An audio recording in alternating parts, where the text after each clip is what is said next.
Finally working with me. Thanks, OBS. It didn't transition for some reason. Yay. Welcome in, everybody. Oreo, thank you for the 51-month resub. That is just insane. Subbing for 51 months is like crackhead behavior. I don't know how you've managed to do that, but you know what? I appreciate it very much. Thank you so much for the resub. Thank you, thank you. And welcome in, everybody. Thank you for being patient while I was on the starting soon screen there. I was just doing a few things in the background, finishing up a conversation and sending some messages and things, so I was just doing some bits and pieces. And before I knew it, we were nearly 20 minutes into stream. But that's fine, because you guys know it'll be worth the wait, right? Yeah.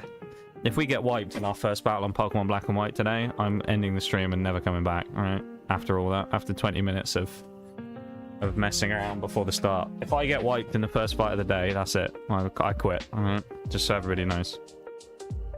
But yeah, Pokemon Black and White today. We have potential to finish the game. It's crazy, I know. It feels like we only started it like 2 days ago, but it's been longer than that. Technically, if we hadn't wiped that first time against Charon, we actually could have finished it in about 3 streams, which is kind of insane. Maybe 4 streams, but we're in a good position right now. Yeah, today we could well finish the game. To give you an idea of how much we actually have left, just in case you're curious, we beat the last gym, last stream. So basically all we need to do is run through Victory Road, beat our rival one last time in Charon, defeat the Elite Four, and then fight the fake champion, which is not the actual champion, with 2 potentially tough boss fights. Now, I explained this last time, and I'll explain it again now so everybody hears it. So, just in case, because I don't want anyone to get up in arms about this later on. I'm sure someone might anyway, I don't know. There'll be that one guy on YouTube who'll come back who complained about me having a PNG before. He'll go on and be like, wow, I can't believe you broke the level cap. Or some shit. He'll complain about everything, that guy. The level cap is kind of irrelevant today. What I mean by that is, the Elite Four starts at level 50, okay? So that's number 1, which on the list here is Chantel from the Elite Four. Then it goes to Grimsley. Not Mr. Grimsley, just Grimsley. There's no Mr. in front of his name, it's not very formal. We've got Caitlin and Marshall. All 4 of them are level 50, so it's impossible for me to level cap myself and then stay under level 50. So we're just going to basically get to level 50 for the Elite Four as a whole, and if we level up during the fights, there's nothing I can really do about that. So that's what we're going to do, okay? After that, we fight the 2 boss battles to get to the champion, of which one of them is also 52, which is practically impossible for us to stay under, and the other one goes as high as 54. So we basically have to fight 6 fights against large boss-style trainers and stay within 4 levels. Probably the 54 is maybe possible, depending on how much one person needs to carry in the Elite Four. But it's going to be tough to stay under that level cap. That's basically the point I'm trying to make here, is it's not going to be easy to do that. So we're kind of going to disregard it once we hit the Elite Four and say, look, there ain't much we can do about it. Once we hit the Elite Four, we just go. Alright? And if anyone has a problem with the way they do it, then you can do your own run and you can do it the way you want to. But in my run here, we're playing by my rules, and this is the best way I can think to do it without it disrupting everything massively and us having to come up with some weird niche strat of using rage candy bars or something to de-level ourselves after fights, which is just kind of cheating in itself. So, yeah. So that's the plan, is we're going to try and finish the game today. We've only got a few fights left, all in all, minus obviously random trainers who could be a banana skin fight. I like to refer to things as the banana skin fight. Banana skin fight, if you've never heard the term before or you don't know it, it's something that sometimes people use in sports. It's kind of referred to as a matchup slash battle, I guess, in this case, that you really should be winning but could potentially trip you up because maybe you get a bit complacent or whatever. You know, think of like a S-tier top of the league team facing a team at the bottom. It should be a team that you really easily beat, but you never know, on their day you get a bit complacent, you could always lose. So we're hoping that doesn't happen, but there's a possibility of it. And we're not going to think like that though. We're going to go in, we're going in crazy here, we're going we're deep in the run as it is. We need to go further. No messing around. No fucking about. It's time. Time for us to put the memories of Pokemon Platinum to bed. And to step up and have a big performance today. That's what we need. And that's what we're hopefully going to get, okay? I'm not here today to mess around and, you know, what's the kind of the expression here? We're not here to for the participation trophy, all right? We're here to win the goddamn Pokemon League, and that's what we're going to do, which will launch us directly after today into Pokemon Black and White 2 starting Sunday, which is deemed to be one of the top 3 harder Nuzlocks. So Black and White is number 3, Black and White 2 is number 2, and Ultra Sun and Moon is number 1. So we've got some hard ones coming up. We're in the middle part of Pokemon now with Platinum, and then running into those Black and White and Sun and Moon, where it's quite difficult. Albeit X and Y is a different one compared to those, because X and Y is kind of a joke in terms of its difficulty level. But as you can see, we're in Opalucid with Big Nige, and we've got 8 badges. 17 hours 31. That's not the actual correct amount, because that includes speed up time. So we're actually going quicker than that.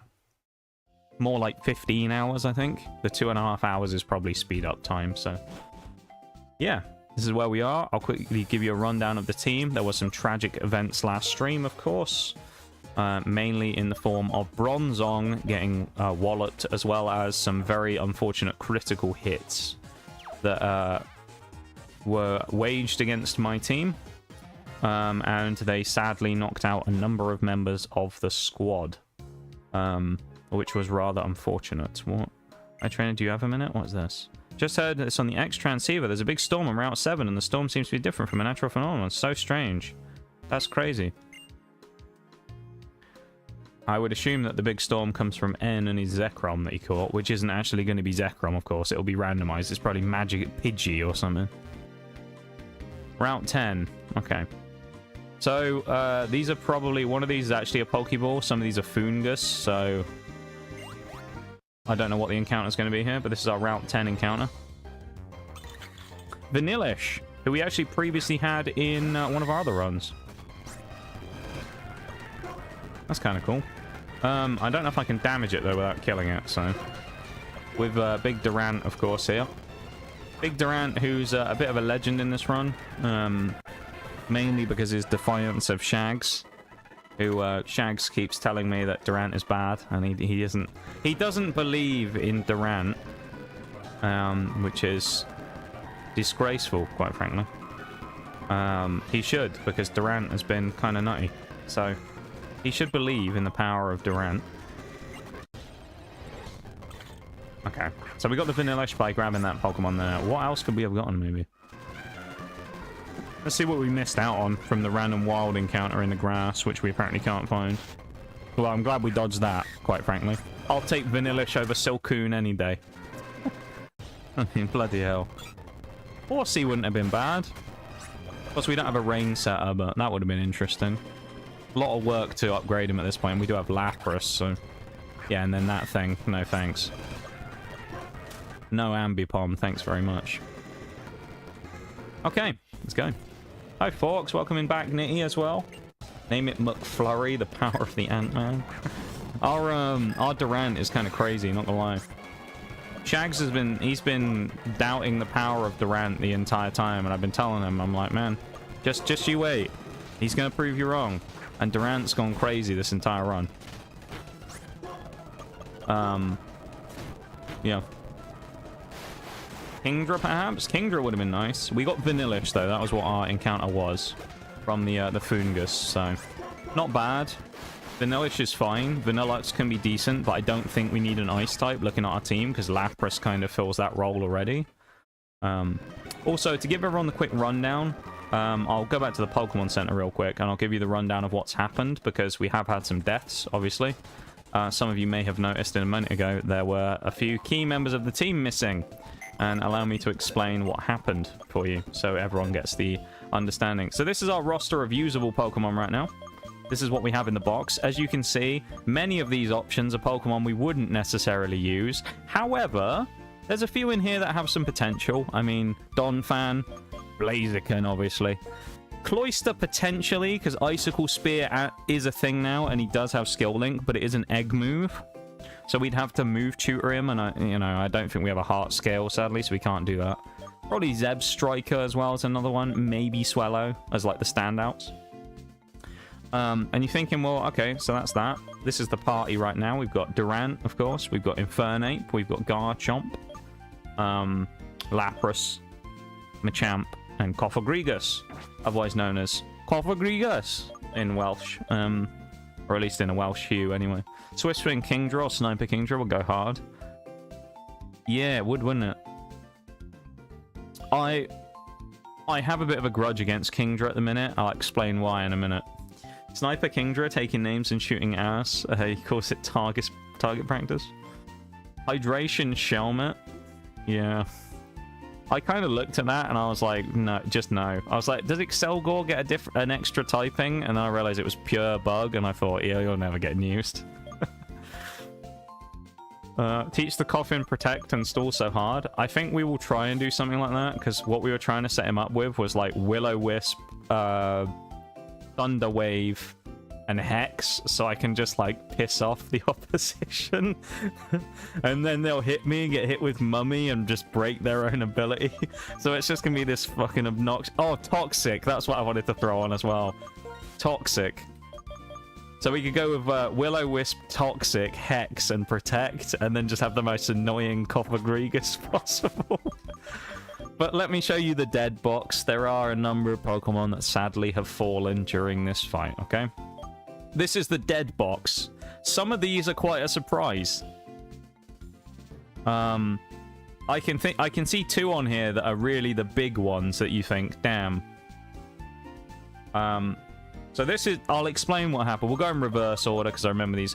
Bronzong. This is why I have a bone to pick with Kingdra.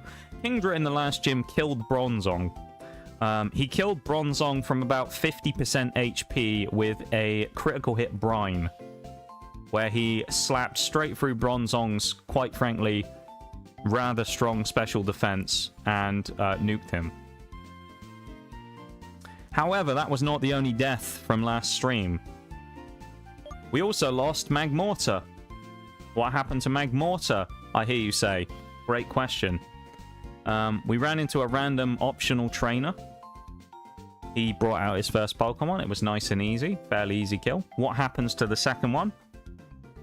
He brings out Ho-Oh. That's fine. It's Ho-Oh, and Ho-Oh's not crazy. It's fine, easy to beat. Ho-Oh used Brave Bird.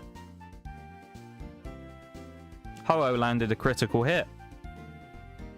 Ho-Oh one-shotted Magmortar from full HP. And you might be going, that's crazy. But I bet he wasn't able to do it twice.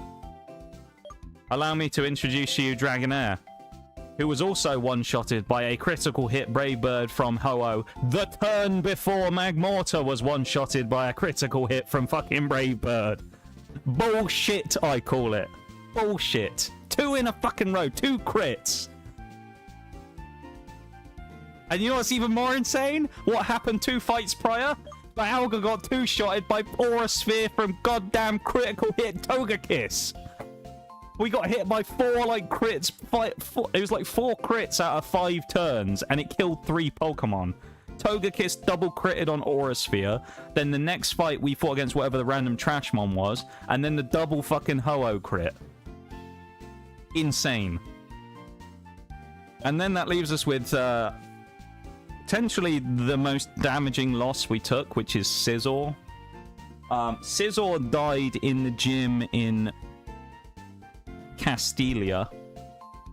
And what ended up happening was, it was kind of... Scizor's death was the first one of the run. It was very tragic. Scizor was on about 75% HP, and he got hit by, funnily enough, Lapras. And Lapras hit him with a Water Pulse that confused him. Scizor then proceeded to hit himself 3 times in a row in confusion, and killed himself.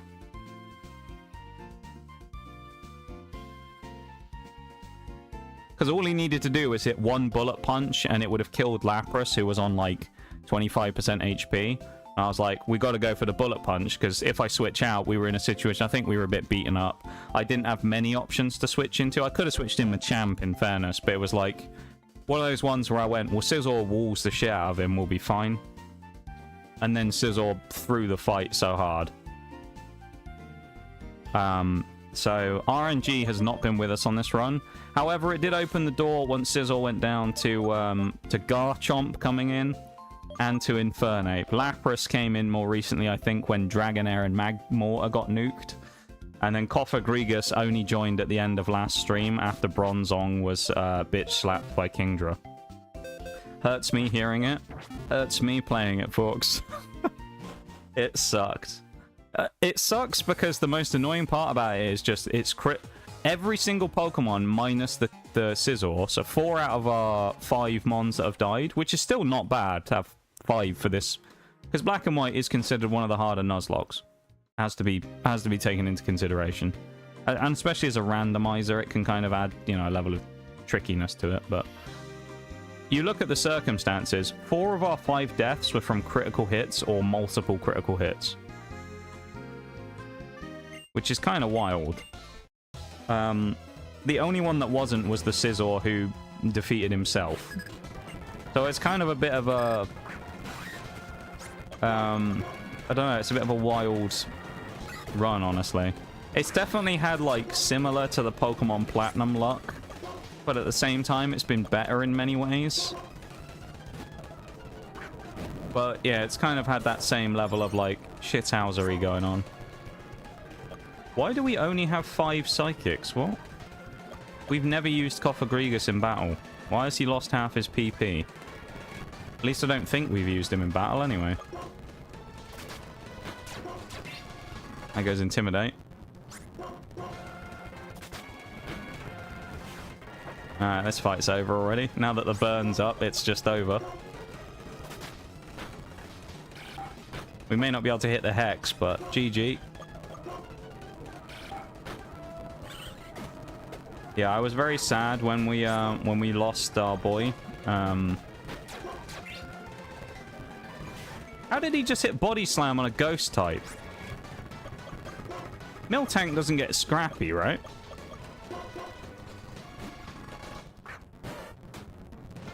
Hold on.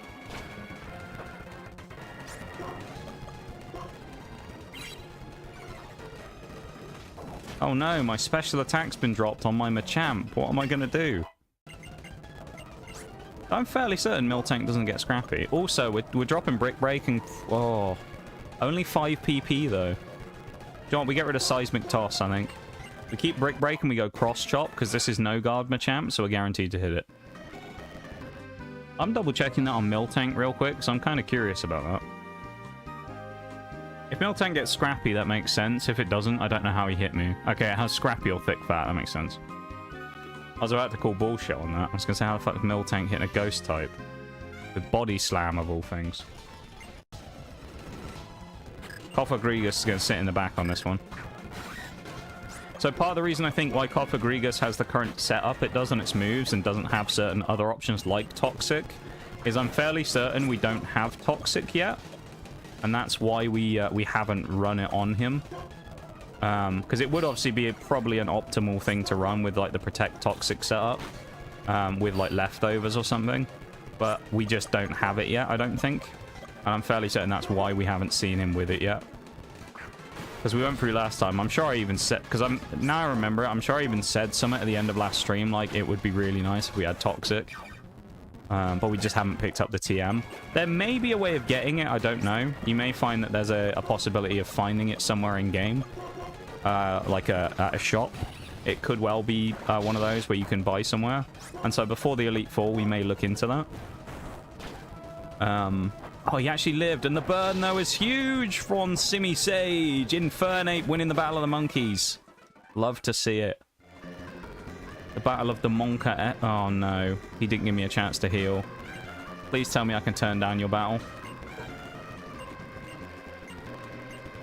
You motherfucker. Okay. Right, at least it's only Cofagrigus who's kind of beaten up. Rayquaza is his lead.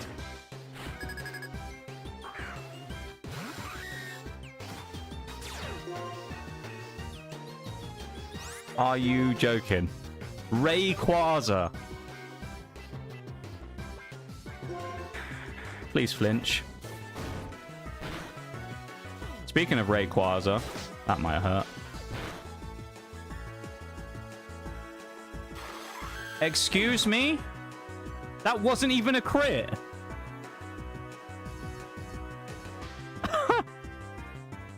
Huh? I'm looking at this on the calculator. What the actual fuck? Well, that was a fun start. I want to look at this. What is that? Level 43 Rayquaza? Who's just one-shotted Durant from full HP. What's Durant? 43. He used Air Slash, right?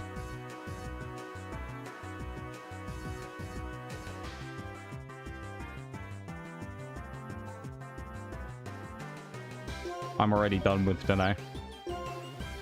Defense 107. Actually, that's a... Oh, it's a special. Never mind. Alright, Spid F then. That's what I want even in it. Spid F for 49. Okay, this is too high.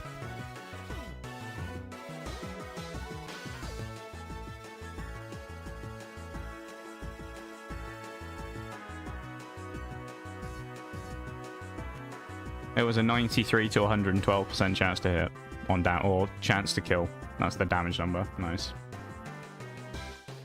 Oh, yikes. Well, there goes Durant, finally. Sadly as well. Best case scenario now is Lapras nukes this thing with Ice Shard, but that's a kick in the teeth at the start of the day, not gonna lie.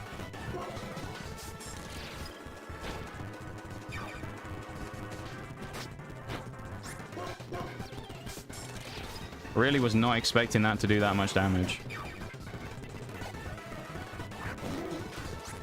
Swordsbuck staying in is a suicide fight for him as well. I mean, honestly, Machamp's probably the best thing to deal with this, purely because of him being part normal. Get cross-shot. Oh my god. And that was nearly a disaster there as well. It's a shaky start today, isn't it? If he has Pursuit, we're in trouble. Okay, we're good. Hopefully we'll get in some control now with our boy, but...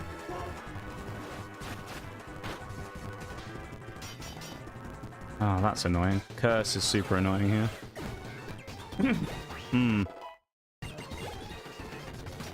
Curse is a little concerning depending on its Flygon. We have to just go for the kill. I think we one-shot this probably. Oh no.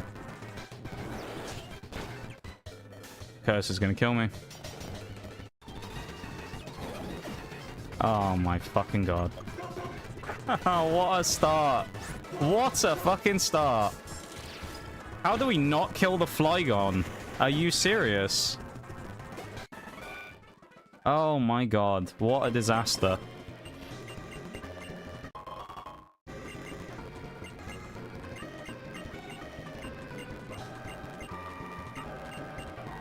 I don't want to talk about that fight. That was a complete disaster.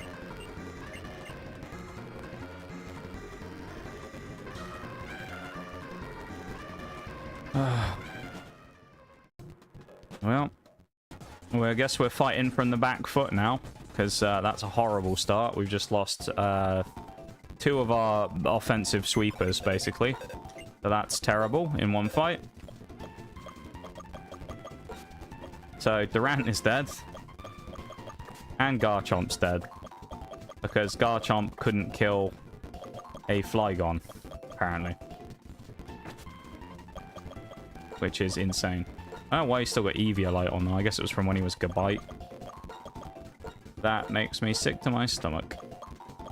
You know, actually, let's have a look real quick. I want to look at the calculation on that as well. I want to see how far off we were, because I bet we got a shit damage roll, and that's why we failed.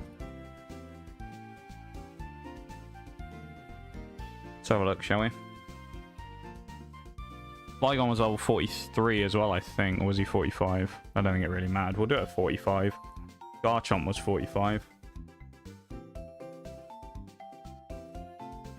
Dragon Claw.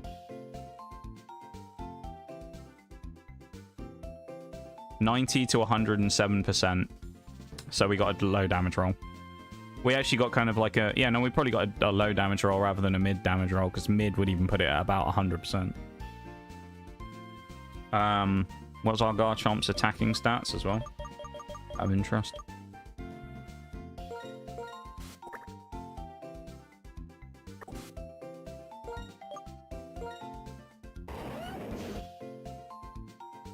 Uh, 116, he's minus attack. Which ain't good.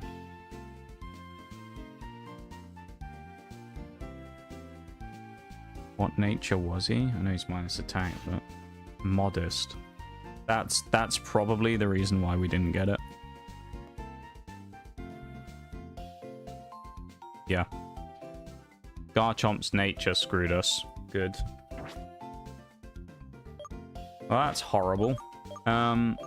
What a shit start. Guess we're taking Zeb Striker.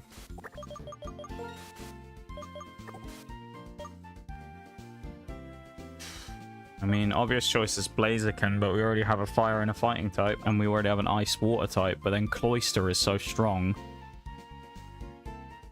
We can find a way of getting Icicle Spear and Shell Smash on him. It's kind of set for the rest of the game.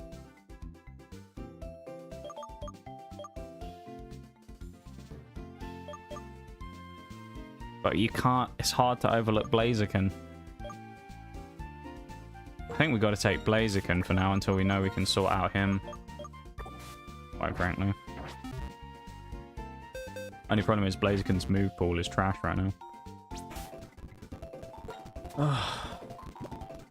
Well.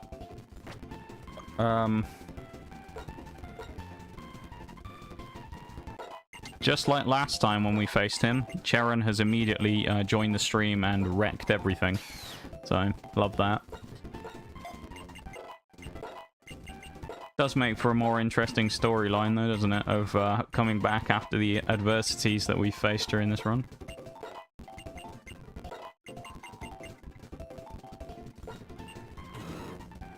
Actually, we'll take the bulk up.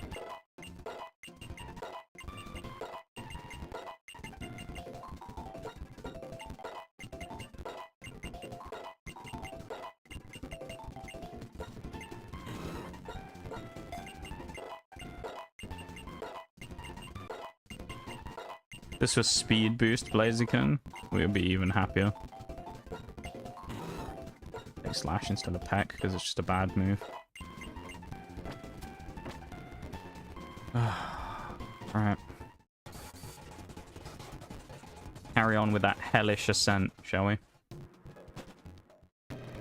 Now that we've had a horrible first fight. At least the one good thing is we've kind of like shaken out the bad omens, hopefully, from the first fight. We survived it, even if we scraped through. I mean, that basically is the only way to describe it as well. We scraped it, nothing more. I think we'll Rocky Helmet Grigus, and we'll probably... Do we have anyone who can Eviolite? No. Probably not even worth it then. I don't know if we have anything else to really put on anyone.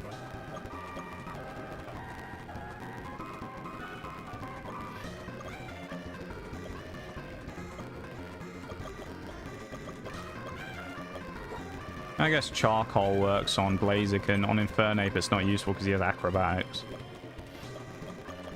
But, yeah.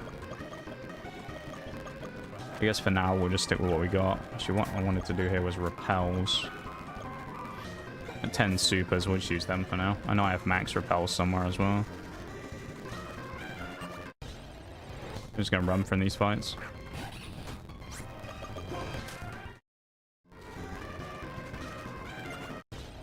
Don't fancy facing too many trainers on the way up here. If I can avoid it. Especially after the events of a minute ago.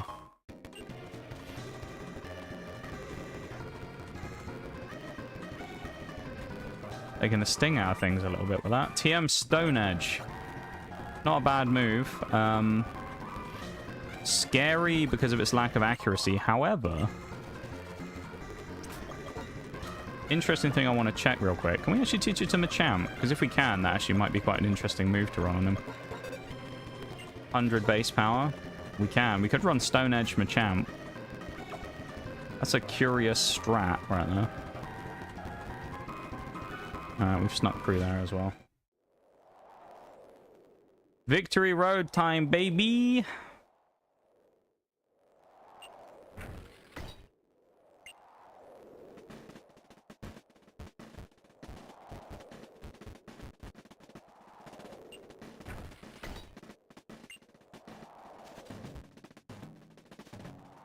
I guess this counts as Victory Road that we're on now. So I guess we'll catch this crowd on.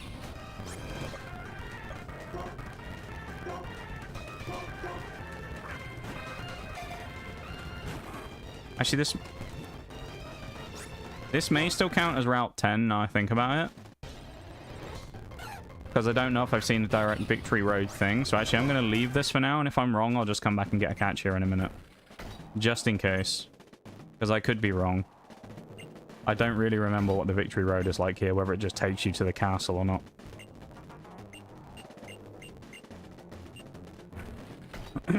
If it does, then we'll come back, but we're going to need a hell of a catch to be anything worthwhile at this point, though.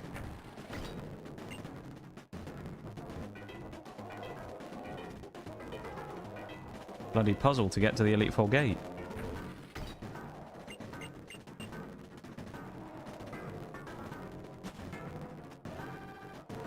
Okay, Victory Road. Let's get our catch. It's going to be Magnemite.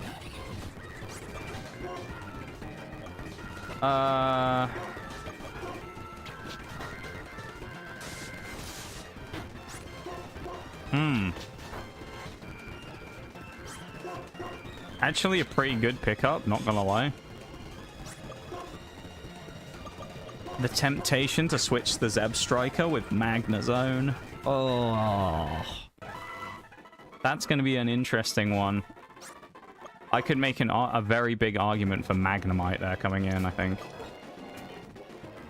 Especially given what happened a minute ago.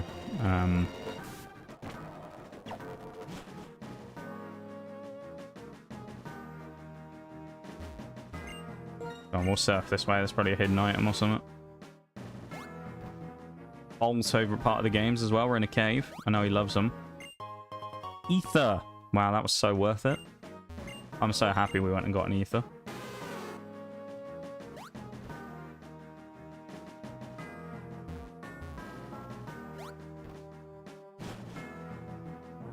Let's hope and pray that the worst of today is behind us. That the craziness is gonna, you know, kind of blow over. And that we're gonna be able to just go in now and go full throttle. We will speed up these fights though. Tentacruel, that's a horrible start because we don't want to fight a level 45 Tentacruel, especially with him. Switch in Zeb Striker. If we can one-shot it. Check out Zeb Striker's power. Barrier, increased defense physically, but not special defense. Although Tentacruel, in fairness, is already an absolute monster. He's got 2 barriers up as well. He's at +4. Tentacruel is a bit of a monster when it comes to special defense, so you have kind of got to be careful of that. You can't really write him off. 3 discharges there kind of explains the point I was making, that he's a monster. Nidoking's annoying as well. It's a freebie for Lapras, probably. But it's also kind of dangerous in case he gets hit with a big fighting type move or something, but Lapras probably walls him fairly well.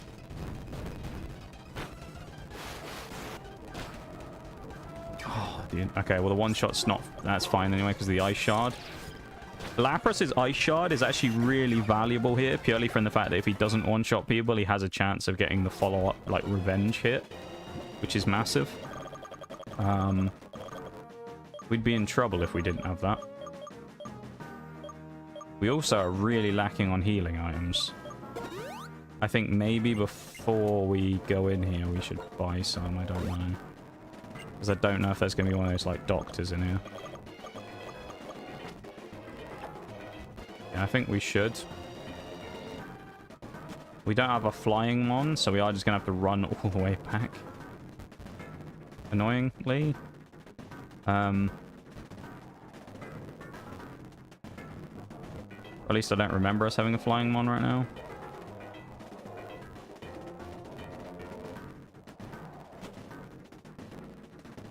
It's alright though.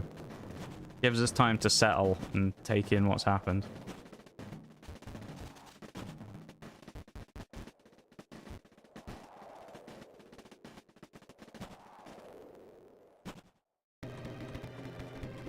Oh no, we gotta get past them again.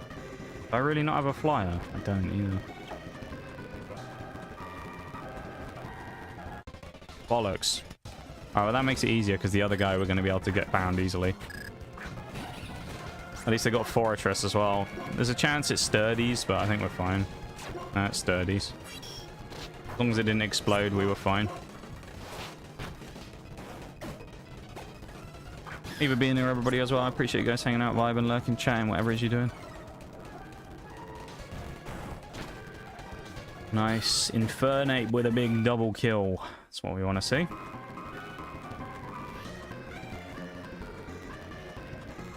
Probably should have checked to make sure we had enough stuff before we left, but that's fine.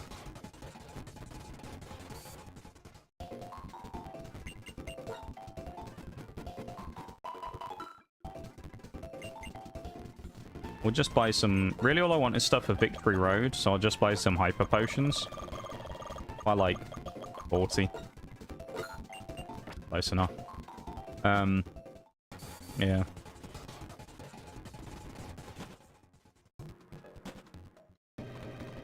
Just gives us the option, because I know that in this game they throw a lot of those nurse trainers about, but I don't know if there'll be any in here. And not knowing, I'd rather take the chance of just bringing my own healing than run in there with nothing. So, it's fine.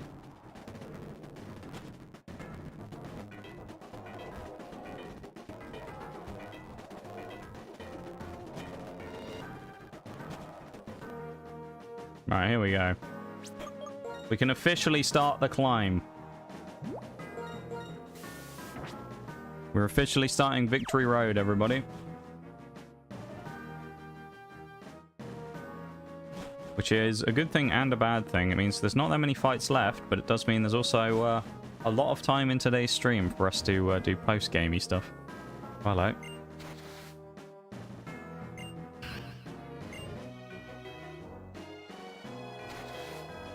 Oh, so we can slide down. How cool that is.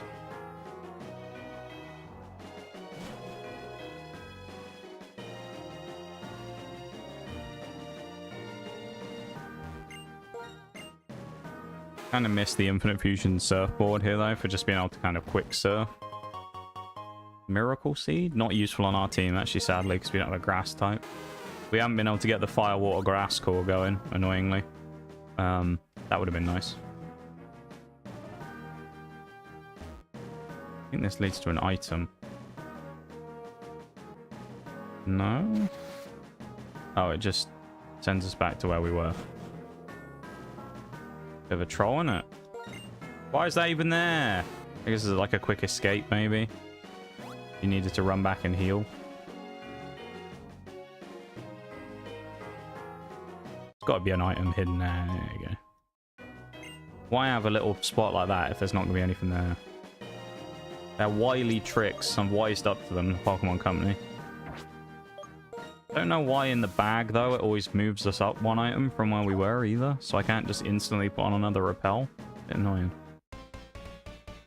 I don't think we could have avoided this trainer, either. So we'll just knock him out and then move on. Quite happy to see a Kling Clang at the start there. That's pretty good for us. We can hit a big old... I don't want to close combat him, though, just in case. I don't want to drop my own defense. Honestly, Mark Punch.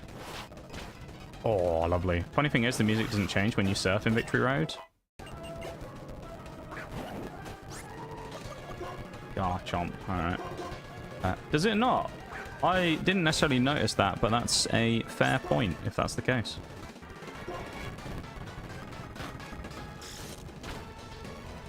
Nice. That actually worked out in our favor, because we could have ice sharded otherwise. That's an interesting point if it doesn't, though, Nate. Because normally it does in everywhere, right? In every other game. Or is that... Maybe I'm wrong. Maybe it doesn't change in other games. I don't know. I'm questioning everything now. I'm doubting everything. I don't know.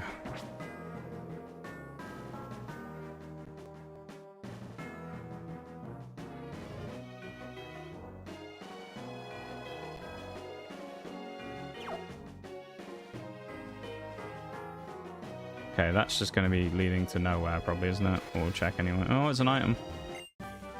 TM flash cannon. Not bad. Doesn't mean we got to go back up again, but is it maybe worth it for flash cannon? It could be if we do get the Magna Zone. So I think that's pushing us that direction. Honestly, I'd rather, I think, use Magna Zone than Zeb Striker, purely just because the steel typing is something we don't have on the team really anymore, due to the questionable nature of the last few fights, shall we say. So because of that, I kind of want to bring the Magna Zone in. Obviously, we got to evolve it first, but... Okay, I don't know what way is the correct way here, so I'm trying to, like... find the items without going crazy. This is not a good fight for us either against Archeops.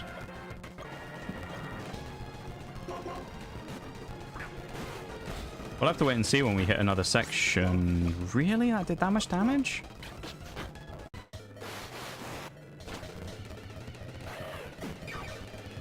Two acrobatics nearly knocked me out from full HP.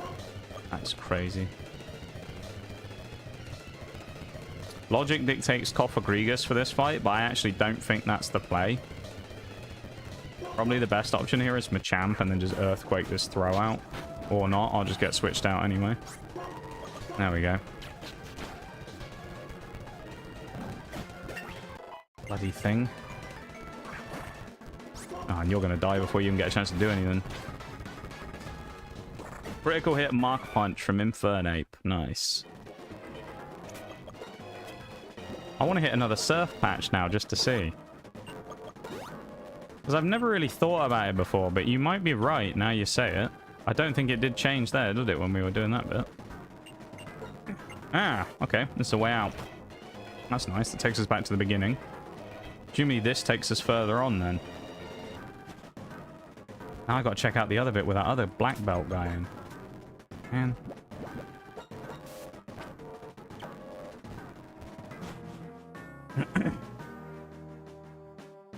There better be good stuff in here. There isn't. I'm going to be fuming.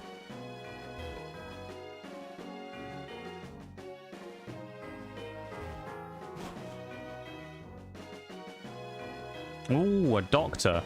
This is good. We want this, because then obviously we can come back here and heal if we need it. Biggest thing with that is it gives us PP back, which is what we're looking for, so... The actual, like, HP back is nice, obviously, but the PP is kind of what we're aiming for with that.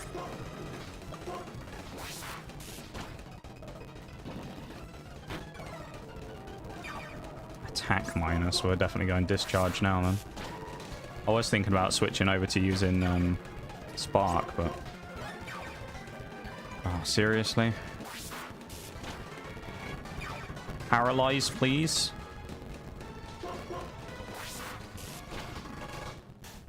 There we go.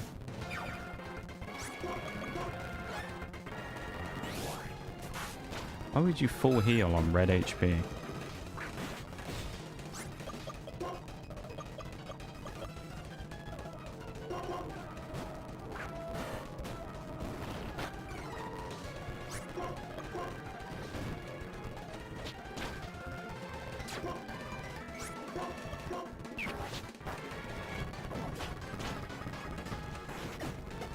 Okay.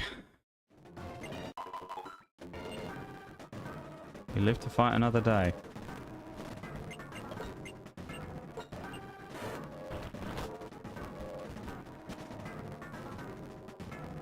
I feel like this is progressing us onwards. Oh boy. Oh, this was not where we wanted to go, was it? I don't think. Repeat ball. Alright. All right, we'll dodge Mr. Black Belt again, and then we'll go and continue on with that other route and then see where that leads.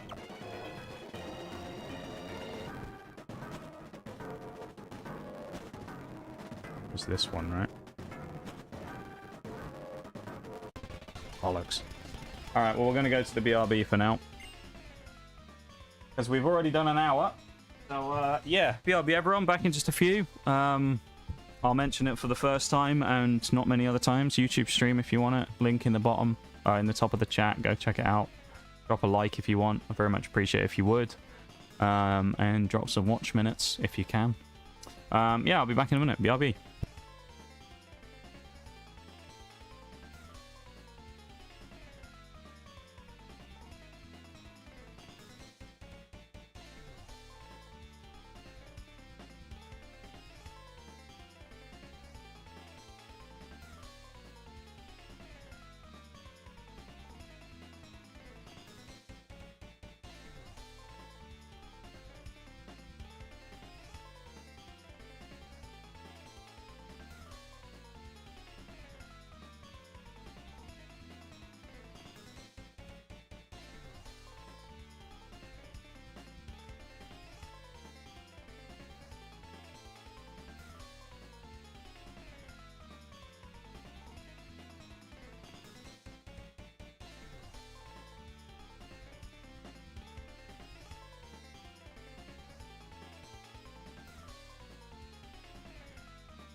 Welcome back, guys.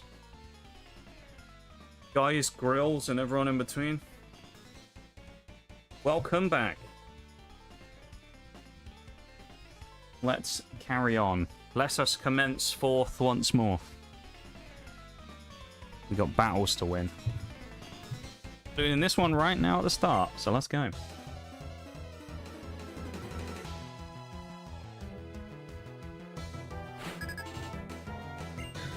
Gen 5 might have some of the best music in the franchise, I've got to say. It does have some bangers. Speed up the battle again here as well. Could switch out against the Steelix, honestly, but I think probably we're actually in a good place to kind of beat him.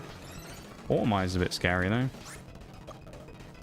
I'll tell you what, we'll switch to Lapras. We probably should have done this on turn 1, but we'll switch to Lapras and we'll get him out there with a Surf. Automize. Double Automize is kind of scary on Steelix, but also he's not really that offensively threatening.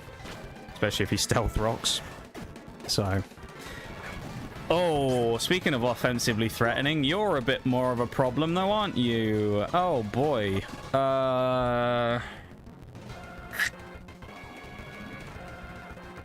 Oh, that's a problem. Thunderous. My gut says Lapras can take one hit from him and hit him with an Ice Shard, because that's our only super effective hit we have, but I'm kind of scared. Because Thunderous is a bit of an... He isn't Thunderous Therian, which is good. I don't know if we can take a hit, and I don't know what moves he's got. Oh, no. I need to look this one up, because I don't know if we can take a hit. I want to check. Lapras versus Thunderous. What's Lapras? 46? Let's just try like basic moves. Thunderbolt. Thunderbolt. Okay, Thunderbolt does about 2/3. He is a special attacker, although his physical attack's pretty good as well. Thunderbolt is pretty gnarly against us. It won't kill us in one hit minus a crit. What will Ice Shard do? About 50%. Ice Beam. Up to 90. Oh. We have to go for the one turn, and then... hang on a minute. Is Zeb Striker... Lightning Rod! Okay, we have a strat. We take one hit. We go Ice Beam. We take one hit from him. Unless he goes for something like Heal Block. That's fine. Okay, so we know we can... We don't have to switch now. It's literally fine. And we one-shotted him anyway. Oh, I was scared of that Thunderous for a minute. How I shouldn't have been. Let's bring in Machamp here as well, and hopefully just one-shot this Manectric with a nasty blast from Cross Chop. Earthquake would be a good option here, but Stab Cross Chop. I mean, you can't knock it, can you? Thank you for the welcome back, knee. That was a bit of a scuffle.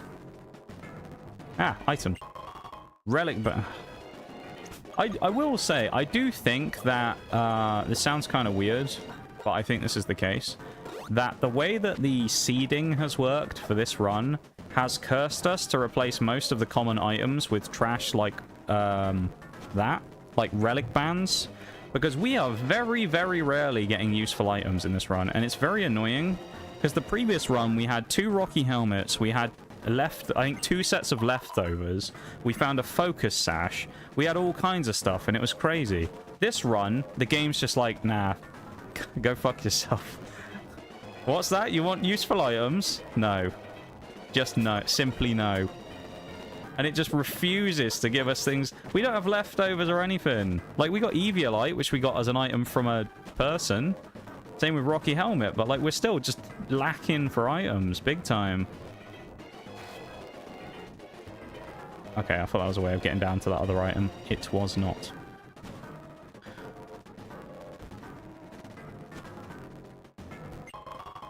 Elixir. You see what I mean? Like, Elixir. This is obviously not where we need to be either. Looking at this, is it? Because we can't go anywhere. Maybe we do need to drop down here then. That one's obviously too far down, I think. Do we need to drop down further though? I don't think we do, but... Where does this lead, just out of interest? Oh, we came down here earlier, didn't we? That's where that item was. Okay, it must be in that other area then. There must be a way that I just missed. Presumably. That was up there where we were going, right? Unless it is we need to drop down somewhere. Okay, that's the same drop down we just went on. There's nothing there as an item. This is where we just were. There's nothing going on here because we can't go anywhere.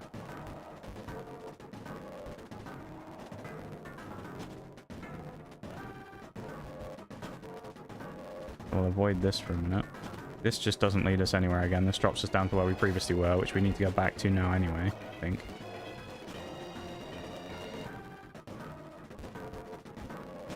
And then we'll try the other direction, I guess. This is where we came from originally.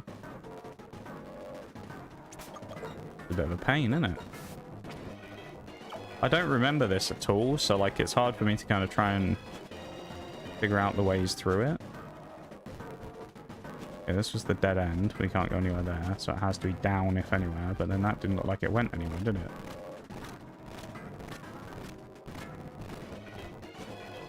Just connected back to the start, if I remember rightly. Yeah. You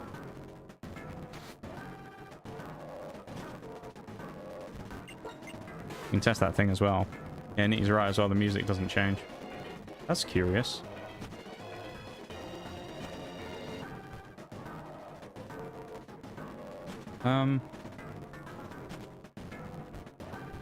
We need to get down there, maybe?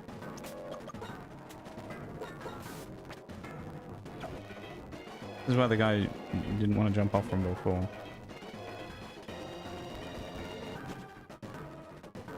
How do we get down there to jump off, though, is the question. Assuming that's where we actually have to go, anyway. It's probably going up to that next bit on the top and then finding a way down. Okay, here might be the way we need. No, this is just an item. That's annoying. I was hoping that would be where we wanted to go. Hey, welcome back, folks. Did you see the fight against Charon? By any chance? Don't tell me we don't have max repels. Okay, we do.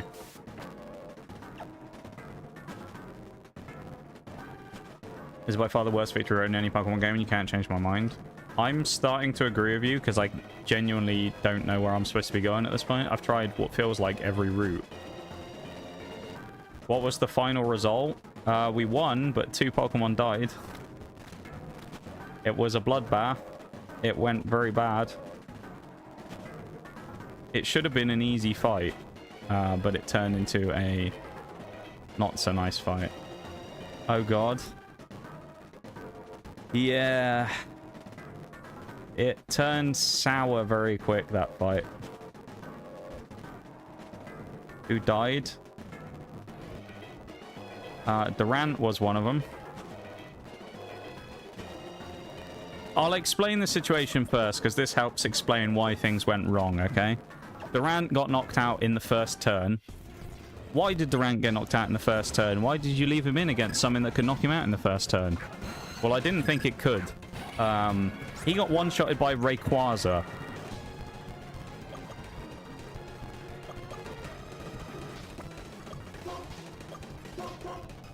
Charon brought out a level 44 or 43 Rayquaza that proceeded to one-shot him with Air Slash. Of which I thought we'd actually be fine. I thought, you know, Durant with his steel type and he'll bulk out one hit and we'll be okay. He gets straight up just one-shotted. I think he missed his... Actually, no, he hit... I think he landed his hit, actually, of Iron Head. And then just proceeded to get bitch-slapped by Air Slash. So then, naturally, of course, you know, we continue on in the fight and things are going reasonably. Only for things, of course, to completely flip on their head again in the final 2 Pokemon that come in. So you get Dusknoir comes in, Charon's his Pokemon. I brought in Garchomp to deal with one of his previous threats, so I bring in the Garchomp. Garchomp versus Dusknoir. We hit a massive Dragon Claw on him, take him down to about probably 20% HP. He uses Curse. Okay, so he knocks himself out. Pretty nice, but kind of annoying, because it means we take 25% damage each turn. So, alright. We're not in too bad of a spot. We then see his next Pokemon. He brings out Flygon. Easy enough. Fellow Dragon. Garchomp gets to one-shot. We should be fine, right? Except one problem. Garchomp did not get the one-shot. Garchomp then got hit by Dragon's Breath, which did not kill him, which was good. But Garchomp then proceeded, after being hit by Dragon's Breath, I think we found the correct way. After being hit by Dragon's Breath, Garchomp then proceeded to get paralyzed. And after being paralyzed, of course, Garchomp then got hit by the curse damage and died.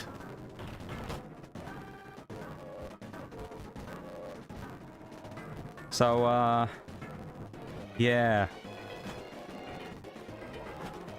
Garchomp and Durant both died. I want the item.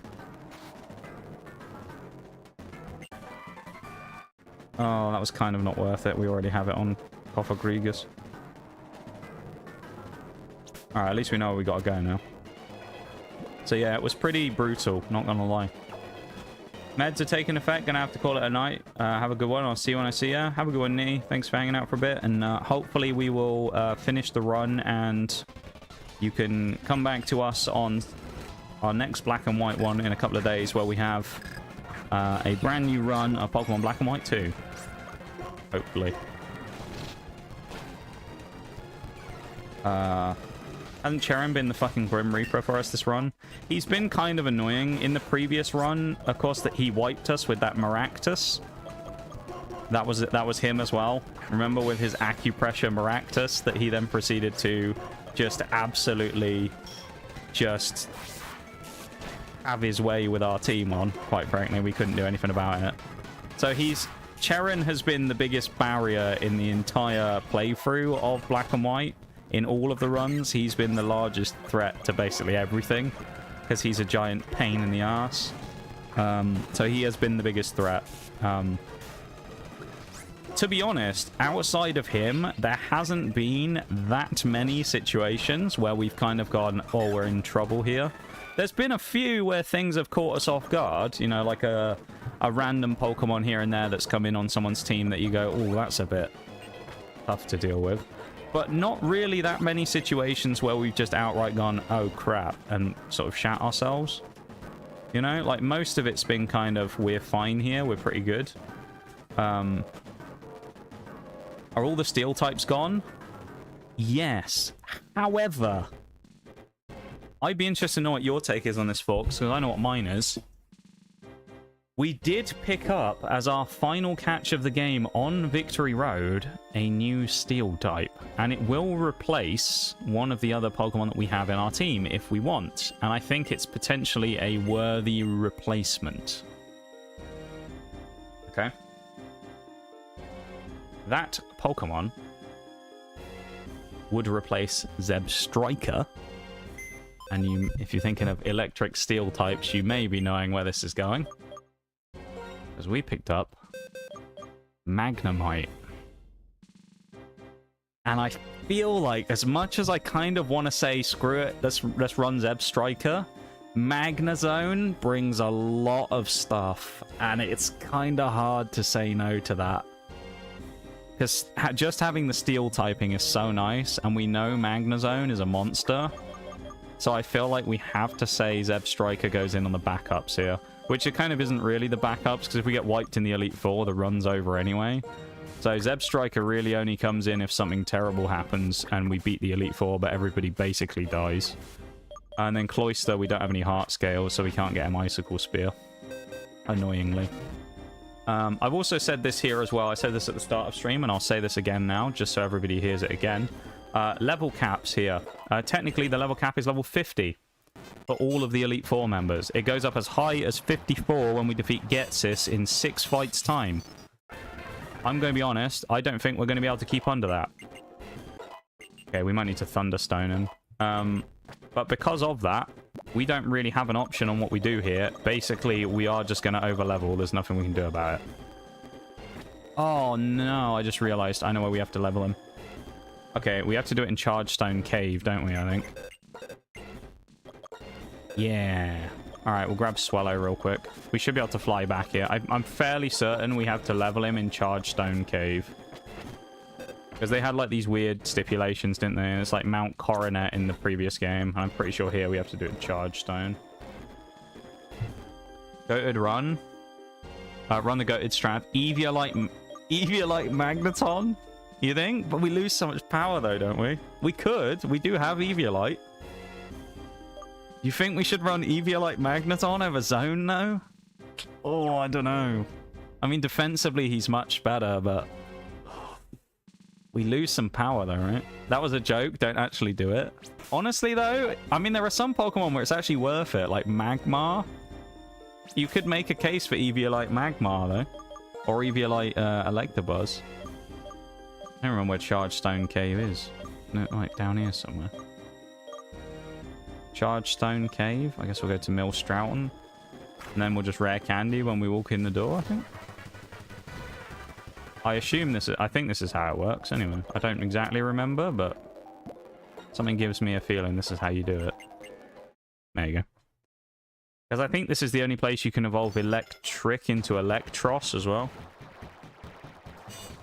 Who also could have been a Pokemon we had during the run, keep in mind. We could have had Electros. But we had a Tynamo that spawned and we accidentally one-shotted it with a crit. So that was kind of tragic. Yeah.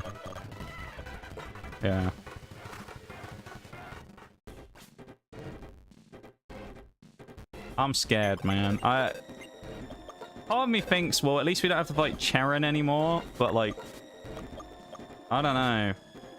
I'm still kind of terrified of this fight, because Blaziken as well is going to have to get TM'd like crazy, because it just doesn't have that many good moves.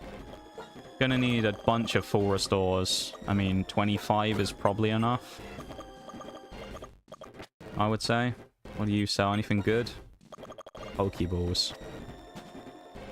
Only benefit would be the slightly faster with Eviolite, and have barely higher defensive stats, but its offensive stats suffer big time. Yeah, Magnezone is a bit of a whopper, isn't it? I mean, he's not insane, but, like, Magnezone compared to Magneton is going to pack a punch. His moveset isn't great right now, though. He does have Magnet Pull rather than Sturdy, which is a bit of a shame. But he is an increased special attack nature, so that's pretty good. Oh, we can run Volt Switch, can't we? Volt Switch Magnezone? That's actually kind of a goated strat, because that'll give us good switching potential. Okay, so what we got? I think Flash Cannon is probably also worth running on him, especially with his boosted special defense. Give him his Steel type stab, get rid of Magnet Bomb, go Flash Cannon. We do have a TM for Thunderbolt as well. But I feel like that works here. Like Thunderbolt Lapras? That's an interesting idea. I've just seen there as well. Yeah, Thunderbolt Volt Switch. Can he get... He can't get Earthquake, can he, or anything like that? No, it's not this physical anyway. Psychic, Brick Break, Flamethrower. I'm just checking these weird ones, because, like, there's a few where, like, in this game already that we've seen where, like, Machamp could learn Flamethrower, I think it was. Yeah, like, why is Machamp learning Flamethrower? What's the world coming to? He won't be able to learn Acro. Flash Stone Edge? Oh. Oh yeah, I did say this earlier. I think Stone Edge is a good choice for Machamp, because he has guaranteed chance to hit. Although I don't really want to drop Brick Break, because it's like... we lose a lot of PP, so we'd only have Earthquake, Cross Chop, and Stone Edge, which should have combined 20 PP. I'd get rid of Strength, but we have to go to the move deleter for that. Let's drop Brick Break for Stone Edge. Because Machamp can hit it real hard with that. Thunder Wave? I don't think we have the Thunder Wave TM. That's the only problem. So I don't think there's any other real TMs we could put on Magnezone. I think it's worth dropping Strength.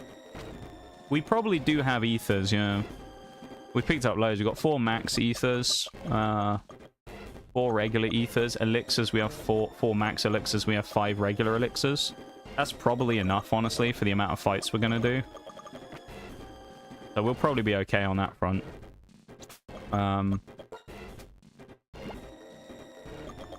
Okay, I was thinking about Flamethrower on Infernape, because actually his physical and special offense is not that different. So I think it's probably worth taking the upgraded Flamethrower instead of Flame Wheel. Cofagrigus is about as good as we can get him right now with what he has. No one else can... Oh, everyone can learn Fly, can't they? Because of the thing I messed with the TMs.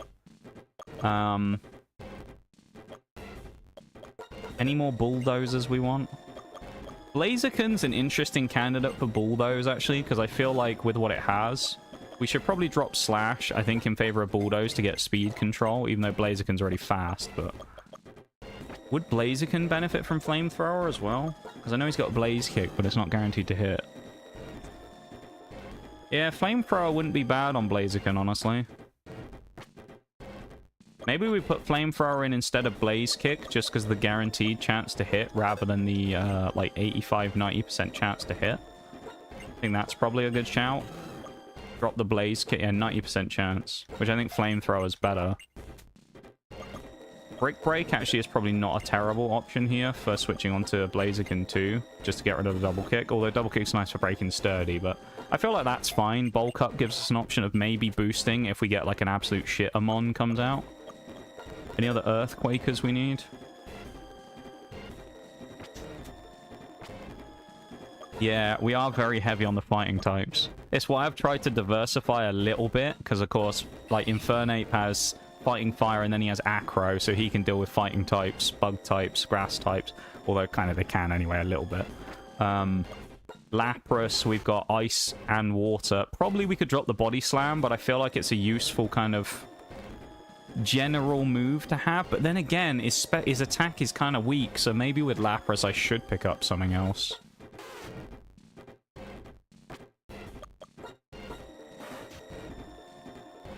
Machamp, I think, has actually, minus the strength on there, but I think his actual 3 main moves, I mean, with 154 base attack. Oh, Earthquake, Cross Chop, and anything getting hit by those 3 is getting nuked. Grigus, I think, is about as good as we can get it, quite frankly, without extra stuff we don't have. But I think Rocky Helmet is the right way to go on him with his bulk, just kind of as, like, a bit of a thing. Maybe there's another, like, annoying move rather than Shadow Ball or something I could put on him, but I don't know what it would be. Like, Thief isn't that useful. Embargo isn't really useful either. He can't Dream Eater because he can't put people to sleep. Roar is useless. Facade isn't really that good either. If Cofagrigus had, like, one other status move, I'd be way happier, but we just don't have the TMs. Unless we go and grab the TMs. I think Swellow would be a better choice than Blaziken. You think? I was considering it, but I feel like Swellow only brings flying to the team, though. Which is the only problem, right? Swellow doesn't bring that much either. He does bring something different, but Blaziken is, like, the Infernape's already covering it. Do we have Flame Orb? Nope. We can't run Guts Facade, sadly. If we could, Guts Facade Swellow would have been a shout, but we don't have it. This is what I was saying earlier. So this run, we're getting kind of shafted. In the previous run, we had Flame Orb, Leftovers, Double Rocky Helmet, Focus Sash. In this run, we've gotten, like, none of those held items. We've got very few of the good held items in this run. Where is the... is it in... I don't remember where it is. Where's the big, Pokemart in this one? Wonder if in the Driftvale Market, the move tutor's here as well. I don't think we have any heart scales, though. But in the market, can we get any TMs? Let's go hunting. Donphan Sturdy? I'm not sure, actually. I don't think we've really checked him. I think Donphan... Part of the reason we didn't even look at Donphan, quite frankly, I think, was because... Oh, that's kind of useful. Was, I think, because we already had Garchomp, so we didn't even really bother looking at him. We could have a look, though. Not remembering where the move tutor is here, it's kind of... Ernape's able to learn a special combo of Fire Pledge. Hopefully that's not the move tutor they're talking about. It's probably an old man somewhere. You ain't gonna be a move tutor, are you? This man could be. No, he gives us Shell Bell.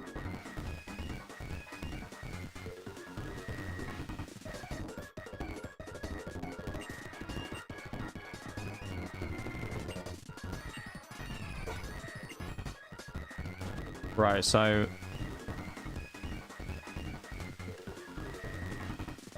This is not where we want to be. We want to go somewhere else then. We want to go to a big Pokemart and see if we can buy, like, Toxic. I don't remember where it is, though, in this game. Pokemon Massage, Royal Universe,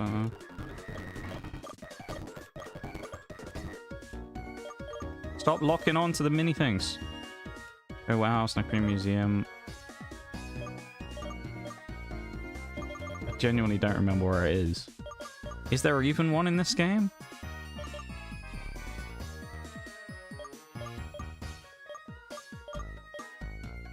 I don't know if there is there? If there is, like, the giant Pokemart in this game. Like, the big one.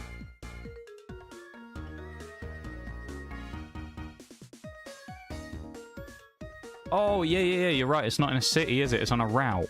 Yeah, we walked past it. It's like...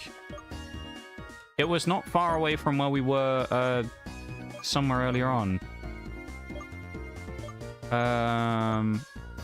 Route 17. I can remember where that is on the bloody map. I'm sure we walked past it. Where would it have been? Was it before... I think it was before Upper Lucid. Oh, Toxic should be on Route 17. Yeah, it's randomized. We can't get that. You did spark my inspiration. I'm pretty sure this is the Mart, isn't it? It is. There you go. Thank you, Fox, for the inadvertent information on that one. You made me remember just by saying that. But I was like, oh yeah, it's not the Hyper Beam or Giga Impact in 90 grand. Okay. Let's hope it's not one of... that's not the only TMs they sell, because otherwise we're out of luck. Please sell something useful to me. Guard spec. Yeah.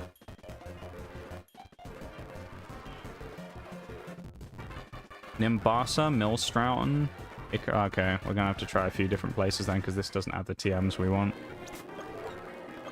Usually they have them in every game, right? Like, they almost always have, like, some TMs available. There's gotta be some in here. Hello, friend. Ah, Thunderwave. That's a good one. Reflect, Safeguard. It's got all these ones, but it doesn't have Protect. Thunderwave is quite useful, though, for Grigus. That'll be really nice, because we can drop one of his 2 attacking moves.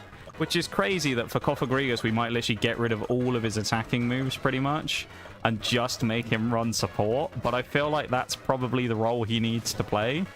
Because if no one else can attack because they just get crippled by Cofagrigus, then, like, they can't do shit either. So, like, Cofagrigus might have to be, like, the sledgehammer of the team, where all he does is just cripple everyone's offensive threats by Thunder Wave and burning them. And then, or Toxicking them, and then proceeding to just laugh in their face with Protect. If we can find it, though. Oh, no.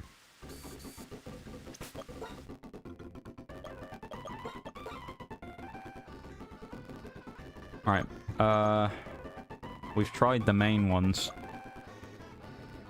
This isn't good. We haven't found Protect.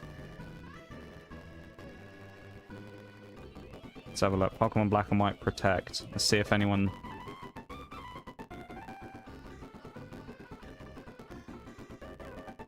Does it say where you, how to get TM17 in Black and White? Hopefully it's a given. Professor Juniper will give it to you after you've seen a certain amount of Pokemon. Oh, brilliant. Count your days. 1. I'll start counting from now then, Bevan, shall I? Why don't you count your days? That's what I say. Start counting, buddy. That's actually very lucky as well that we got that, because normally in these Nuzlocks you don't see that many Pokemon. It makes it a pain in the ass to run that. Alright, so I would say probably the last thing we want here then is Thunder Wave and Protect on Cofagrigus. Oh, well also... Thunder Wave can't go on Cofagrigus. Are you serious? That's a surprise. Okay, well, I guess he will still have 1 attacking move then, as well as Protect. That's kind of annoying. I'm amazed he can't learn it. That's kind of wild. Put it on Grigus. We'll get rid of... Honestly, we should probably keep Stab in Shadow Ball and get rid of Psychic.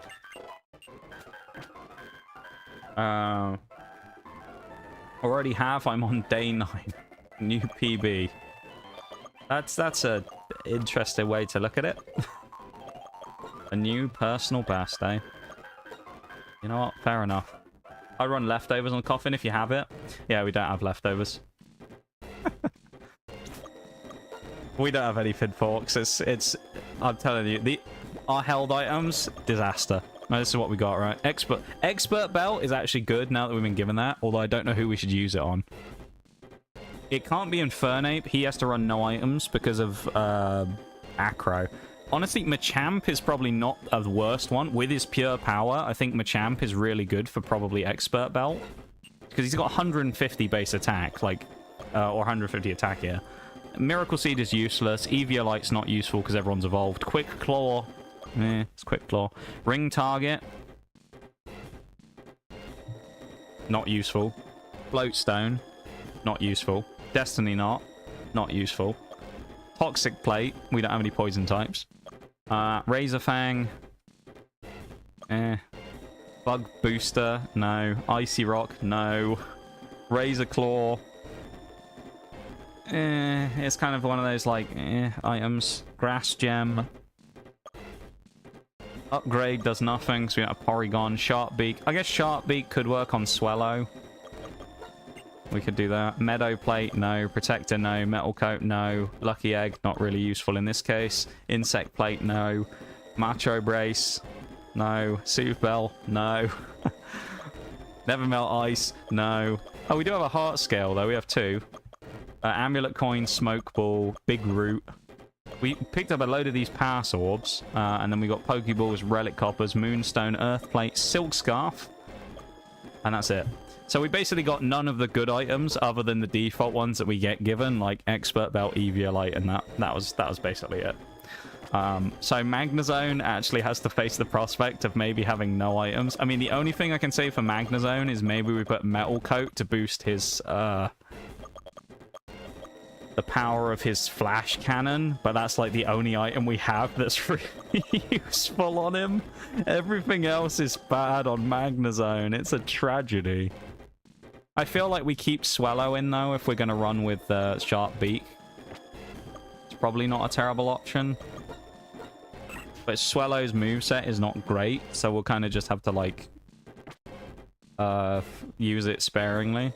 And then for this as well, I've already said, we're going to level everyone up to level 50, and then the level cap basically ends at that point of the run, okay? Because level 50 is every member of the Elite Four, and then up to Getsus, where he's 54. So we can't really, like, force ourselves to stay under anyway. So once we cap ourselves here, the level cap basically is removed, and we just won't rare candy anymore. But any levels we gain from defeating people is good. Grudge is just PP, right? Oh, if the user faints. Well, that's not very good for a Nuzlocke, is it? I saw it and I was like, oh, it reduces PP, you know, to 0. I was like, that'd be great. Not in this case, though, is it? We don't want Covagrigus dying unless he can resurrect himself. Oh, Discharge is quite good. It's what, an 80 base power? The only problem is, I think Thunderbolt's better, right? Yeah, we just take Thunderbolt. Find it in a trash can under the village bridge. Oh, where? Which town?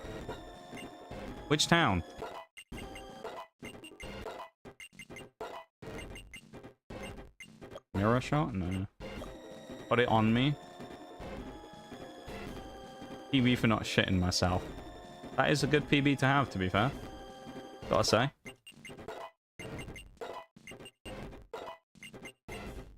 It's just called Village Bridge, if I remember right. I feel like we maybe haven't found that yet. Yeah, because in the previous run, we literally got 2 random leftovers drops. Which is insane. I'm going to guess Village Bridge is probably over on the right where we aren't going yet because of post-game. It's probably... Yeah, there's Village Bridge. You bastards. We can't go there yet. No! Well, we don't have leftovers. We've just got to face... We've just got to meet our maker here and just face what we face. Just in case we need it as well, let's just buy some more. I mean, we may as well blow our money, because, like, we can't buy any ethers or max. Okay. Never mind. Yeah, we do have Shell Bell, actually. That must be on... Oh, I think Shell Bell's on Lapras, which I thought was a good idea, considering he is fairly bulky, so it gives us at least a bit of recovery on him. Let's just buy another 10. It's time. Let's do it! No guts, no glory. It's time. We're locked in now, literally. Okay, I don't remember who's who, and it doesn't really matter because they're randomized, so let's go from left to right. Who's this going to be? It is Chantel, I think. Yeah. Let's go, baby! This is gonna go. This is either gonna go one of two ways. It's either gonna be really nice or abysmal, one of the two. Because that's basically how most of the run has gone. It's either gonna be like a free win, or we're gonna get absolutely clowned on. And when she brings out like Rayquaza, Groudon, Kyogre as her first 3 Pokemon, we're gonna be in trouble. But we're gonna save. Wish me luck, everybody. This is it. This is what we've been waiting for.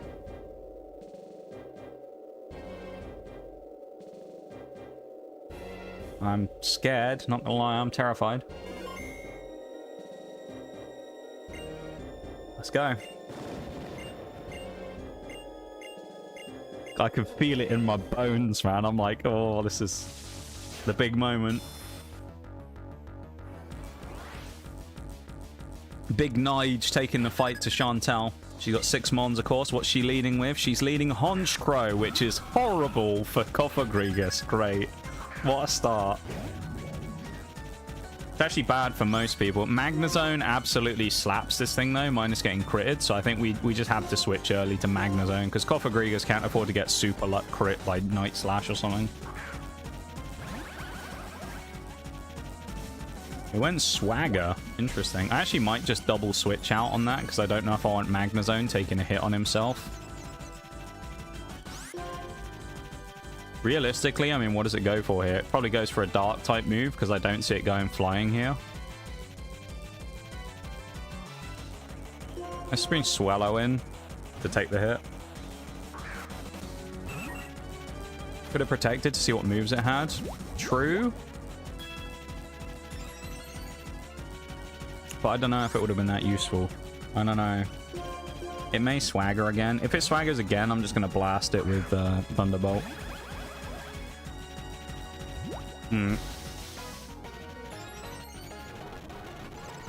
It takes a while if we don't do that. Oh no, it's done that shit again where when we TM it, it doesn't like boost its PP up. That's so dumb, isn't it? Double nasty plot. I mean, worst they could have is probably Dark Pulse, but I was about to say, let's hope we don't get to see if it has Dark Pulse or not.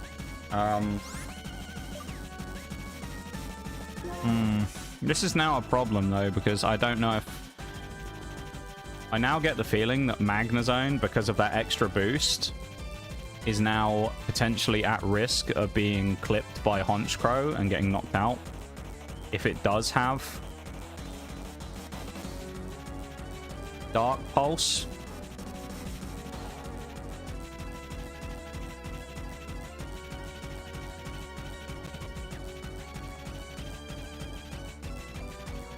I think it will be. It's 97 to 114%. What a shit start.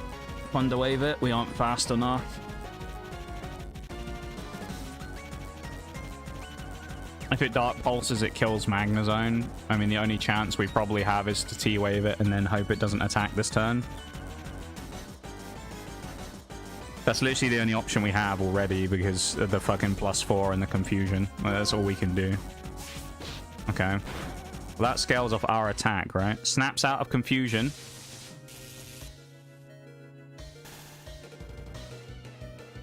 Honestly, there's part of me that says go no guts, no glory, Thunderbolt, because we probably knock it out. But also at the same time, I don't know if we want to risk Magnezone, but who else can even go in against it? I mean, maybe Lapras to Ice Shard it. I feel like we have to just bank on it, because it's not that bulky. We have to just bank on the kill with T-Bolt. Okay. That's the settler. Rhyperior. Okay, we can't Volt Switch annoyingly, but we are faster. This is kind of free setup fodder for a couple of people. Probably Lapras is the best choice to switch in on him. Machamp is also pretty good here, but I feel like Lapras is probably the best. So we'll just go for the safe switch. I'm hoping you'll just go for some random move and won't attack this turn, but we'll see. He missed the Hammer Arm. That's huge. We'll go for the Surf.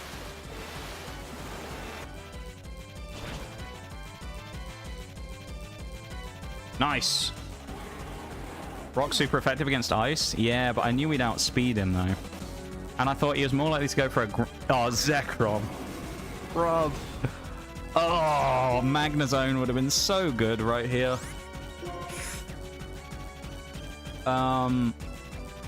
Oh, this is not great. So, I'd risk it, but he has Terra Volt, so he's... Or he has, what's it called? Fusion Bolt. He's going to clap me if he hits me with Fusion Bolt. Is it time for Cofagrigus to try and switch in? He could Dragon Dance, though. This is scary. This is kind of one of those annoying scenarios where Zeb Striker might have actually been a really good choice here, because Zeb Striker could have Lightning Rodded him. I feel like well, it's either Cofagrigus or Machamp is the switch in for me here, I think. Cofagrigus can cripple him, probably. Machamp probably he might be able to two-shot him with Earthquake, but I think Cofagrigus to switch in to try and get a Will-O-Wisp off.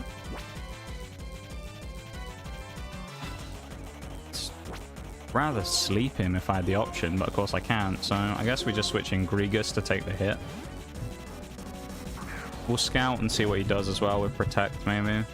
Slash, that's actually huge. We'll Will-O-Wisp anyway, because I think he is a special attacker, but...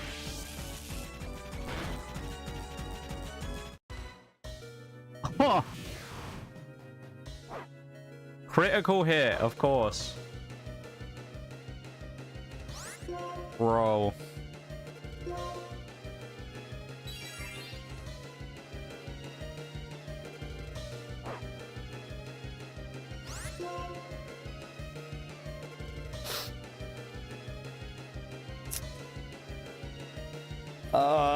This is awkward.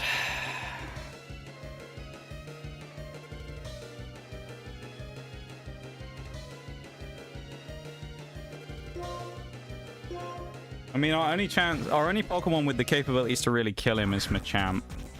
So we're going to have to throw Machamp in to... Oh, he's really... Actually, that's good, because he's going to be on Burn. Okay, that's fine. Even with a Burn, that's still hit kind of hard, but... I don't know if we take this, but we have to try it. Okay. This needs to kill. It should, with the power of Machamp. There we go. Oh, man, this is stressful. Blastoise. Again, Magnezone would be amazing here, but he is not really in a position to fight. Lapras is good here, though. Swellow is probably fine as well. I think we switch to Lapras, probably. He could have Flash Cannon, but it'll be neutral. Oh, that's annoying. This is going to be a really shit fight, because it's just going to be, like...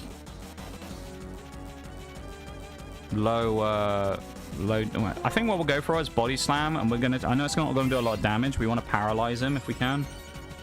Water Absorb? No, we're, whatever his other ability is. I don't remember what Lapras's ability is. It's not Shell Armor, so we can't get critted, which is nice. I want to get the Para. Ideally, I'd love a Freeze, but... He's gone up to +6 defense. Oh boy. I don't think we can afford to just keep wasting turns trying to power, though, at this point. I think we've just got to go, like, Ice Beam. Okay, Skull Bash. Actually, this works, right? This works. Because he's stuck in Skull Bash, which is a normal type move. We can switch into Cofagrigus and stop it.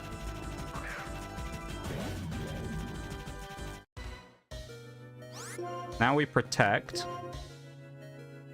See what he tries to use. Water Pulse. Okay. Now we switch back into Lapras. He probably Water Pulses again. As long as it doesn't Shell Smash. Yeah. I'm hoping he doesn't have that. That's basically all this is hope at this point. See what Surf does to him.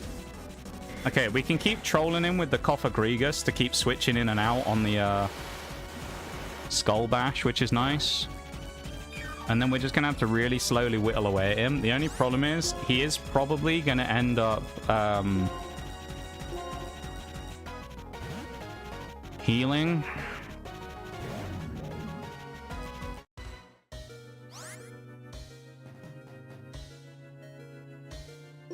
We'll waste his PP by just spamming Protect on him.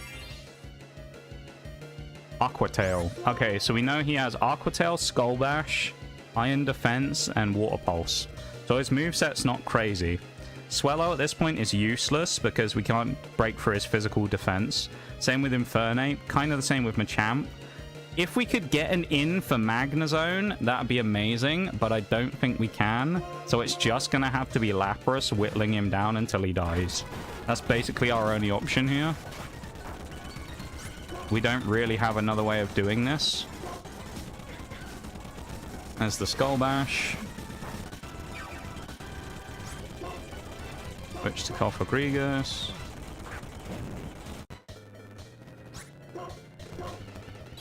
Waste a turn. He goes for Water Pulse. What we could do with that'd be nice if he misses one of his Aqua Tails. That'd be nice. That's a bit awkward. Actually, he probably Skull Bashes again though, right?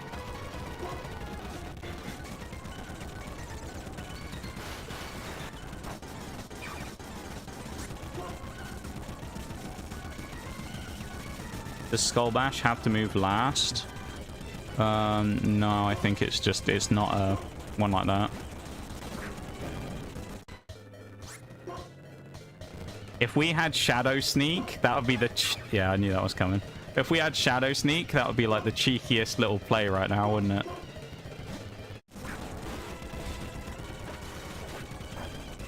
Problem is, we're just getting whittled down.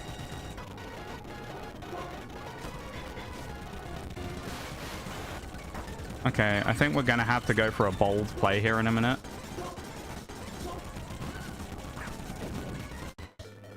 The problem this is the thing though. I don't think Magnezone outspeeds the Blastoise.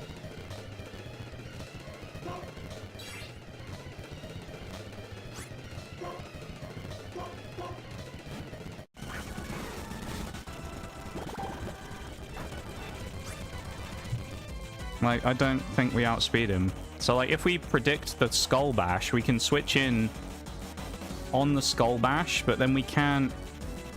I don't know if we'll eat the Skull Bash, that's the thing. It's possible, because we do resist it. Let's have a look at the numbers, I'm curious. Oh, we already have Magnezone in there. Because Blastoise isn't fast, but he's not super slow either. He outspeeds us.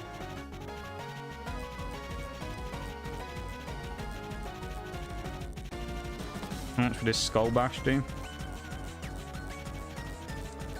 11 to 14%. This is just a like base level Magnezone. How much does Zone have?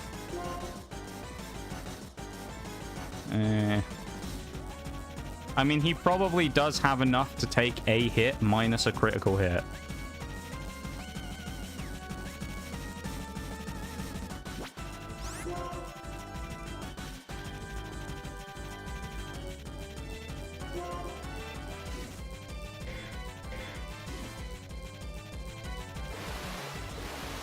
I think, honestly, we may just have to go for it. Because, like, we can PP stall this, like, setup he's using.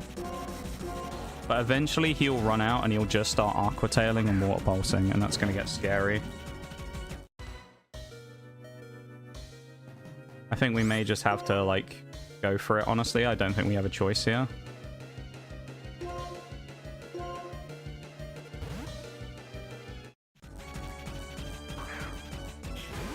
Hi, Phoenix. Welcome in, man. We're in a tough spot right now. We have to risk it. Watch him Water Pulse this turn.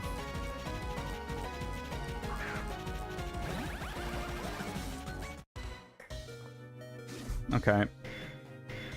The only other option we have is that we Thunder Wave him this turn, taking the hit, and then try and knock him out with Thunderbolt next turn.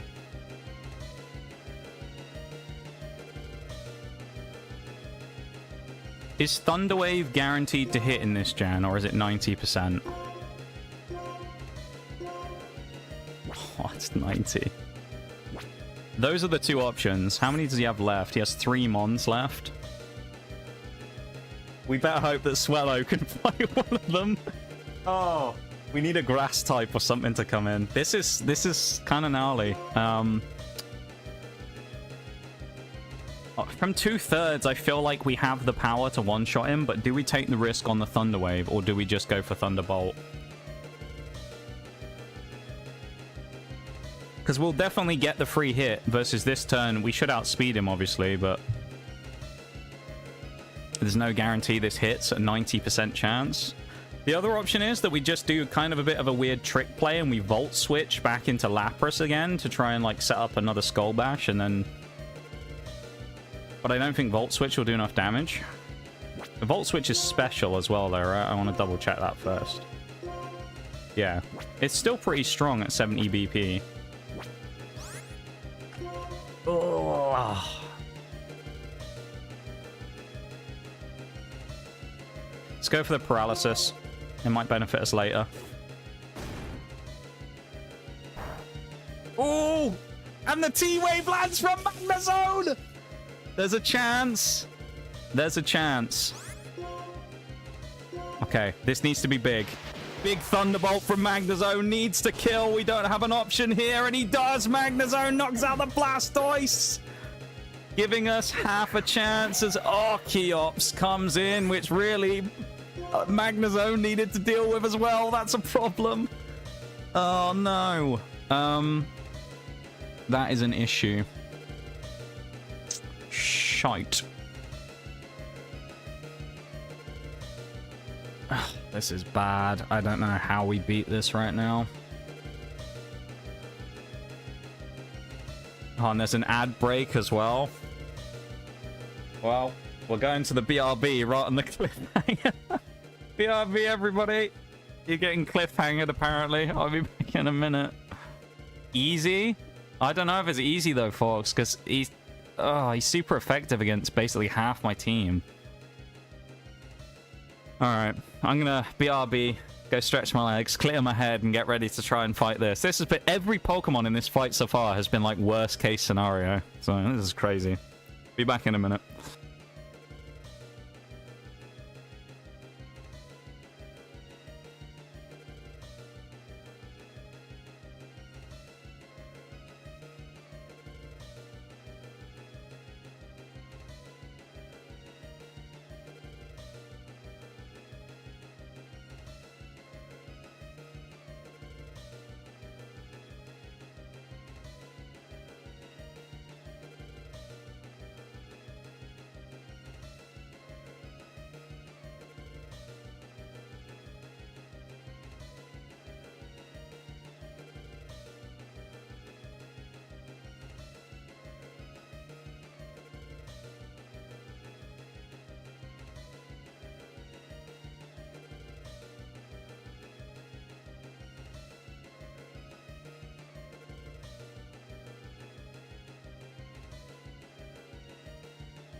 Okay. I'll be honest. I've been racking my brain trying to figure out what the play is to beat this thing here. I'm not sure what the switch in is. I mean, it probably has to be Infernape, I think. If like a few people were in a better position, because it's not going to go for a flying type move, so if we were in like slightly more HP, Machamp is probably the switch in here to kill it with Stone Edge next turn. So it's got to be Swellow, with the idea that if Swellow gets hit, he gets sacked probably, or Infernape. And then the other option is, like, we could bring in Lapras, but I don't think Lapras takes a hit, and then we use like Ice Shard.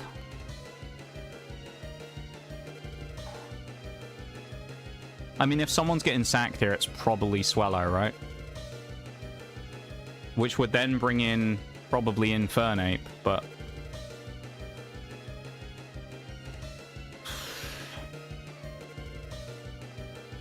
I mean, best case scenario is he, like, doesn't attack first turn or something, but I don't know what else he would do if he doesn't. Like, I don't know what Archeops' moveset is, really.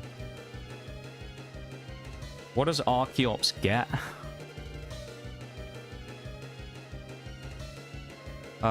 U-turn... He doesn't get Rock Slide. He's got U-turn, Crunch, Acrobatics, Dragon Breath. He doesn't actually get that many moves. He doesn't really get a Rock-type move, either. He gets, like, Ancient Power and Rock Slide, but Rock Slide's too far around.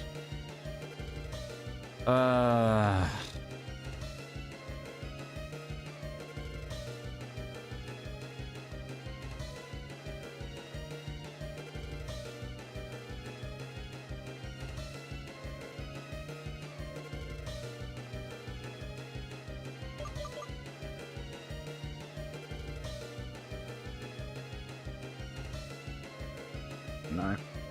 I don't know.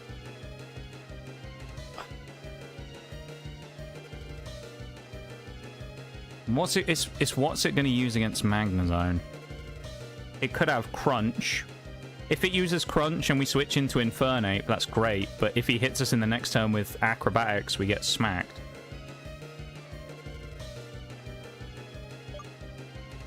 Does Swellow have anything that may be like a ace in the hole? We could try double team, but like, I think this is like the only option, honestly, is switch to Swellow. Can't really stick around today because I promised for weeks to finish a design, and now my friends are lovingly bullying me for not finishing it. I'll have to dip soon, but I hope... Dragon's Breath. Oh. Do we think we outspeed him? I hope you crush this day. I have faith and hope. Mine is waning by the second, I'll be honest. Double team? What, and we just go for the luck?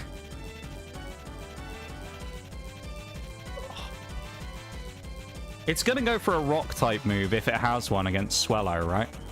It doesn't have Rock Slide, so it basically has to go Ancient Power. The question is it worth switching in on an Ancient... They tried to nail the coffin shut, but no, you lot just won't stay down. This is yours now. The pressure's just ramped up a gear. Oh no. Hi Raiders, welcome in Lupin. You've joined us at a phenomenal time. I can't believe what I'm seeing. We are basically, right now, we're in a position against the Elite Four. Half our team are on 1 HP. We've got to beat an Archeops that we have nothing really to beat it with. And we're staring down the barrel of potentially losing the entire run. It's a hell of a time to come in. It's this is a high pressure scenario right now. I'm scared.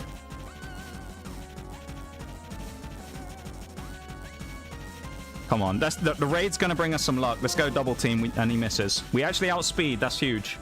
Welcome in there, Raiders. Thank you so much for the raid, Lupin. I hope you had a great stream. Can you do a shout out, please, Forks, as well? Went for Crunch. All right, we probably lose the critical hit, dude. All right, gives us the switch into our boy at least. We can bring in Infernape now. Oh, do we bring in Machamp though? Oh. I don't know. I hate this. Oh, I think we got to bring in Infernate, right? And then we can Mark Punch second turn to hopefully... We've probably got a close combat and then Mark Punch. I think that's probably the only way we do this. Raid and run because the puppy needs to get ears clean, but I hope you're having a good stream. Oh, we're having something. Not that much. Welcome in, Pope Papa Frank. Better not mess this up. It's my first impression of you. Prepare to be disappointed. That's all I can say. Oh, no. I'm scared, man. No guts, no glory. This is a randomizer hardcore Nuzlocke, is what we're doing here as well, by the way. Just so everybody knows. If we outspeed and we knock our own defense down, that's going to be really bad, but it's the only choice we have. That is the worst thing that could have happened. Are you serious?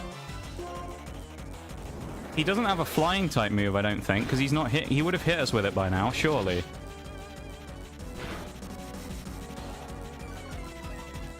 He can't have acrobatics. All right, we get the Mark Punch. We just have to dodge the paralysis.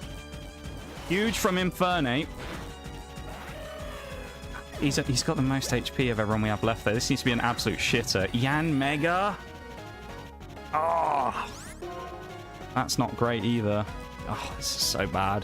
I mean, Lapras is not a terrible switch in here, but like...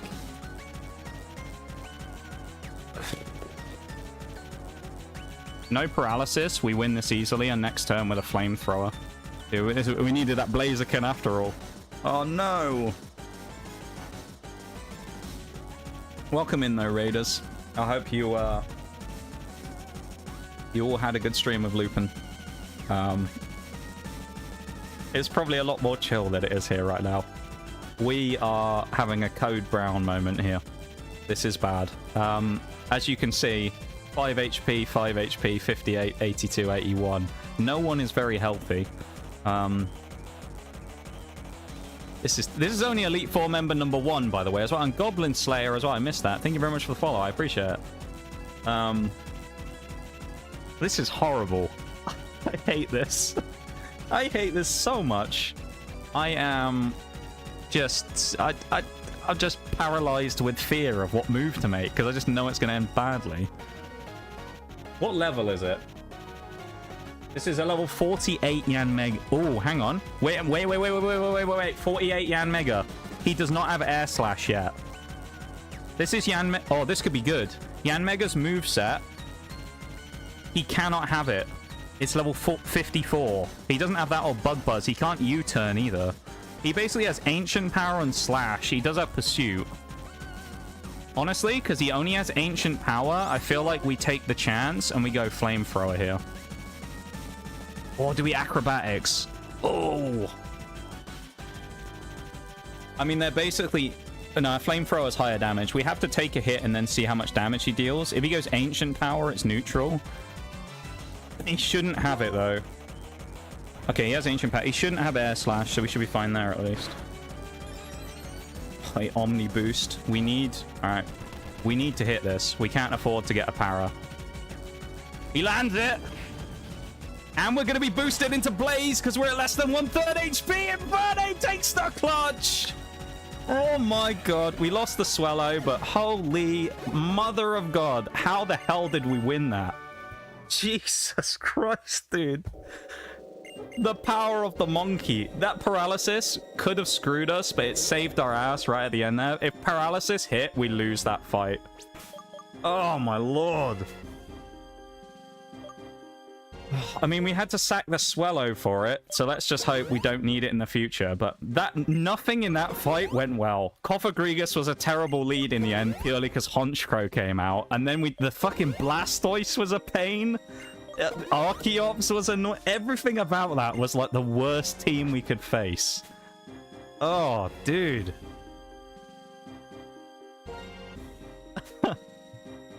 That was awful. I don't know if you'll remember this or not, Forks. This is a question for you, because I know you'll be reliable on this, probably.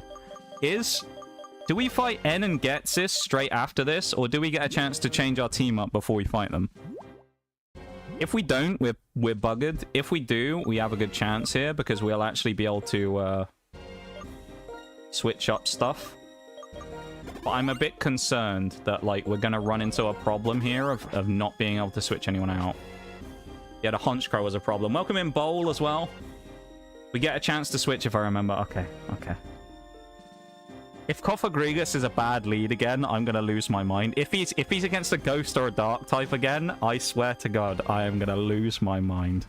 This is Grimsley, I think, isn't it? Yeah, Mr. Grimsley. Not the one from stream, though. Oh, man. Well, Raiders, there you go. That could have been a terrible situation. It turned out to be a monumental clutch. So I hope that was worthy of not blowing the first impression that some of you have of me. That was terrifying.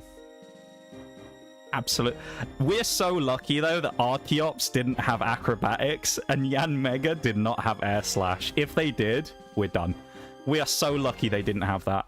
But then again, if you look at the rest of the fight, we got really unlucky. The Magnezone crit was horrible. Like, there were some bad spots in that. We're lucky that you got Blastoise got locked into Skull Bash, though, otherwise we were in trouble. None of those Pokemon that Elite Four member there had, Chantel, none of them were, like, crap Mons. They were all good Mons that were fairly competitive. We need, like, a Magikarp in here so we can just kind of settle down. Mewtwo, great. Okay, well, at least it's a Psychic type. Cofagrigus can't really cripple this thing that well either. I mean, the best thing we can probably do here is...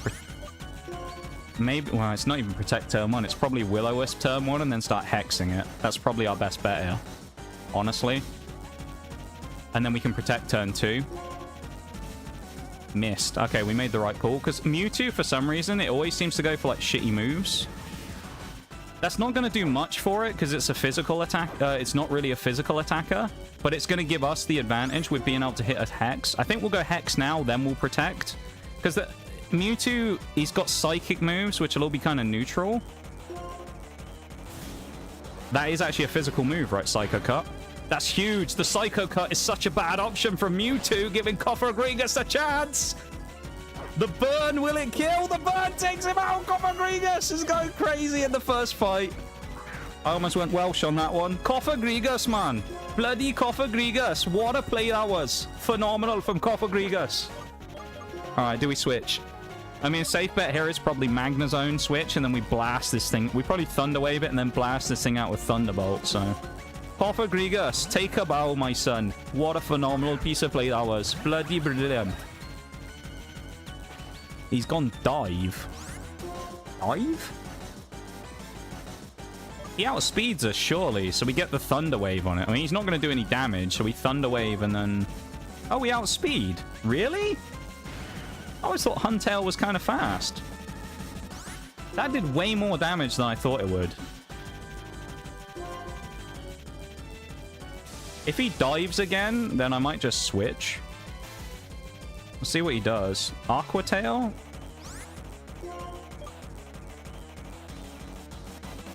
The temptation, though, actually, to Volt Switch here into someone else is kind of high. Volt Switch into Lapras, maybe? Because we still get a monster hit with the Volt Switch, and then I think it just keeps us safe, because Magnezone took a lot of damage. I'm not sure I want to take another one of those hits. Kind of got lucky with the Aqua Tail getting fucked off. Magnezone with a monster shot. Absolutely knocks out Huntail from full HP. Annoyingly, we'll have to make the first switch, though, I think. Cofagrigus wants to learn Mean Look. No. Absolutely not. Oh. This is what I hate. It's because we have to make the switch first. It's basically the start of the battle again where we don't know what's going to come out. So it's always hard to pick. Cofagrigus is solid just because he cripples everything, but if we needed one of the other offensive threats, we'll kick ourselves. But I mean, Cofagrigus is the safe play, I think. He's the safe, you bring him in when you need someone that's just kind of there. This is a bit of a problem because we can't hit the Noctowl. What we can do, though, he probably doesn't have any physical moves either, though, does he? Honestly, probably the best bet. We should have just Thunderbolted. If we just not switched, we'd have been fine. I think Lapras is probably a better bet than bringing Magnezone in, just so Magnezone has a bit of bulk for later. I think Lapras, and then we probably Ice Beam next turn. Because Magnezone is a safe switch back in because he's not going to take a lot of damage because of Psychic and Flying. But it's just kind of a question of, like, you don't want Noctowl to, like, fuck him up. Will-O-Wisp it and then Protect to scout and make a switch. Yeah, it's not a bad option, honestly. It looks kind of the same as Mewtwo, where it shouldn't really do much in terms of offensive for Noctowl, but Noctowl kind of sucks, so... He tried to hit me with something that couldn't hit me. That's interesting. Why... I wonder if Noctowl doesn't have a move to hit Cofagrigus. Because why would you use a normal type move on turn 1 if you have a chance to hit him with a flying type move? That's really weird. If we scout him and he only has normal moves, we might just sit in here and wait for him to die of burn. He's trying to use Synchronize. Honestly, I think our best bet is just PP stall him with Shadow Ball and then burn him again and just make him die from burn. Honestly, because I don't think he can hit us. It looks like he can't do any damage. And I assume Synchronizes, he's trying to put the burn on us, but it can't hit us. So I guess we're just going to be really cheap. This is where Toxic would be so much nicer because Burn's damage is kind of pathetic and he's just going to full restore, but... Okay, realistically, if he full restores, he does it this turn. So we set up the Will-O-Wisp now so that he comes in. We missed. Fine. I mean, I'd rather just PP stall on Cofagrigus and guarantee he dies for no, you know, no harm than switch into someone else and get burned. So we can kind of do this all day. Because now we'll just use a couple of Hex PP just so we don't run out of Shadow Ball in case we need it. But Shadow Ball's less useful, so we'll kind of just alternate. Realistically, we will use another Will-O-Wisp as well because he might end up healing again now. I don't know, though. No, he goes for that. He's going to die. Or is he going to stay on 1 HP? No. Huh? Now after that, he air slashes. What the actual fuck was that? What was that? Okay. Against the Azumarill, it's not huge power. It could be annoying, but we should That's kind of annoying, but actually it's Lapras works well against this thing, especially we get there's the burn from Cofagrigus. We'll scout his first turn. He might Aqua Jet. We'll scout it with Protect, and then this is why we brought Cofagrigus, because he's just an absolute trolling monster. Okay, we'll do more damage with Burn than Aqua Ring will bring back. I think the safest bet probably is to bring Lapras. Hex? You think we can take a hit? If he's huge power, though, and he hits us with Aqua Tail, we're fucked. With Rain Boost? I mean, I know he's Will-O-Wisped, but... Well, he is Will-O-Wisped. I'm going to run the number... Oh, it's huge power? Well, we don't know, do we? We don't know, because it's randomized, so it could have anything. I'm going to run the numbers. How about that? Let's see if we could. No, actually, let's not even run the numbers. I think the consideration to take a risk here, like knowing it could be huge power, to risk Cofagrigus, I feel like is maybe a crazy play. So maybe we just go Lapras, because I mean, his Aqua Tail is going to do nothing anyway, because he's burned, even if it is rain. So I feel like we take it better here. He missed anyway. He did go Aqua Tail. We probably take the hit better here. See what Body Slam does, but we might end up changing moves. Double Edge. Ah, there you go. That's what we wanted. He's not going to do a lot of damage here. Probably he only has one full restore as well, because I assume he would have restored the Noctowl. I was thinking as well play for the para, but it doesn't make sense because he's already burned, so we can't paralyze him. Okay, this is definitely a lot smoother than the previous fight so far. That's kind of not what we wanted to see, though. Ampharos is annoying. Magnezone is probably the best switch in here, just to eat the shot from it, and then maybe we Volt Switch out into someone else, or we just straight switch into Machamp and Earthquake his ass. It's going to use an Electric-type move, that's the problem. Hang on, let's do a moveset check here, because last time when we thought Yanmega was going to be a problem, he turned out to be a joke because of his move pool. Let's check Ampharos and see if it has any of its big hitters like Thunderbolt yet. What level is it? 48. Okay, it can't have Thunder or Power Gem. It can't have Signal Beam. Its worst move is going to be Discharge. It has electric. The worst moves it can have, 3 offensive moves, are Thunder Punch, Electro Ball, and Discharge. All of which I think Magnezone eats fairly well. Probably Machamp eats all of them as well. I mean, actually, how fast is Ampharos? It's not that quick, is it? Ampharos is fairly slow, from what I remember. 55? What's Machamp's base speed? 55. Oh, it's going to come down to nature and EVs and IVs. Machamp Earthquake is the easiest way of getting this thing out as quickly as possible. Electro Ball, so if we look at it this way, Electro Ball won't do a lot of damage because we're equal on speed, so it won't get a big boost. Discharge will hurt if he uses it, and Thunder Punch isn't going to be insane. Because Ampharos only has 75 best base attack. I mean, the safest bet is just Magnezone again, honestly. But then if we want to go for a riskier offensive option, one of these two is probably not bad to switch in. Just Infernape definitely outspeeds it. It's whether or not he can kill in one hit. And if he can't, can he take 2 hits from Discharge? Which I'm checking. I'm looking at the numbers here. I'm not fucking around. All right, Ampharos.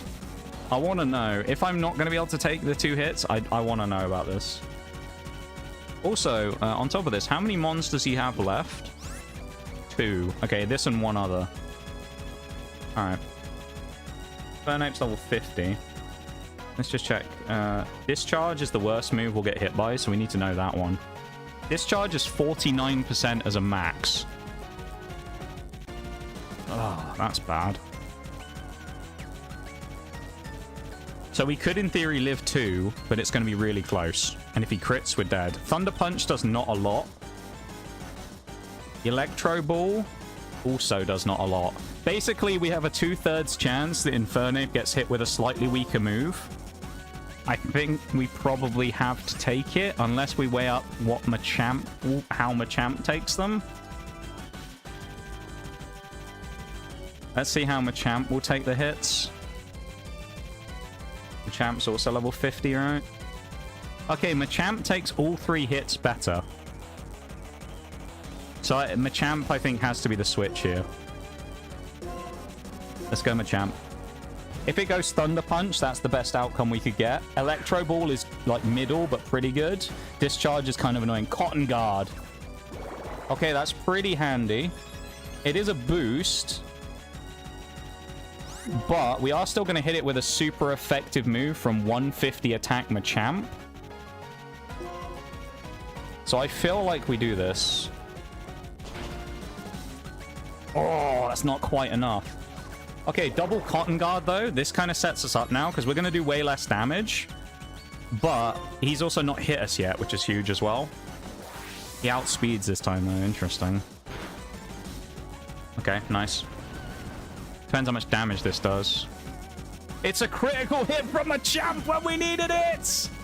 A bit of luck going our way, and a Cinccino coming in as well, which is not going to be able to survive the power of our 4-armed boy as he... unless he gets put to sleep. Fuck's sake.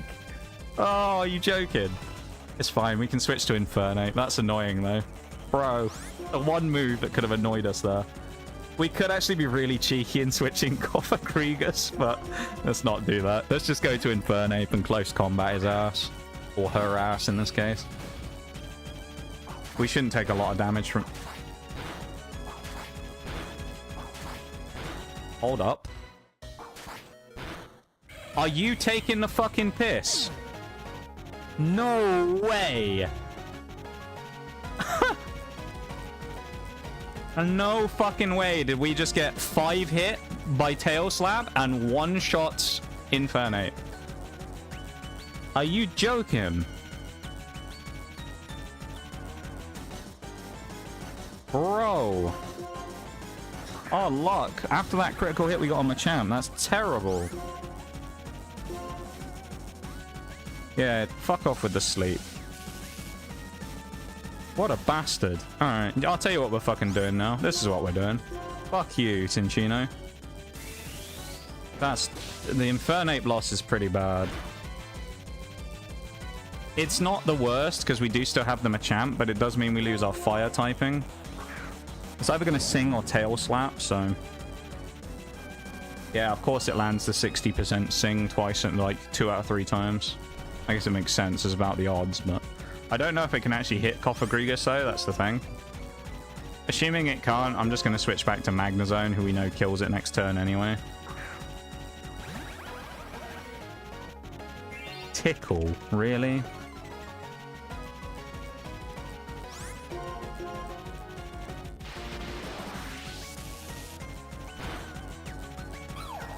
Well, that's 2 fights we've come through now. We haven't gained as much XP as I was expecting either, to be honest. Oh, man, that was another... I mean, that fight was really good until the last bit there, but then, like, you can't really foresee that happening. The critical hit doomed us, but also getting a 5 hit on Tail Slap, of course it does. Like, of all the things to get, just when we didn't need it, it hits the 5 hit.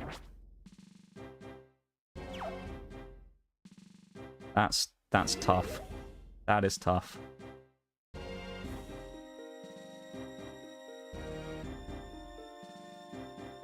Hindsight, the coffin was the right move when we joked about it. Yeah, it was. Annoyingly, it was, because we should have just burned it and then... okay, this is... I don't remember her name. It's not Phoebe, that's the one from the other game. What's her name? Caitlyn. And then we fight Marshall last. So we're going into this on a 4-on-6. We really need... Basically, these next 2 fights need to be full of shitters again. Because otherwise, we're going to have to fight N and Getsis later on with a really substandard team. Or actually, let's also go off and do a bit of max ethers. Because Cofagrigus used a lot of stuff that last fight, so we'll do that. We'll also get Protect back as well. Do we want anything? I think Machamp's still fine. Magnezone I think's okay. Lapras is probably fine as well.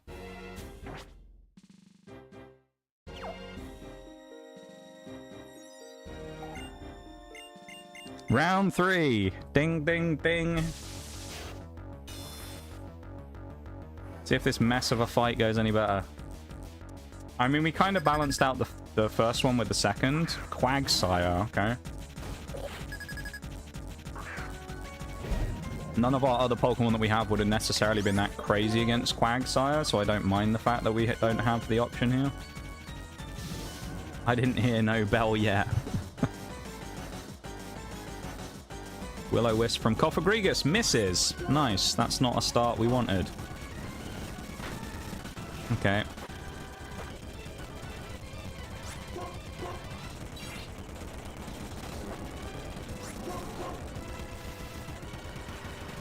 This isn't going to kill, I don't think. Okay, it's going to be a heal, probably. Yeah. We could have done with that full restore on turn 1 just to avoid us taking the Earthquake. Missed.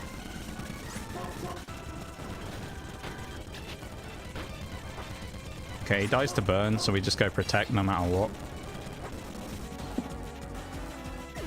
Alright, Cofagrigus took a lot of damage. Oh no! The only thing that can take down Cofagrigus! Cofagrigus! That's not good. Honestly, our best bet is probably switching out, because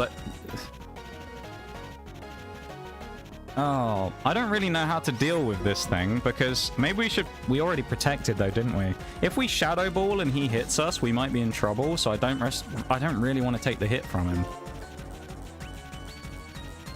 Honestly, Lapras is probably not a bad switch here. It depends what he uses. We don't know what he's going to have. Like, what moveset is going to... It's not going to have the TMs that we had on. So, there's at least that. It's not going to be as troll as our one is. I mean, Magnezone is probably okay here because of the safe switch. Honestly, Machamp, crazily, you'll lose no guard though because you'll get hit with Mummy. We don't want that. And a Lapras. I don't think Cofagrigus can fight Cofagrigus just because he's taking too much damage. He'd be fine otherwise, I think, but...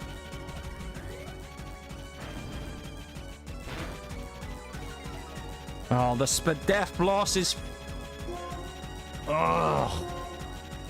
Special defense loss is fucking tragic, though. Okay. Oh, no. Are you serious?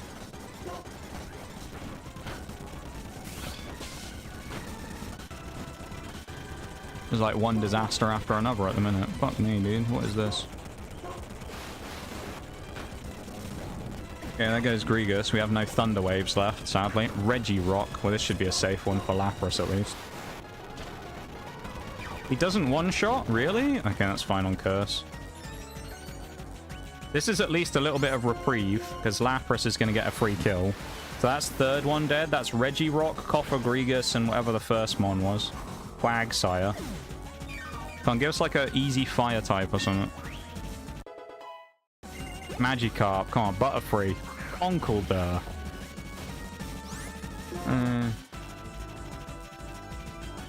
Logic says Cofagrigus, but if he has knockoff, then that's a problem, isn't it? Oh, he might be Guts as well. Burning him is not necessarily a good option. Machamp probably has to be the one to fight him.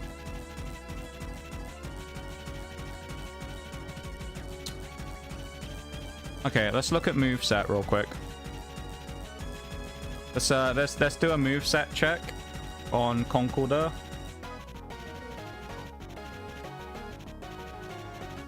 Depends what he has. He may have Mach Punch. If he... What does he get at Gen 5? What level is he? 50. Okay, he can't have Focus Punch, can't have Superpower. He could have Stone Edge, Hammer Arm, Rock Slide, or Dynamic Punch. Machamp takes all of those. He doesn't have anything that threatens Machamp. They're all neutral or not very effective, basically. So I feel like Machamp has to be the switch here. If we had, like, Flip Turn or something, that'd be so nice to just get a free switch, but... Hammer Arm, if he misses, that'd be a bonus. He's gonna get minus speed, though, isn't he? Okay, I didn't think that would threaten us that much. Oh my god. That did so much more damage than I thought it would. Holy shit. We know we're faster than him. I don't know if we can one-shot him. At level 50, we have to one-shot him. This is like our only choice. Otherwise, Machamp dies, and that's huge. If he Mach Punches us as well, does he get Mach Punch already? Does he get it in this gen? No, he doesn't. It's an egg move. Good.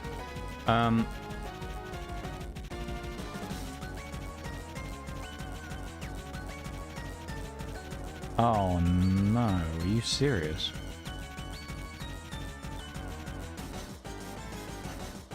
Oh, it's just cross-chopped it. Oh no. The most damage we can do to him in one hit is 48%, just based on like flat stats and no changes to EVs and IVs, which is cross-chop.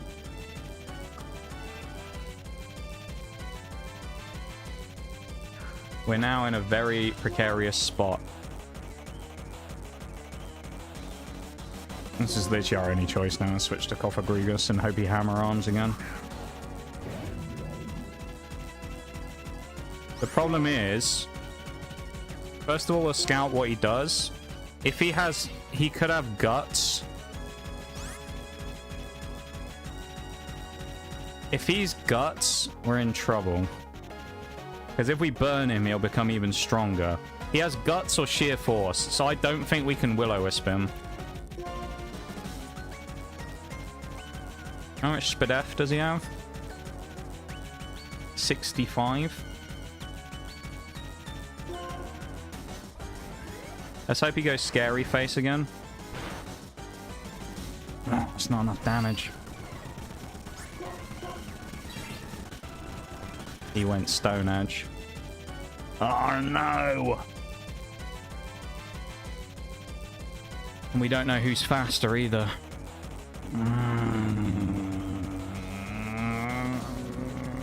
This is bad. This is bad. We're slower than him as well.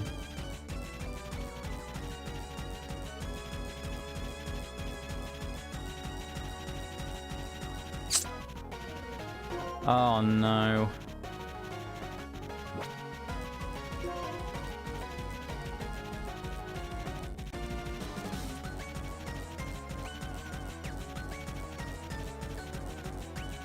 I think the only option maybe here, and I don't even know if we'll be able to do it, is switch to Magnezone to eat the Stone Edge and Thunderbolt him. Or... it depends how much damage Stone Edge does. If Stone Edge does less than half the Magnezone, which I don't think it will, we could try the Volt switch into Cofagrigus again, because he'll go Hammer Arm. We have to knock him out with Magnezone, though. This is like the only option now. I think this is our only option. I don't think we have another chance here. Stone Edge missing would have been amazing there, though. Oh, it didn't do a lot of damage, did it? We can't paralyze him. We either Volt Switch or we go straight for the kill. I'm checking it. I know I'm checking a lot of stuff here, right? But this is so precarious. I'm not fucking around with this one. Normally, I'd be a bit more like, let's just go for it and see what happens. This one, I'm a bit... on Thunderbolt. Oh no. Okay, well, hang on. Wasn't he plus special attack nature? This is going to be... okay, he has 165. What have I got on here? 150. Okay, so he's going to be more than it's saying he is. Down to 165. Oh no. This is gonna be... oh no. Oh no, no, no. Oh no. Dude, if he had Magnet, he would... oh. So, the number, yeah, of percentage HP we would expect to take off of a Conkeldurr. Of course, we don't know what nature he is or anything, but assuming it's just regular Conkeldurr, we'd expect to take 55 to 65%. Oh no. Which is like probably just out of range. I think we have to switch the Volt switch to Cofagrigus and then do the same thing again, knowing we can take the hit from Stone Edge. I think that's our only choice. If we get a crit here, that would be huge. Okay. I was actually thinking as well, what we don't want is to paralyze. If we paralyze, we're in trouble. We really have to hope he goes for Hammer Arm, not Stone Edge here as well. I don't know why he would, but okay, nice. Now he's going to go Stone Edge because it's all he can hit us with. We switch back.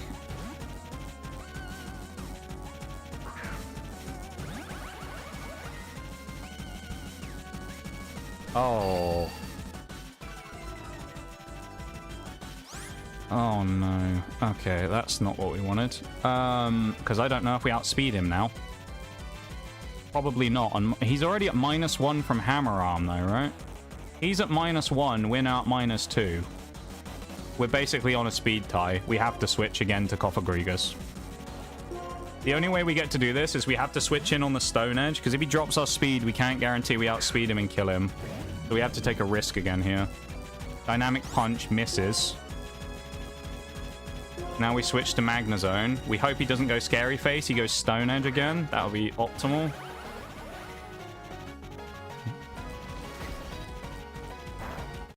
Oh. Okay.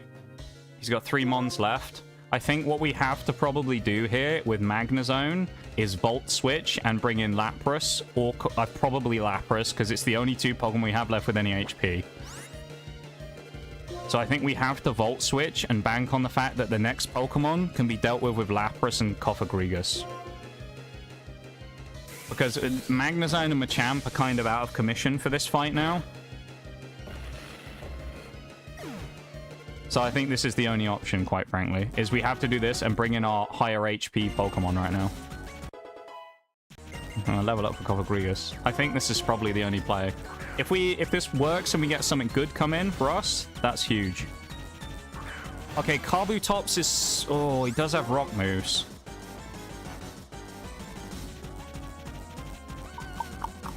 Oh. Right, what does he get? We need to check Kabutops. I think he might only have Ancient Power, which, honestly, I'm not that scared of. What's he got? Ancient Power at 54. He has no Rock-type moves. He has Mega Drain, but... Lapras probably eats that for breakfast. Manga Getsus gotta be the biggest hater in all of Pokemon? Really? I've never seen anything about that. What's so bad about Manga Getsus? What does he do? Why is he so evil? I mean, obviously, other than just being Getsus, anyway, but...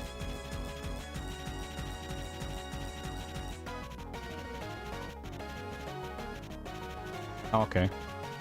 Right, I've looked at the numbers. We should be fine here. Metal Sound misses. Huge first turn. Lapras gets the hit in. And we gain a tiny amount of HP back. Can't be critted, remember? So, because we have Shell Armor. It all comes down to what the final Pokemon is. As to whether this is another, like, relatively smooth fight or scary. Kyurem. Oh, no. Machamp would be so good for fighting this. Same with Magnezone, but we can't bring either of them in. Lapras is also kind of good for fighting this, though. We can do neutral Ice Beams. He can't get the annoying move that would be devastating for us, which is Freeze Dry, because that doesn't exist yet.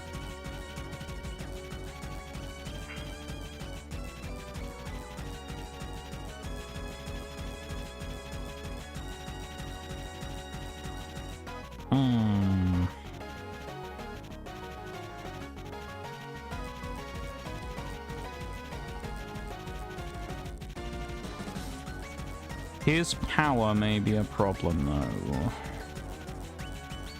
He does have access to Ancient Power, potentially. He gets Glaciate at level 50. So he can't have Glaciate. He can't have Dragon Pulse. His worst moves are basically Slash, Dragon's Breath, Ice Beam, and an Ancient Power.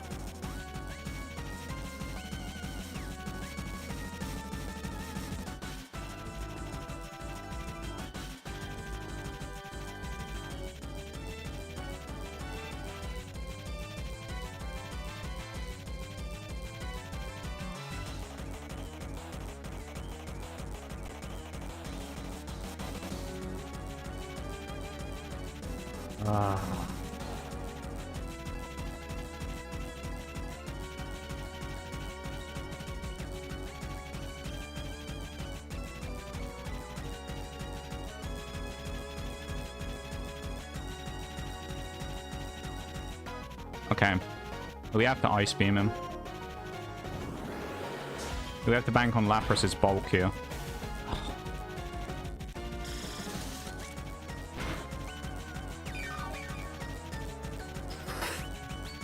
Okay. His team as in the games? I don't know what you mean.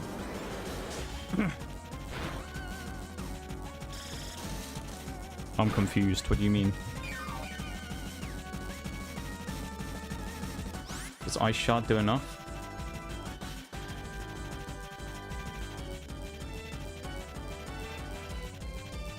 $12 to 14%. Maybe.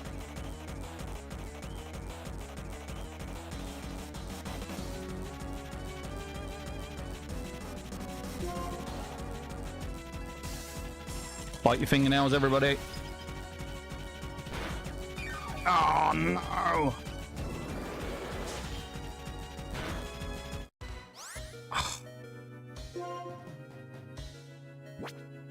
It comes down to this.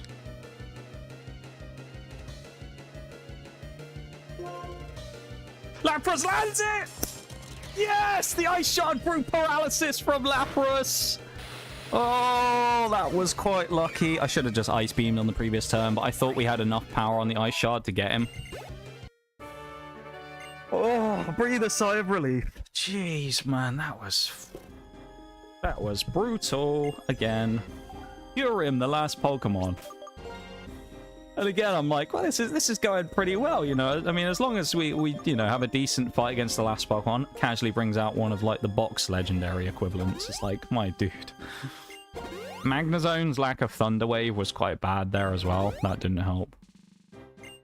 Ancient Power's a big problem. I actually looked it up, folks. Interestingly, Ancient Power would have only done about 30%, so it wouldn't actually have been as bad as initially thought. Yeah, so it wouldn't have been great, but like probably if he'd used that consistently instead of what he was doing, we'd have been in a lot more trouble. All of these fights, though, are coming down to the wire. Yeah, the cheek clenchers, man. They added the context that Getsus was specifically made to counter protagonist who is Black's team. He's basically manga Hilbert, as they have the same look. Interesting. Well, you learn something new every day.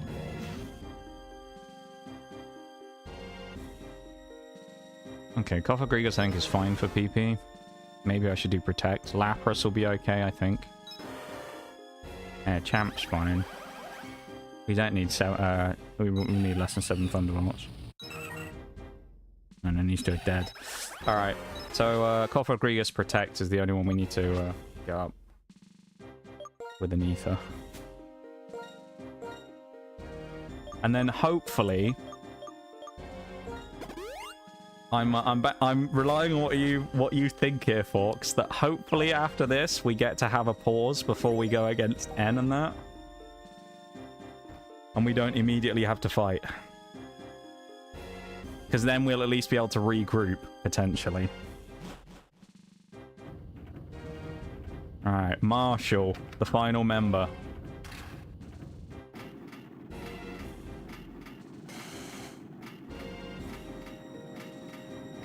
This has been a complete, like, white knuckle ride, isn't it? Bloody hell.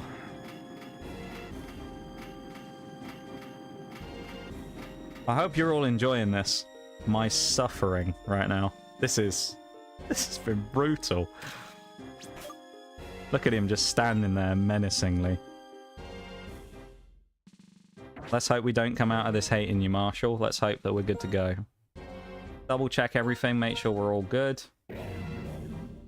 We do, I looked it up. Oh, thank... Praise the Lord, man. Praise the Lord.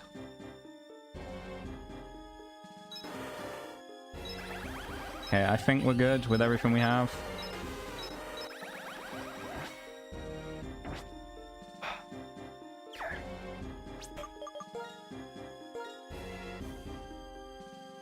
Come on.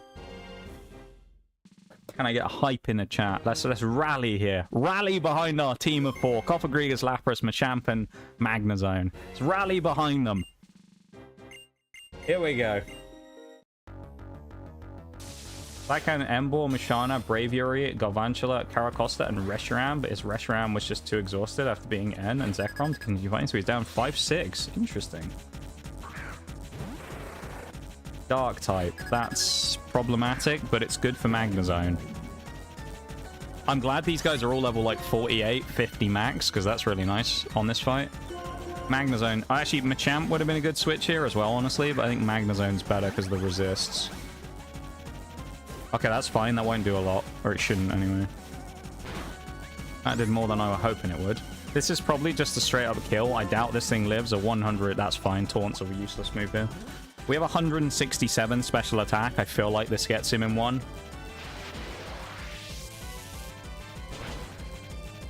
If it doesn't, we'll Volt Switch to Cofagrigus, but it does.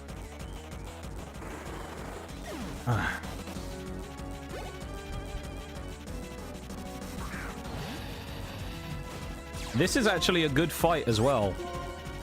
He can't do a huge amount to us, Strodigon. Oh, actually, does he get a fire move? Let's double check that. He is a dragon. There's a chance. Just want to be sure. He gets revenge at level 35. So he could have a fighting type move.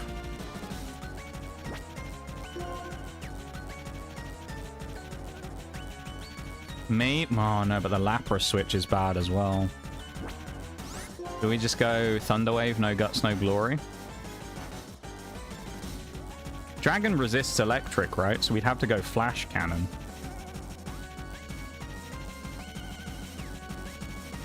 His revenge will only hit half as hard if he does have it. He can't have superpower, which is the dangerous move. He could Dragon Tail me. Druddigon's got a weird move pool. Tilo. Oh, we're taunted. Honestly, Volt Switch is not looking bad here into Machamp. Especially if he's fast.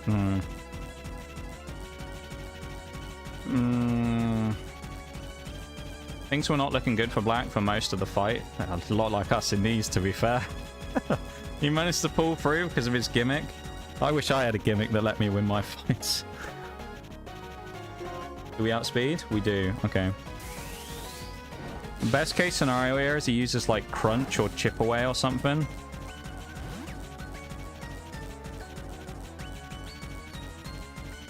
Oh, if we think he's going to revenge though, Cofagrigus is not a bad option. But he does have Night Slash and Crunch. Oh.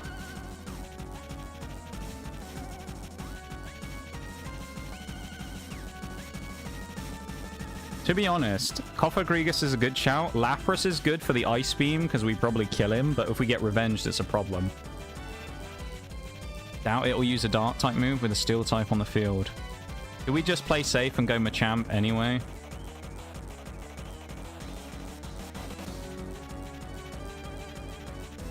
I'll come back and read that Andy as well because I'm like hyper focused in this at the minute, so I can't really like read about the lore right now. I appreciate you telling me about it, but right now I need to be locked in on the fight. I think we just go with the Machamp switch. I think it's the safest bet. Because if he does randomly Crunch, yeah, he Night Slash. If we'd have brought Cofagrigus into that, that would have been bad. Okay, best bet is probably Cross Chop because of the stab. Yeah, I don't know why he Night Slash there. That's weird. I don't know why you'd use that. Maybe it means he doesn't have Revenge. But then Noctowl tried to use Synchronize the entire time against, like, Cofagrigus he couldn't hit, and then finally used Air Slash on the last turn. So, I don't know. That's annoying. It would have been nice to finish him in one, but... oh well. Well, he died. He's wasted the full restore, though, actually, which is pretty nice. He's knocked out 2 Pokemon for the full restore. This just needs to do, like, half HP. Yeah, we win with a cross drop now. So that's Sharpedo and Druddigon dealt with. Neither of them are, like, existential threats, but they're both, like, kind of dangerous against the right situation. Ooh, speaking of dangerous... Bronzong. Cofagrigus fucking with this thing is kind of, I think, the play here. I'd love to stay with Machamp, just because I feel like we could probably take one hit from a Bronzong, because he's not really that offensively strong. But I think Cofagrigus probably is just the best play. And then we burn it and hex him. Don't worry, bro. Appreciate it, man. I know sometimes people in situations like that where you'll say, like, give me a minute to, like, you know, get through the fight. Some people will get really annoyed by that. So I appreciate you, you know. Oh, no switch out. How long does Future Sight take to hit? Is it 2 turns? Because can't we protect against Future Sight? Generation 5. Increases to 100. Its accuracy to 100 if you... Future Sight... 2 turns. Okay, is it 2... so it's Alright, so we got a free turn here where we hex. And then next turn... He outspeeds us? That makes sense. We are slow. Ooh. I wasn't expecting that. Okay. Chamberlain's scary face. No. Okay, it hit the second turn. Oh, you're annoying as well. Jellison. Scout it and see what it does. If we hadn't taken that hit, I'd say we stay in on Copper Grigus, but now we're in a bit of an awkward spot. Actually, Magnezone is probably an absolute easy fight for this, because isn't he Water Ghost?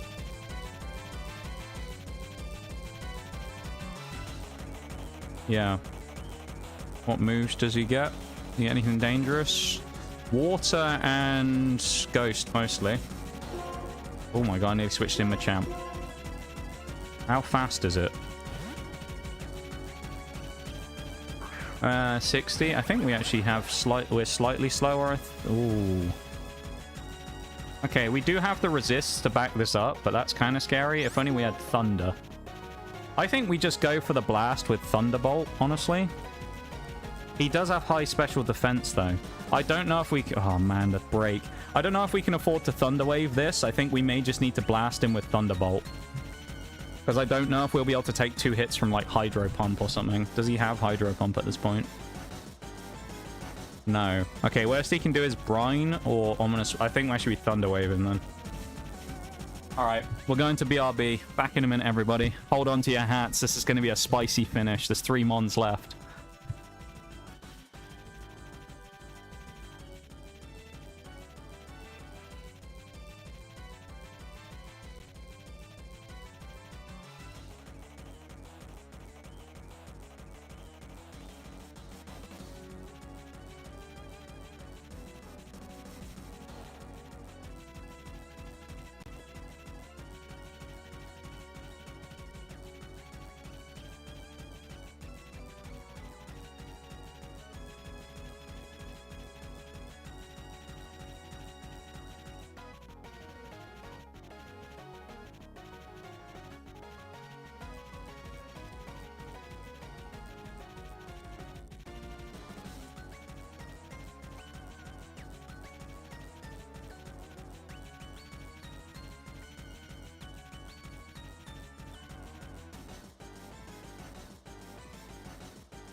Right.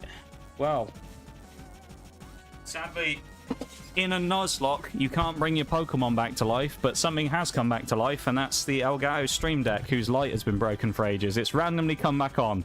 So there you go. We've got the Stream Deck's even here supporting us with its glowing lights.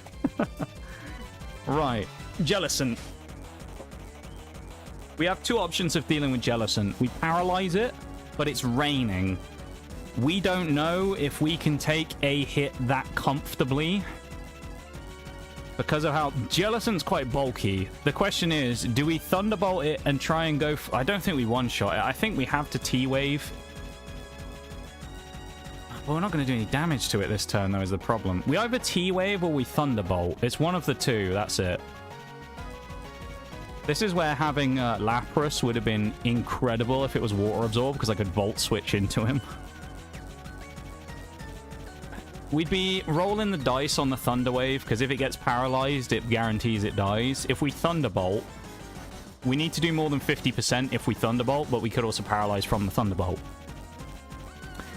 I'm kind of split on this one. I think either way works quite well. Because it's raining, I'm just a bit apprehensive about how much damage we're going to take. Unless then we Thunder Wave, get the paralysis, and then Volt Switch into Lapras to eat the hit of Hex or a Water move. Which is an... you know what? I think that might be the play. Yep, there's Thunder Wave. We missed. I don't know if we missed or it didn't affect him. I didn't see what it said. Did anyone catch what it said? I think we just Volt Switch now then. I don't think we can afford to paralyze. This needs to do big damage. I think we need over 50%, and then Lapras is going to have to just chip away the rest. Okay, that's pretty good. Cursed Body disables it. It's fine because we're getting the switch out. Lapras can probably whittle this thing down from where it is. There's a Brine. Hi, Shags. Welcome in, man. Rain Boost, we surf. Lapras outspeeds. And Lapras does not kill. Oh, no, not quite. Okay, we take a Hex. That's still pretty good. We get the Ice Shard. Jellicent goes down. Oh, how's it going, Shags? We're in a high-pressure scenario right now. We're in the Elite Four. This is the final member, the fourth member of the Elite Four. What is the next mon? Lissy. Okay.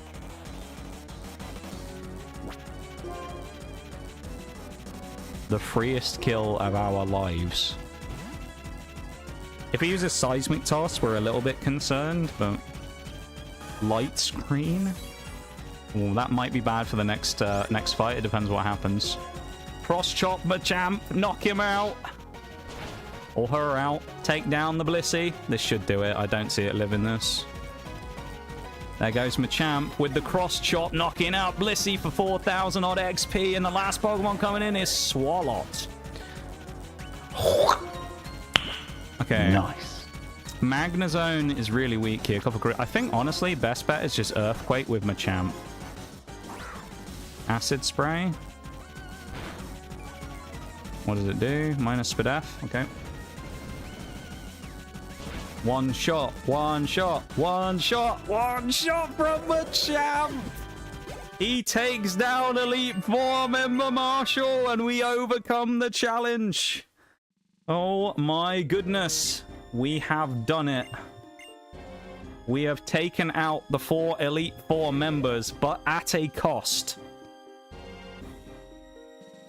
A devastating cost of both Infernape and Swellow. It was not an easy fight. None of that was easy. That was a tough situation. That was gnarly. However, after overcoming that, we now get a chance to pause and breathe. Oh, my lord. Windy AF over here. Power went out for almost an hour, but now we back. Dude, that sucks. I'm sorry to hear the power went out, man. That's horrible. We've been having a time of it here, Shags, mate. It's been action-packed today, let me tell you.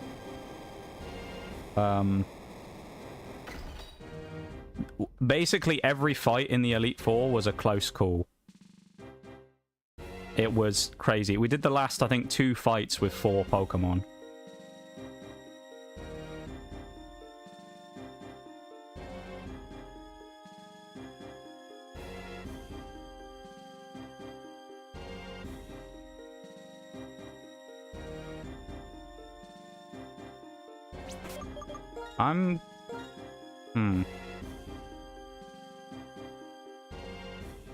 Fork said that we definitely get to go, like, heal and go to a PC or something, but I'm kind of scared.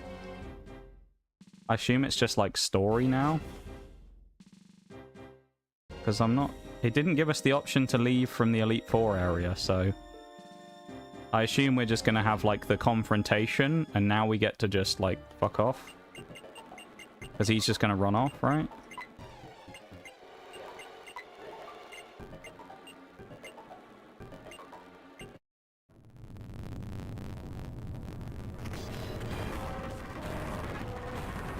Okay, we won't speed this up because it's kind of cool. The coffin stalls for the win. Dude, Cofagrigus Among Us. Cofagrigus was insane.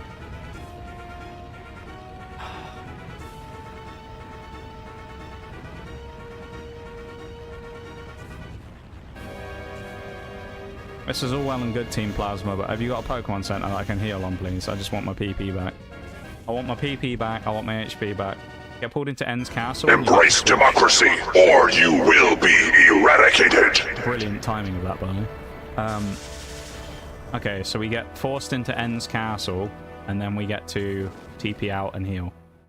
Where we're going to be switching out. At least, one good thing is we do have a like-for-like in that we can bring Blaziken back in. The other option, though, is more difficult. Like, I don't know who else we bring in, because there's not that many other options we had. Like, maybe Cloyster? Okay, into End's castle we go, I guess.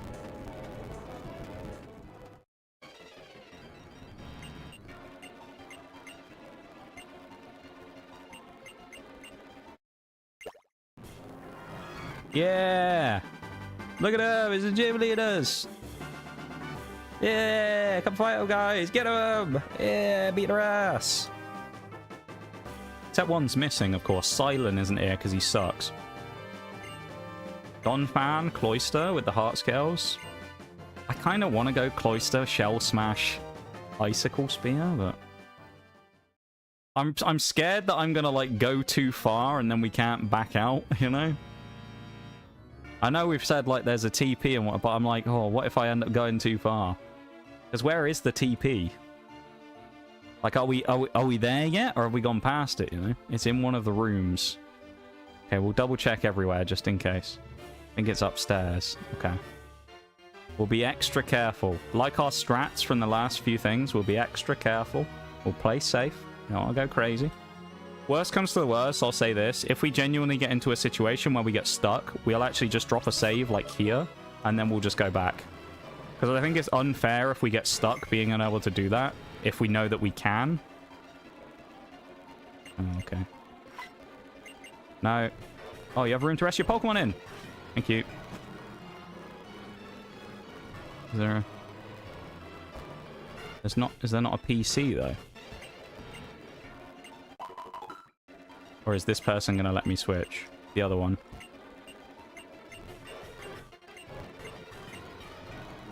Okay, we don't get a PC. That's kind of awkward. Alright. Alright, they want us to go up there. Are these guys going to battle me? Surely not.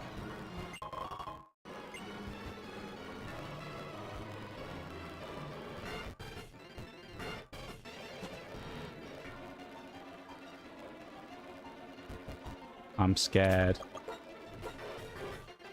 The rest room is nice, but, like, I don't...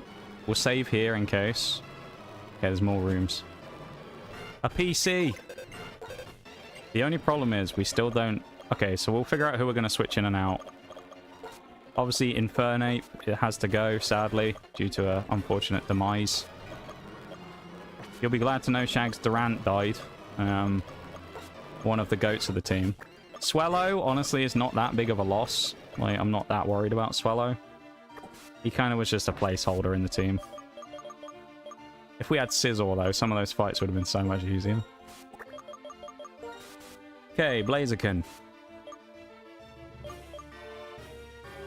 See, things are telling me to go Donphan, but at the same time, we witnessed the power of Cloyster before, and he is a bad type matchup because we've already got Lapras. But Shell Smash Cloyster, though, is just so... He's so good if we can get him set up.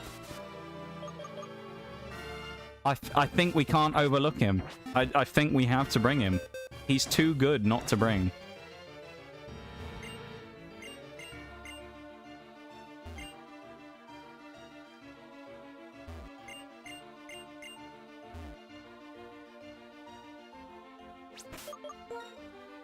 Drop Lapras for Cloyster? I don't know, because Lapras is kind of like our last, like, super bulky mon that can really take hits. Like, I know Cloyster can as well, but Cloyster's kind of going to be more of an offense weapon. But I feel like the Ice Shard is super nice. Is Brave Bird too much of a risk on Blaziken? No, we need it. I feel like maybe we run both, though, you know? I feel like Lapras and Cloyster can run together.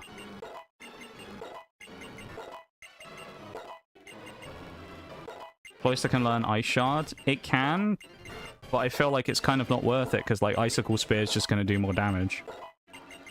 And if we Shell Smash, we lose all our defensive integrity, and I feel like we need the Lapras just in case. What is he holding? Is it a Pearl? Yeah, Pearl. We need White Herb. Yeah, that would be huge right now, actually. Dude, where's the fucking teleporter?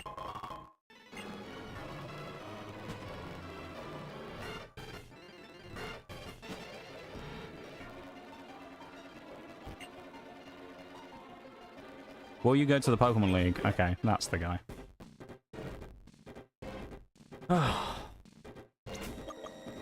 Alright. Oh, we don't have a flyer. Hold on.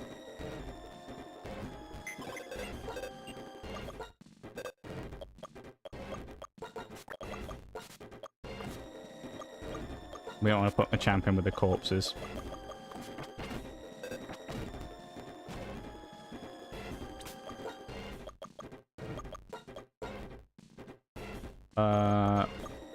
We didn't actually find where the official move tutor was, did we? It says move tutor's house in Driftvale, but we never actually found him. There's that guy who wants to teach, like, Fire Pledge, but...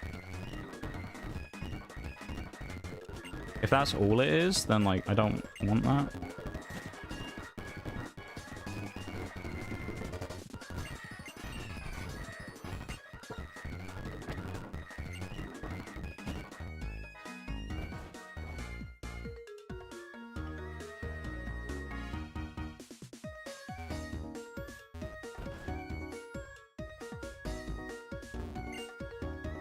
Yeah, that's the pledge guy.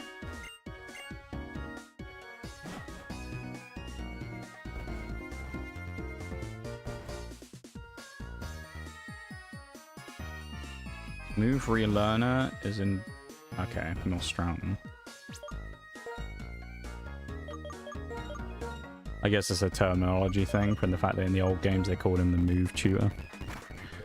But in this one they call him the Relearner.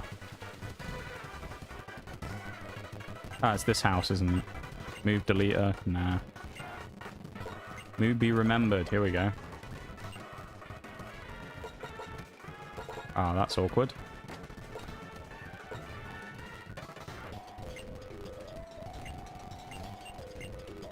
Okay, we're not using Cloyster.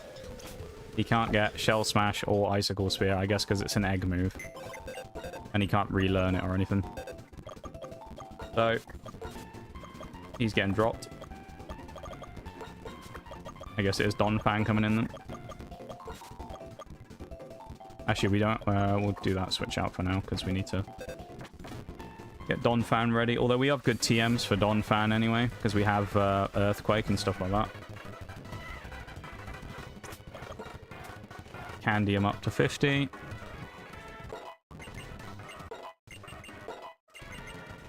Actually, we can candy up to whatever the ace of N is, which I think is 52. So I think that's fine if we do that.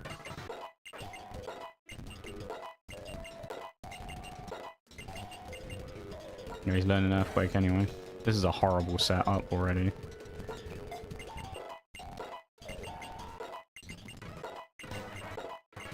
I'll double check that on N real quick. Is that his highest mon?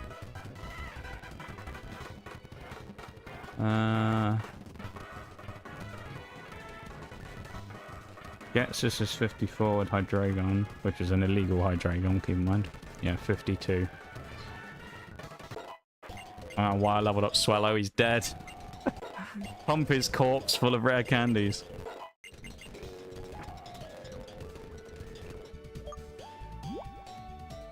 Okay, so Donphan realistically ain't gonna be able to learn anything good, like from the other stuff.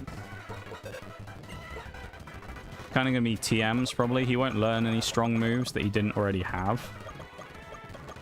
He already has Earthquake. Maybe we run Protect. He ain't gonna learn Brick Break, surely. Nope. Flame Professor Flame? Flame Charge? Nope. Dude, our poor Donphan. I mean, he can learn Stone Edge, but it's kind of a risk. I'm not sure it's a risk I'm willing to take. Ooh. Okay. Knockoff, I think, is a solid move, because you never know, they might have a berry. We only have one more option, though. Both of the Fangs are already covered. We can bull those TMs, so that's fine. Do we either take Thunder Fang or Fire Fang? I think we only have one more Heart Scale.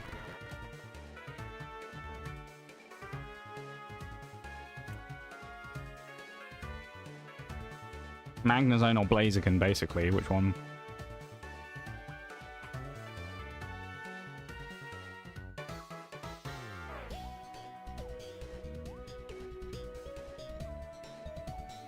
Magnezone is more reliable to keep alive, so I feel like Fire Fang is probably the safer bet to take. Stone Edge? I don't know, dude. I don't trust Stone Edge. Unless it's on the champ, I'm not sure I trust Stone Edge's accuracy. 80%?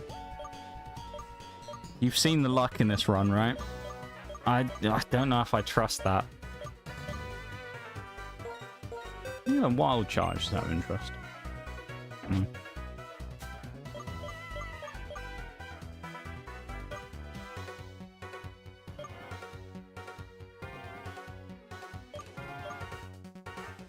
I mean, we could just throw Protect. But I actually think as well what we'll do is we're going to take Rocky Helmet off Cofagrigus, because I don't think it's got a single proc yet. So we'll take that off it and we'll put it on Donphan instead, I think. Regardless. I don't know if I trust Stone Edge. I mean, I guess we could take it as like a last resort, where it can be there just in case we need it, but I don't like it. I don't trust Stone Edge. Shell Bell on the coffin. Yeah, Cofagrigus is kind of a difficult one to actually get an item on, isn't it? Because it's like... he doesn't deal that much damage, so Shell Bell has a benefit on him, but not a huge amount. But then it's like, what else would you put on him if you were going to put something on? Like, Cofagrigus doesn't have a great amount of things that we have here that would be good. Like, it'd be amazing with leftovers, but we just don't have it. It's like, oh... Berries? Yeah, we could try a berry. Do we have a citrus? We do have a citrus berry. Okay, we'll citrus berry him. That works. I think this is probably as good as we can get. I think we already set up Blaziken, didn't we? So I'm terrified, man, this next fight. See, but then we look at it and we think, like, this is... We've previously seen this before. Is N gonna be as bad as the Elite Four? Because we have had this before in runs where we fight the Elite Four and they're horrible and the champion is a walkover. It could happen. I can't believe what I'm seeing. Andy, welcome back as well. Thank you for the follow. I appreciate it very much. We just about overcame those fights, as you probably saw. So the sigh of relief is incredible right now. Yeah, our death box is good enough to make like a top tier team on its own. Look at it. This is our death box. Scizor, Dialga, potentially Dragonite, Magmortar, Bronzong, Duran. It's all the steel types, dude. They were just getting systematically bonked. I mean, Swellow is kind of whatever. Infernape was kind of a loss, and Garchomp's a big loss as well, so... It's our dragons and steel types, and I guess fire, that have all been bonked. Nothing else really has been killed that much. Yeah, like, you can make a pretty strong team here. I mean, Garchomp, Scizor, probably Bronzong. You put in the 3, maybe with Dragonite as well. Like, you'd have a pretty strong, like, trio there already.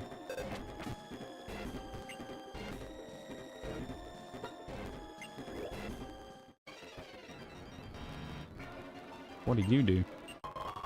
Oh. I'll take a free Ultra Ball. Let's double check as well real quick. Did we fuck up? Because we got to check the PP thing after using the TMs again. Because last time, for some reason, half our PP was gone when we used TMs. He is sturdy as well, Don Fan. He's minus attack, increased defense. It's not amazing, but it's good for Rocky Helmet, because if they hit us a few times, you know, we can Rocky Helmet people, but it's not the greatest.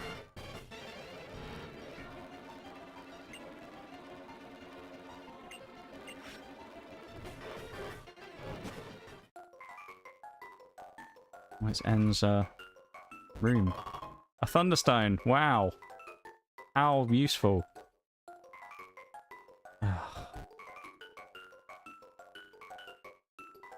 He hasn't done a very good job building this railway, has he? He's thrown one of the trains in the net. Super useful at this stage of the game. Yeah, right. Great. Great item. If only... Could you imagine if that was leftovers? Another pass orb. Bro. No one knows what they do. I've asked a bunch of people. Nobody knows what that is for.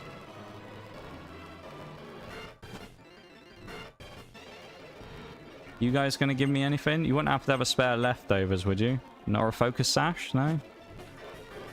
Alright, lads. Thanks anyway.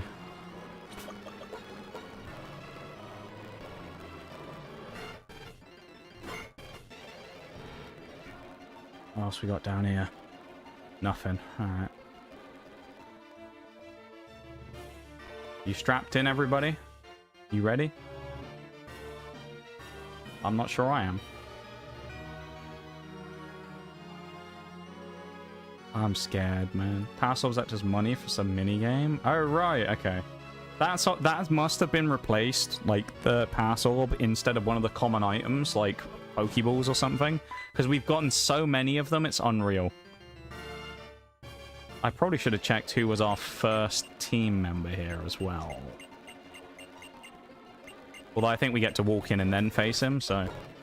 Okay, Cofagrigus is up front. 52 is N's highest. So that's what we're going to use as our cap. This is his traditional team. He won't have this because this is randomized unless he gets lucky. Right? Zekrom, Klinklang, Zoroark, Caracosta, Vanillux, Archeops. Traditionally, these would have better movesets because they're like the champion mon, so they get kind of access to TMs, but... Yeah. Oh, the Entralink thing, I see. Watch him have 3 Magikarps. I would be so happy if he did after the fights we've previously had. If he has a nothing team and he has, like, Feebas as his strongest mon, I'll be more than happy to face that.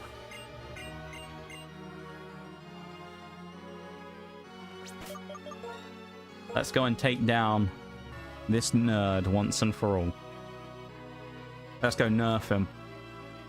This is going to be unreal. Dude, one of them's going to be bad, aren't they? One of them's going to be not great, I feel like, and the other one's going to be bad. But then based on the Elite Four, they could both be insane. Who knows? Him and his green hair. Get out of here. And your silly hat. Who wears hats in this day and age? Am I right? Meanwhile, there's us, the protagonist, wearing our little cap. Just ignore that part, though. Right? Don't ask me. Oh, hello. It's crazy, isn't it, that he gets Zekrom for this, and the chance of him actually having Zekrom in the fight is non-existent. Time to bully the homeschooled kid. He's about to get a taste of what he's been missing in public school.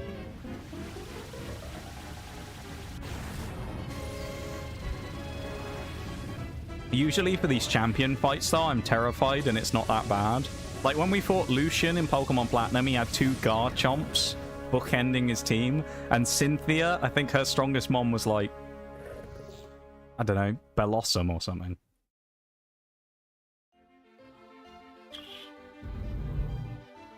It wouldn't work because of the 3D model, but could you imagine if that was randomized as well, where you just see like Sudowoodo come blasting through the wall?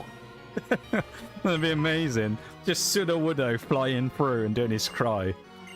That'd be goated. If he has Zekrom, I'm going to be so salty. I just hope he... Like, do you know what? I'm not even going to say what I hope for in this fight. I'm not going... And no expectations. Let's just see. Let's just see what happens. Let's just find out what he's got. Hopefully... All we can ask for in this fight is a good lead against Cofagrigus, again, like we had before. A solid lead against Cofagrigus. Oh, don't we get the chance to catch Reshiram first? Do we get one final catch before we get to do the fight? We might, mightn't we? I can't remember. Do we get to catch Reshiram?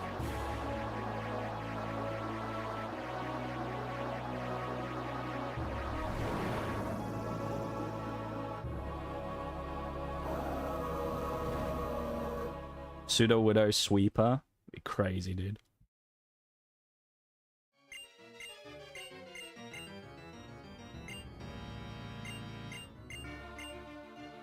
Yeah, we get a free catch. This could be good. Let's see what it is. That is not a good cry. That's not the cry of something powerful, is it?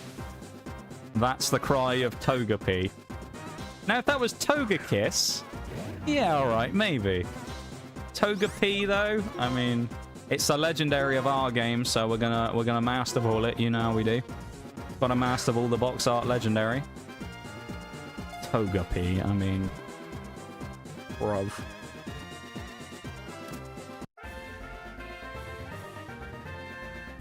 Strong mon, that. Strong mon. Big pickup. We're so set now that we're gonna metronome through his whole team. Let's hope that his Zekrom equivalent is as weak as Togepi. Which Pokemon to send to the box? I nearly accidentally brought the team. Not adding Togepi. I love the way that is. Not adding Togepi to your party. ... Just like, are you sure about that? You're not adding the Togepi? Yep, that's perfectly okay, thanks. Hold on, your Pokemon are hurt. I'm not sure they are, N, but I'll take it, mate. Thanks for the free heal, I guess. Appreciate it, pal. Here we go. What's he got? I love the end music as well, I've got to say. The end battle music's really nice. What's he leading with? We want something that's good for Cofagrigus. Golduck. That's pretty good for Cofagrigus, not gonna lie.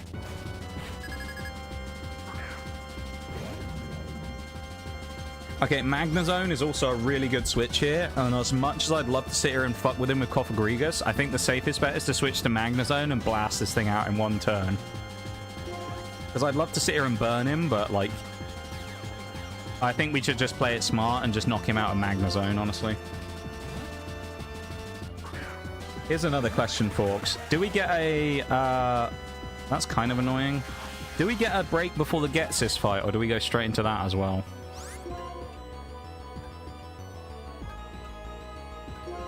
I think we one-shot him. Oh, he soaked me. He turned me to a water type. That's actually... Well, it turns me neutral for him. So, I mean, it's not horrible. We know he outspeeds. He doesn't anymore. Okay. Volt switch. Okay. That's kind of annoying now, but...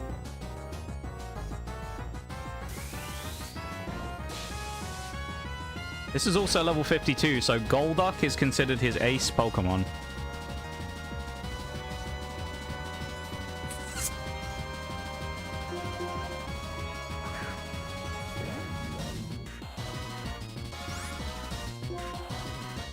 See what he does.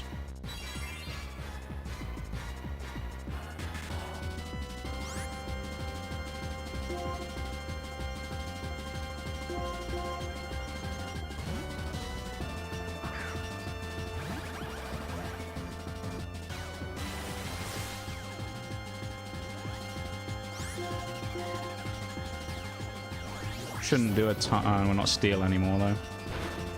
We're still bulky, and we got rid of the Screech, which is good.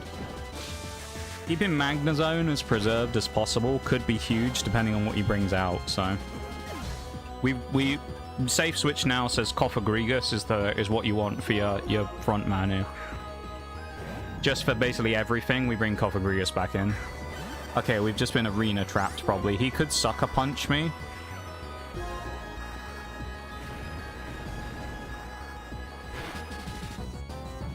That's pretty useful. If he Sucker Punches me, we're in a bit of trouble, though. He will outspeed still, of course, as well. Earth Power. Does he have... We'll double check. Does he have the move? Oh, does he doesn't have... Not Shadow Tag. Yeah, nice. I did say Arena Trap earlier, didn't I? That's a good switch, I think. It's annoying we took as much damage, but... Doug Trio is not really that powerful, so this should be a freebie. Especially on the Earthquake, this won't do a lot. I did more than expected. Okay, this is Pokemon number 2, Doug Trio dealt with. That's pretty tame so far. We'll take Doug Trio. Special attacking Doug Trio is a choice. It is something, isn't it? Another legendary egg. Oh, that's kind of annoying. Lantern. Okay. Donphan would be really nice here, but it just depends what his water moves are. What level is it? Level 50. Gonna have water moves at this point. It's probably got Hydro Pump, right? Let's check it. His stats aren't that crazy, though. Even his special attack's not very high. So... He doesn't have Hydro Pump. His best move's Bubble Beam. Donphan isn't a horrible choice, honestly, here. Magnezone is also a good choice. Even though it's neutral hit. Machamp with Earthquake. He can't have Levitate. Let's just double check that, right? What does he get? Like Lightning Rod and something else? Bolt Absorb Illuminate. Earthquake Machamp, I think, is the play here. He's bulky because he has a lot of HP, but his defense isn't very strong. Aqua Ring. Go on. Oh. Discharge. Should he have had that yet? Okay, the power's annoying, but his damage is fine.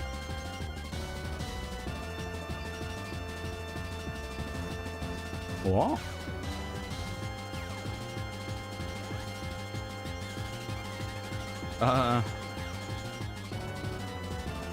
In Pokemon Black and White, he doesn't learn Discharge.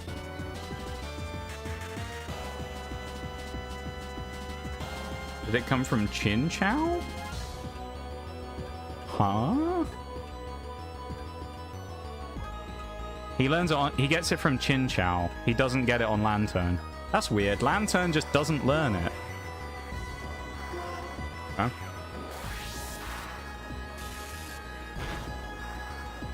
Huge from Machamp.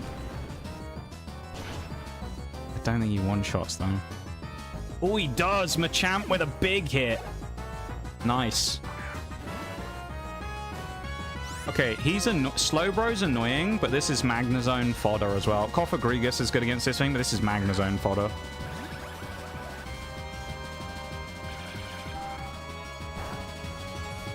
There's no point... Actually, we'll T-Wave him. I was going to say there's no point, but... Oh, fuck off, dude.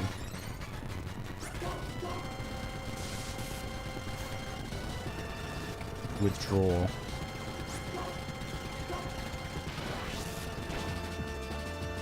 Okay, that's all we needed was over 50%. He's just going to keep withdrawing, which is weird. I was about to say, there's no way he doesn't. Yeah, he only gets it from Chin Chow. He doesn't learn it himself. His learn set, he does not learn discharge, which I thought was weird. Dude, this is the type of fight we wanted so far. Parasect? Yes, please. Why? See, this is what I was saying before, though. Like, but does this mean Getsis is going to be diabolical? You know? You know it was going to be interesting when he led with Golduck. Like... We'll wait and see, though, because Getsis could be nasty. Okay, that's annoying. Although, honestly, we can probably just stay in and take the Spore. He's going to have 5 legendaries. Yeah, it wouldn't surprise me. Let's speed this up. Growth boost. Then Mega Ray. He's going to have Mega Salamence and both Mega Charizards as well. Okay, we can't stay in on that.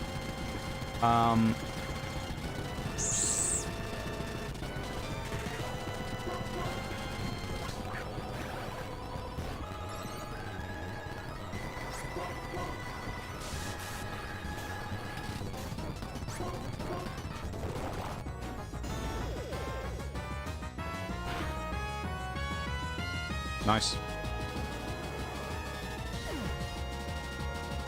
What's his final mon? Delcatty.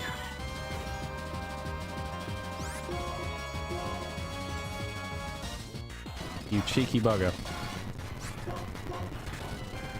Oh, for Christ's sake, dude. These fucking status conditions. You're so boring. Fucking sleeping all the time. The Rocky Helmet chip. The more you hit me, the more damage you do it to yourself, nerd. We can actually stay in with Donphan because it will kill itself if it just keeps hitting me. This is great. We can just stay in. There's no risk to us. If it double slaps more than 3 times, it dies. What a... Dude, the Rocky Helmet is goated in this case. That's huge. Well, GG. Even while asleep, Donphan is still able to beat Delcatty. Crazy work, dude. Crazy work. Wow, that's wild. I'm terrified of Getsis now, though. That was too easy. I'm glad that one of the penultimate fight was easy, but I'm terrified now that Getsis is going to be a monster. Because I'm trying to think. I'm pretty sure he's guaranteed to have mons we haven't seen before, and I don't know what we haven't seen. I can't think necessarily of some of the Pokemon we haven't seen yet. He could have... Oh, there is one legendary I don't think we've seen, which is Lugia. He's going to bring out Ho-Oh again, isn't he? Who killed half our team before. We've seen Deoxys, we've seen Jirachi, we've seen Mew and Mewtwo. We've seen most of the legendaries, quite frankly. Maybe like Entei or someone's the only one we haven't maybe seen. Oh, I don't know about Giratina or anything like that, though. It all comes down to this, though, everybody. This is it, right here. This is the fight. This is the last one of the run. Afterwards, we might do the re-challenge on the Elite Four, just, like, for shits and giggles. But we won't count that as part of the run. We'll just see how far we would get.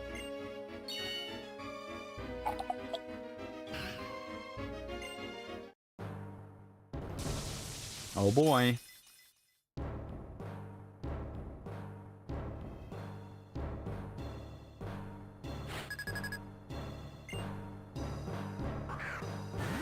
That's a good start for Cofagrigus. That is an excellent start for Cofagrigus against Dustox.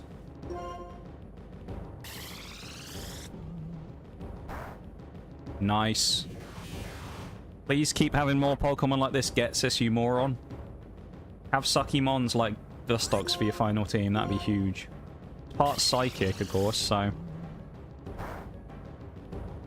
The leftovers here would be so good.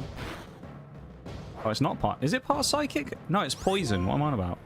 Let's Protect. Burn's going to hit him. He's going to heal. Probably next turn. Assuming he does, we Will-O-Wisp. Yep.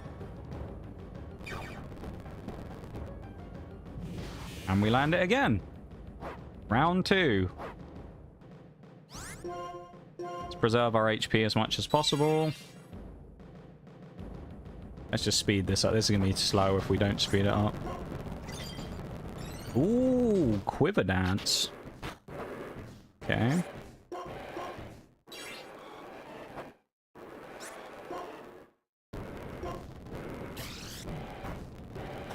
Critical hit. Are you... Oh, there's the citrus berry. That's pretty nice. Citrus berry procking then is pretty good. Okay, this is also kind of good for Cofagrigus, but honestly, it's just better to switch into Blaziken. It's not fairy type yet, so this is not really that scary. Those screens could be annoying, though.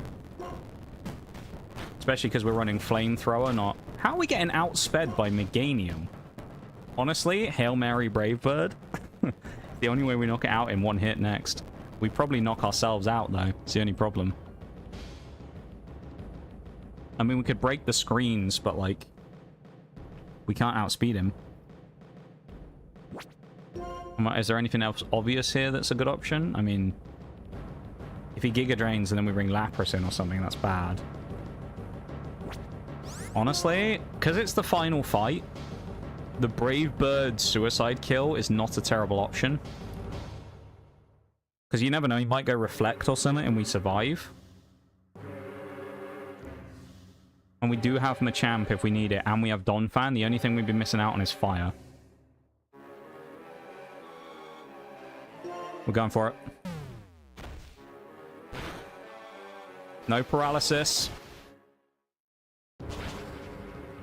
I don't think we kill ourselves, actually, do we? I don't think we'll do enough damage. No, we don't. Blaziken survives. Swellow. Okay. I think, honestly, here, we take the sack, and then we bring in Magnezone, is the safe spot here. We probably get outspared. We almost certainly die. Gives us a free switch to Magnezone, and then, yeah, Blaziken dies, which is sad. But it's this. We've got to remember, this is the final fight, right? This is the final fight. So we can afford to make sacks here, because there is no fight after this. So it's fine if we do take a hit or two, you know, like the Blaziken dying. That's fine. The boss fight is a bit of a letdown after the Elite Four.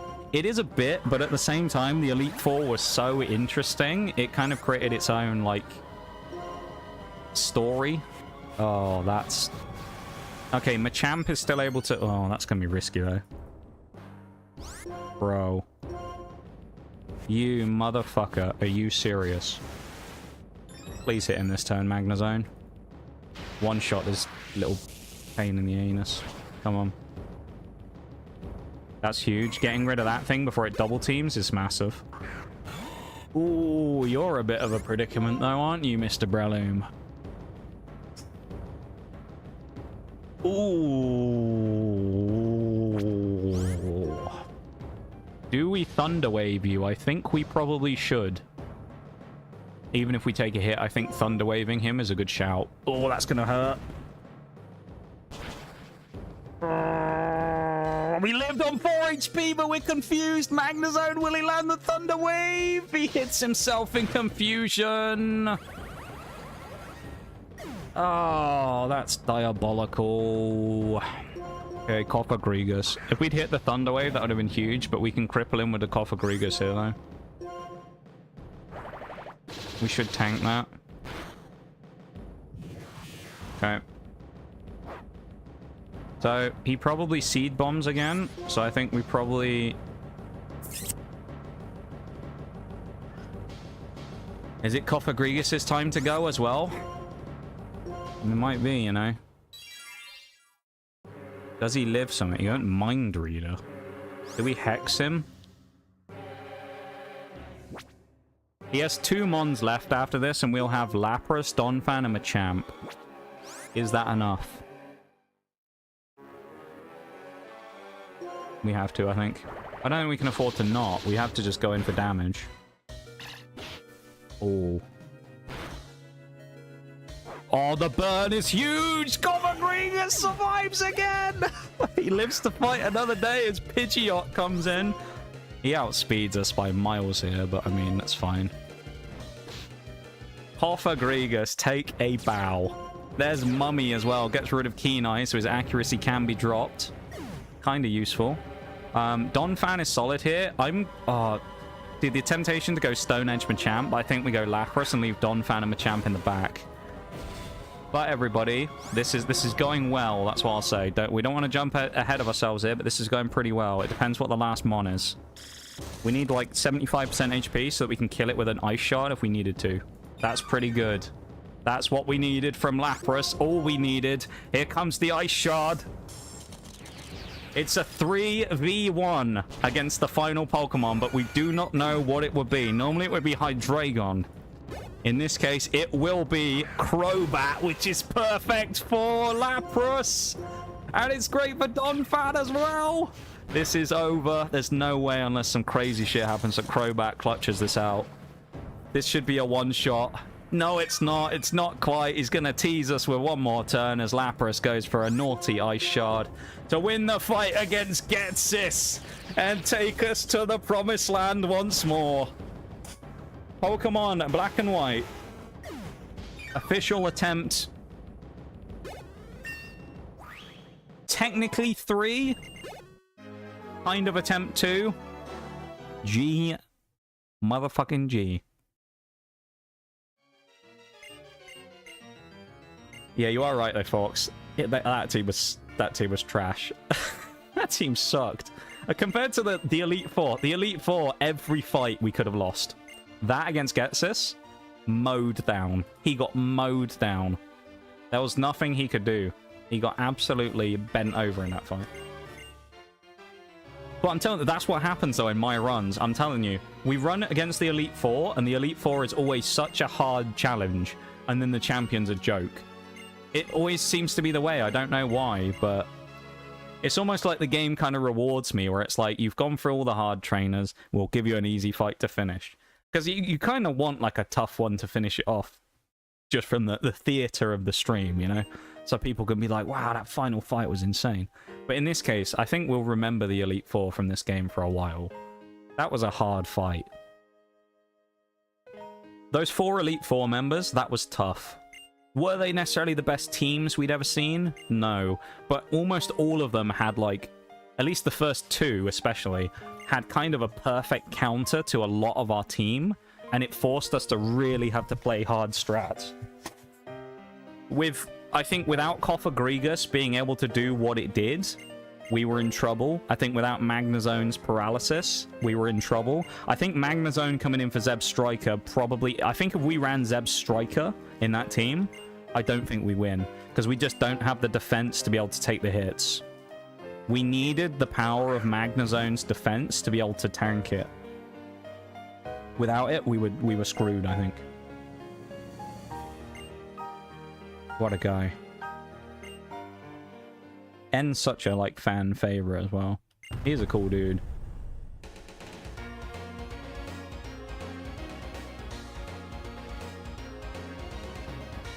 Can I have a hype in the chat? For the win, please.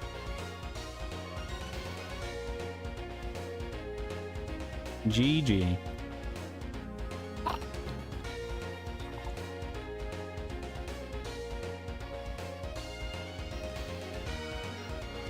After the first Elite Four, I wasn't sure we were going to make it, not going to lie. Mate, during the first Elite Four fight, I didn't think we were going to make it. When everyone was on like 5 HP and the Lupin raid came in, that fight took us like 20 minutes as well, that one first fight. When the Lupin raid came in, I was like, dear, everyone's going to see me get wiped. I was like, oh no. Because do you know, it's cursed. The raids are cursed in this run. Last time we got raided was by Oreo last Wednesday, and we lost to Cherim. That's when he wiped us. So I'm like, oh, dude. Oh, that was an absolute cheek clencher. Glad my internet died, so I missed the ending. Oh, do you know what, Bowl? I don't want to spoil it for you, because you can go back and watch the VOD if you like. Shameless plug. The champion fights were nowhere near as much of a challenge as the Elite Four. If you missed the Elite Four, watch those 4 fights, because they're far more interesting. The champion, like N and Getsis, neither of their teams were much of a challenge.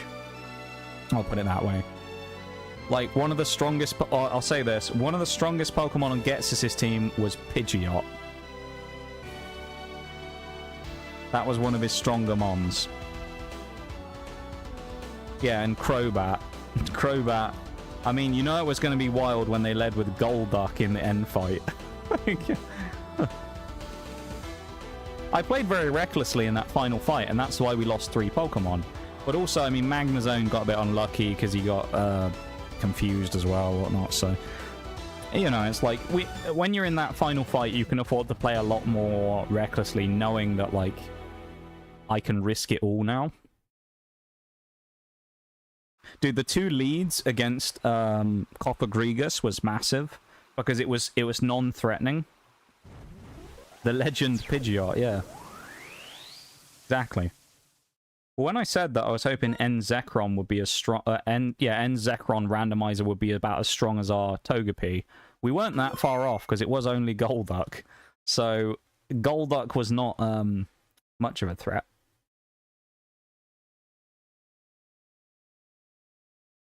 See, I know what you guys are thinking right now. You're like, wow, does that mean we're going to be starting X and Y on Sunday? No, it doesn't. Because Pokemon Black and White have sequel versions. So the next run, after the rest of today, is going to be Pokemon Black and White 2. Which is even harder than this one. Black and White 2 is a more difficult run than Black and White. In a traditional Nuzlocke, I should say. So it doesn't necessarily have a huge bearing on our run here, but it should mean that it is difficult. No. Oh no, why is he here? Don't be a thief, is his tagline, of course. What a guy. I'm so glad to see him again. With Cofagrigus was huge. I mean, to be fair, I would say, actually, all of our Pokemon that we had... Was that the Super Rod? Why did we get it from Looker? What?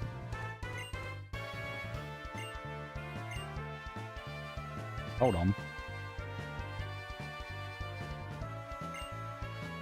Stop flirting with our mother, Looker. Absolutely nothing. He just gives us the fishing rod. Well, we can go and see what our encounter would have been now in the thing. Say the line, Looker. He wouldn't, would he? I would say, though, all in all, I think it has to be said about the run. Every Pokemon we had in that final 6 played its part in the Elite Four. There was no Pokemon that doesn't really do anything or anything like that. Every one of them played their part. You know? All of them had their role, and they all pretty much did it pretty well. When we needed to tank, we tanked. When we needed physical offense, we had physical offense. You know, Infernape did a lot of damage early on. Blaziken kind of didn't, but like that's just because Blaziken only came in at the end, so it's a bit unfair to judge Blaziken from that because he only had basically one fight. I don't think he even came out against N, did he, Blaziken? I'm pretty sure he only fought against Ghetsis, where he nearly suicided with Brave Bird, but... If we had to, across the entire run, if we had to highlight an MVP from this team... So, there's one Pokemon here that's been here longer than anyone else. I don't know if he's done as much work as some of the others, though. Machamp is the longest reigning Pokemon we've had. So, Machamp, I think, was our second catch in the run. That's how long we've had him. He was. We caught him here on Route 1. We got Scizor as a starter, Machamp at Route 1, then we had Bronzong was our third mon, and he died. Magmortar, dead. Durant is dead. I'm trying to figure out who's, like, the next, like, newest or oldest or whatever. Dratini's dead. Shelmet is still alive, but hasn't met. Infernape died. Garchomp swallowed, dead. Lapras is next at Chargestone Cave, halfway through the game. So Machamp outlived, like, half the roster. And then next was Lapras. Then after that was Cofagrigus. Then Donphan, but we didn't use him for a long time. And then I guess some of the others I just didn't... Did I not add them in? Magnemite was right at the end, so I probably just missed him. Yeah, he was Victory Road, wasn't he? I didn't add him on the sheet. Magnezone. Yeah. Man. I'm very happy to have done that, though. After Pokemon Platinum, we righted the wrongs, really, in that run, I think. Yeah, we had some bad moments, but I think it actually has to be said. If you look at the roster that we picked up for the entire thing, picking up the Scizor, having the option of the Gliscor for another starter, Dialga, Durant, things like that, this may have been the strongest randomized roster, not necessarily team, but roster we have ever seen, which is insane. And we won't be seeing them for 3 minutes because there's ads, so I'll be back in a minute, everybody. BRB.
Welcome back, everybody. I'd like to say as well, thank you for being here for that run as well. I needed that support and that, you know, the energy going into that fight. And I'm going to ask for something more from you now, if you wouldn't mind. I feel like that win is worthy of a cheeky like on the YouTube stream, if you wouldn't mind. So if anyone hasn't done it and wants to go over there and drop a like on the stream for free to help support, drop a cheeky like on that stream. See if we can get it up by 1 or 2. I think it's worth it for that run. Oh, I'll tell you what we're going to do now, though. So, right now, this is our team at the minute. We're going to change things up in a moment. So, we are going to go and head off to... First things first, actually, just out of interest. Oh, we could have got Sork. That would have been interesting instead of Machamp, actually. Sork. Entacruel would have been interesting as well. Could have been a very different team. But what we're going to do is, we're going to run to Stryton first, and I want to go fishing, because it says that there's an encounter we can get there. I'm just curious. I think we can go fishing there in the pond. I just want to see what it would have been that we could have gotten. Say we'd gotten an old rod early on. I also want to go and rebattle the Elite Four again, but with the best possible team we could have had, right?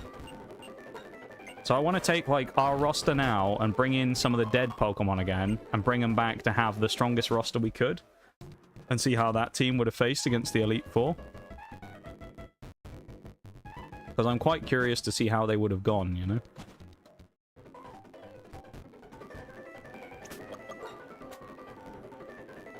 Oh, man.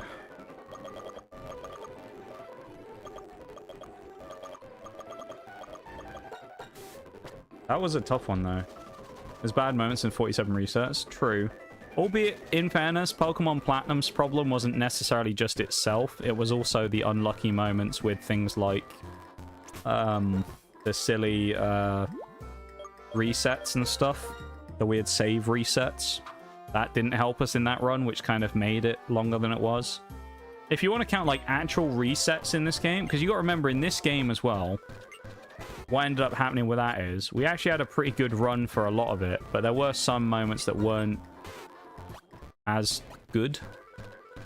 And we had, in the entire game, we had some problems with bits and pieces. Like, we had that initial run where we got, the first ever run we did on Black and White. We lost because we had, I can't remember what it was, and N got Flygon. And there was just, in the first battle against N in the first town, there was basically just nothing we could do against him. We then had another run where we actually got wiped by N again, I think, at one point, where we had Noctowl and someone else, and we had a problem. So the only run we've actually gone, like, past the first gym and gone deep into the game, which was the one that we lost on against Cheran, is really the only attempt where we went, as I say, quite deep. Heatmore, that's what we'd have gotten. I can't say I'm that thrilled about that, honestly. Right, let's go grab something out of the old thing. Pokemon's Center. Get a Swallow out, because we need to be able to fly. More wallpaper. Nice. Move Mons. Get our dead boy out of here. Which Don fan, and this is just our box at this point. We'll just use whatever. Because now the leash is off, if you will. Like, we can just do whatever we want. The cuffs are off. We could now go down here and go to Village Bridge and that, which actually I think we might first, just because Forks was mentioning about getting leftovers from there. So I think we might go grab that, actually, because that could be a good shout. Watch it be that we could actually go here the entire time, and we could have picked up leftovers. If we could, I would be a bit annoyed, because leftovers would have been such a just beautiful thing in that final little section of the game there.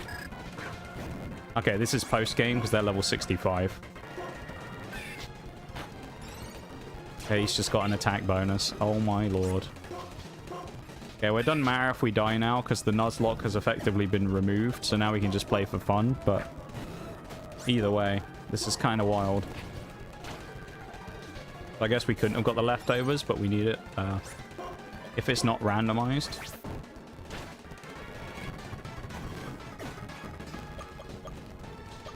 No, I think Forks said it was an item, like, from a person, rather than, like, a... you know, like an item on the ground. I think, anyway.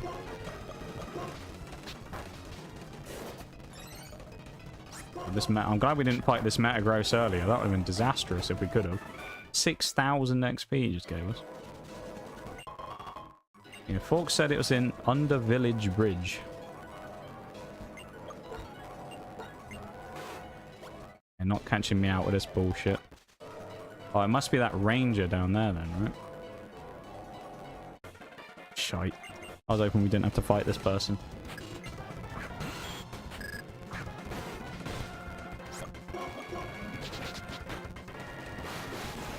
Our Elite Four beating team is struggling against these people a little bit, which is concerning.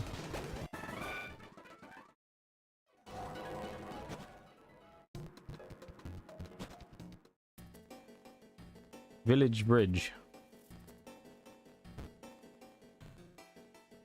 At least we think it was a person anyway, and not a thing. Oh no, he said it was in a... Oh, wait a minute. He said it was in a trash can under Village Bridge. Maybe it's randomized? I don't know. But it's kind of like a set item, though. I don't know. Because it's in a trash can, not like a... Oh, no. If it isn't there, that's actually going to be annoying, because I was hoping to use it for the next Elite Four challenge when we rebattle them, just for fun. What we'll do is we'll make, like, our best team out of everything we have, including the dead mons, and we'll just see what happens, just to see, because the Elite Four gets a massive upgrade when you rematch them in this game, if you didn't know. They go from level 50 to level 77. And then you actually fight Alder as the champion in this time, who is the official champion.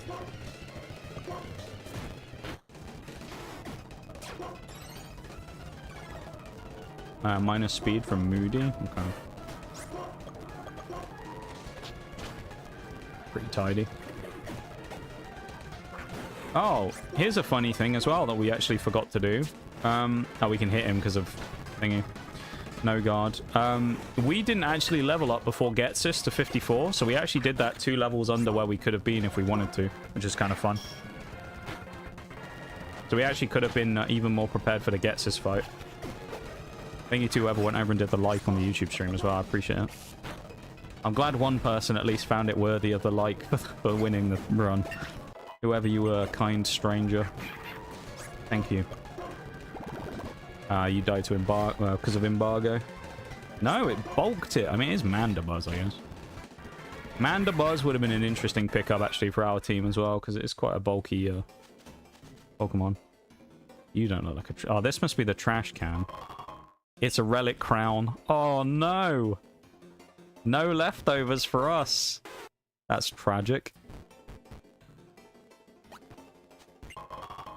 Dude, no leftovers is insane. Oh. I want to rematch the Elite Four. Let's go grab, like, one of our... What would be our, like, premier team that we would want, right? Out of here. I think Scizor is definitely coming back in. So who's getting dropped, basically? Grigus stays. I think Blaziken gets dropped, honestly. I think Machamp stays. Magnezo's pretty good. Obviously, you're gone.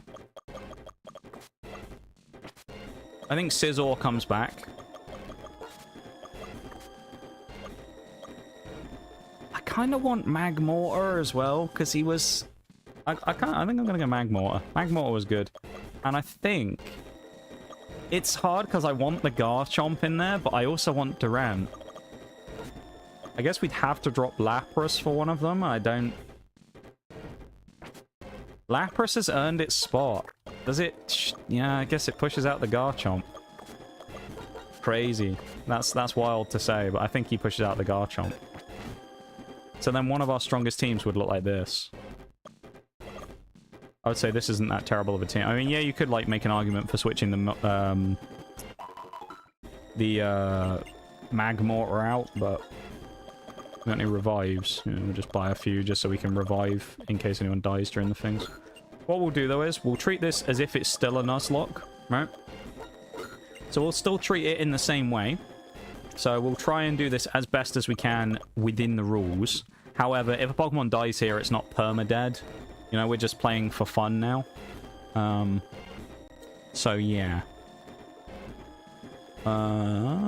Scroll to the bottom. It also says we can rematch Cherin again on Victory Road, and he has a level 67, so I guess we'll go up to that first. Don't really know how that works. A Destiny Bond? Oh, dude.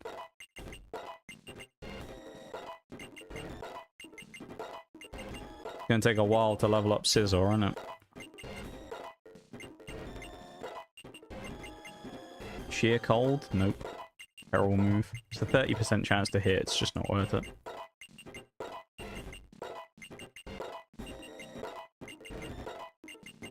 Whoever else went over to the YouTube stream, thank you for that as well. I appreciate it, guys. Ooh, Dynamic Punch. 100 base power, same as Cross Chop. Honestly, I think Dynamic Punch is a good option. High chance of crits with cross chop, but you know, I'll change it over to dynamic punch. 50% chance to hit. He's going to hit with 100% accuracy because it's Machamp with no guard, so... Unless he fights Cofagrigus, but I don't know why he would. Magnet Rise, nope.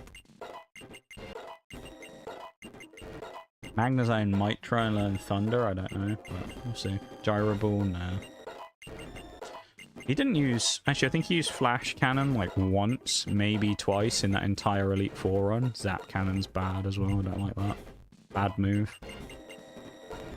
Magmortar Fire Punch? No.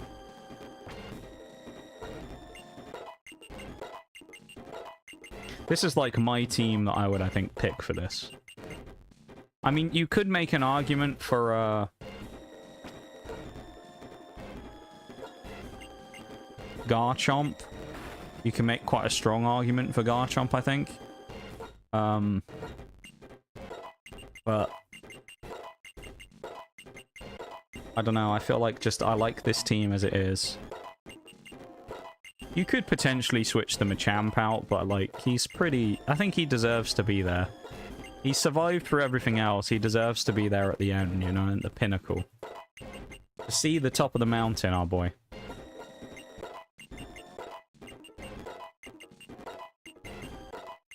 Okay. Now we do the big one. This is going to take a while. Fury Cutter, nope. Scizor probably won't have that much it learns. Slash, no. But yeah. Be a bit rude benching him now. Yeah, would. What do we have? Oh, actually, we do need to change his moves up. Actually, we can probably TM Scizor quite nicely. Move Rememberer might have some good stuff for him. Although we don't have any heart scales, so it doesn't matter. X Scissor, there we go, that's what we're looking for. Get rid of quick attack. I guess we're stuck with cut, but... Night Slash. Drop Pursuit.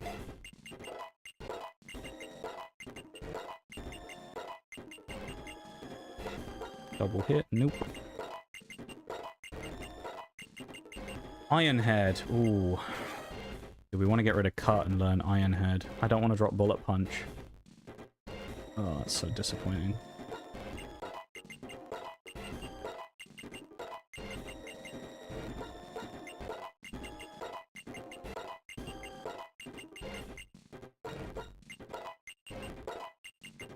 Yeah, it would be kind of bad boxing the Machamp now, given the circumstances, I think. Alright. Now we gotta go find Cheran, who he said he was on Victory Road, but we can't fly there anyway. Maybe we aren't gonna fight Cheran again. I guess we're just gonna level straight up to 77 and see if...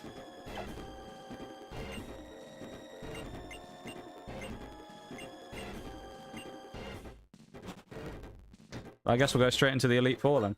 Alright. Well, we have to level up 10 more times, because it's 77. Oh no, 73, sorry. 73. 77 is older. Though basically no one will learn anything at this point, because they're all kind of high level anyway, so you don't really learn many moves past the 60s.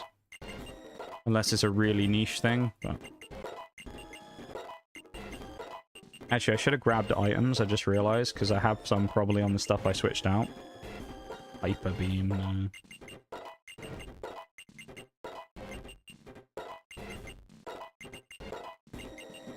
This is why as well I use rare candies, because can you imagine doing this, like, legally grinding? How long this would take.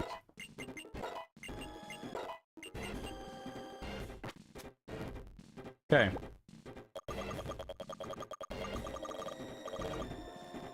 I don't think there's really many held items that will help many of the team here, quite frankly. I do think actually what we'll do is we'll take that and we'll put it on Scizor, put a metal coat on him, because he'll gain the benefit of higher damage Bullet Punch. Magmortar, I don't think we got Charcoal, because I think it's on Blaziken. And then... I don't know what else we could give to Cofagrigus to make him bulkier, really. Guess we just run nothing on Cofagrigus. Fuck that. Yeah, right. do it in the reverse order to how we faced them last time. How about that? Last time we faced them from left to right, clockwise. We'll go anti-clockwise this time, shall we? Bit of anti-clockwise. Okay, here we go. Marshall, again.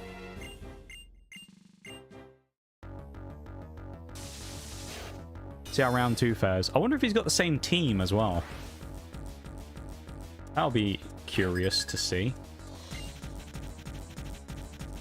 No, he doesn't. He did not have a Scun Tank last time. Okay, so we'll play this as Nuzlocke as possible. However, we are still playing this for fun, so... Scun Tank does have the option of Dark-type moves. It is kind of scary, so I don't really want to take a hit from it. It can have Flamethrower as well, which is also kind of bad. However, Magnezone is probably the best bet here, just in case he goes for a Poison or a Dark-type move right off the rip. And there's the Night Slash.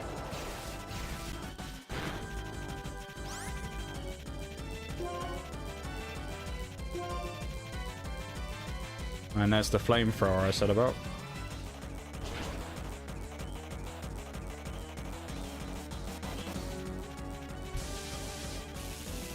I hate that in this game there's a slight delay after it like throws up the move name, because it always makes me think it's going to miss. Okay, he's going to go Flamethrower. Gives us the option to switch to Magmortar.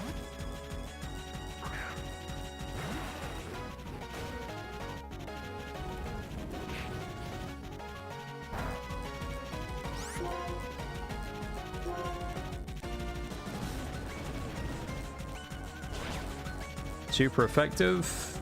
No kill there, that's fine. He won't heal, he's out of healing range, I think. Yep. Nice. Alright, there goes Scun Tank, Pokemon number 1. Nidoqueen coming in next. We actually could stay in and go for another Earthquake, but it is kind of risky. It's a fight for Lapras. Watch this be easier than the first fight against the Elite Four as well, though. I will say Marshall's team was the easiest we faced, I think. A lot of the other ones were more difficult, but Marshall wasn't too bad. This will be a 2-shot, probably.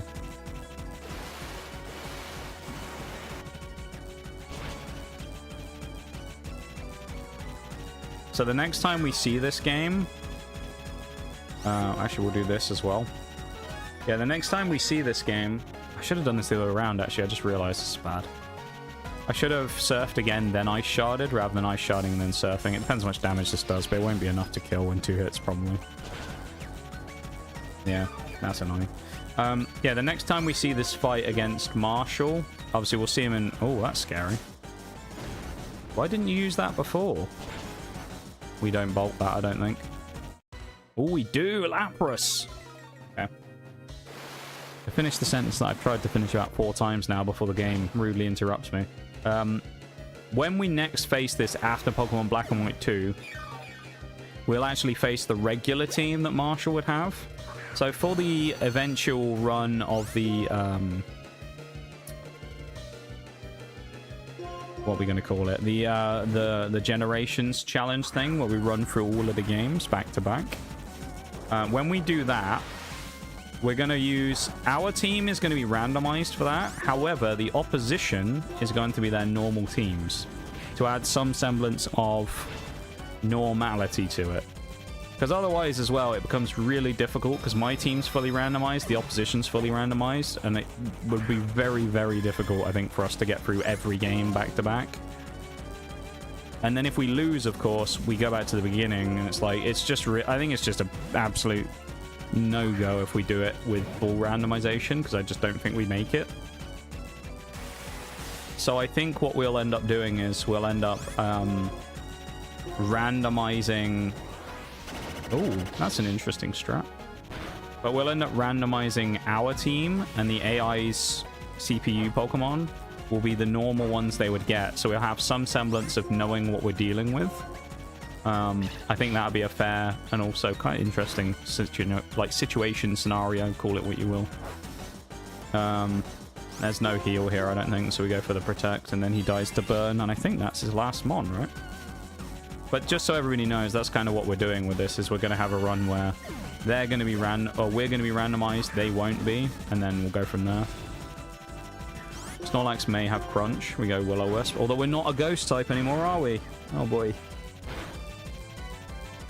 Oh, Cofagrigus lives on 5 HP and he gets the Will-O-Wisp. Oh my goodness me. The absolute stones on this fella.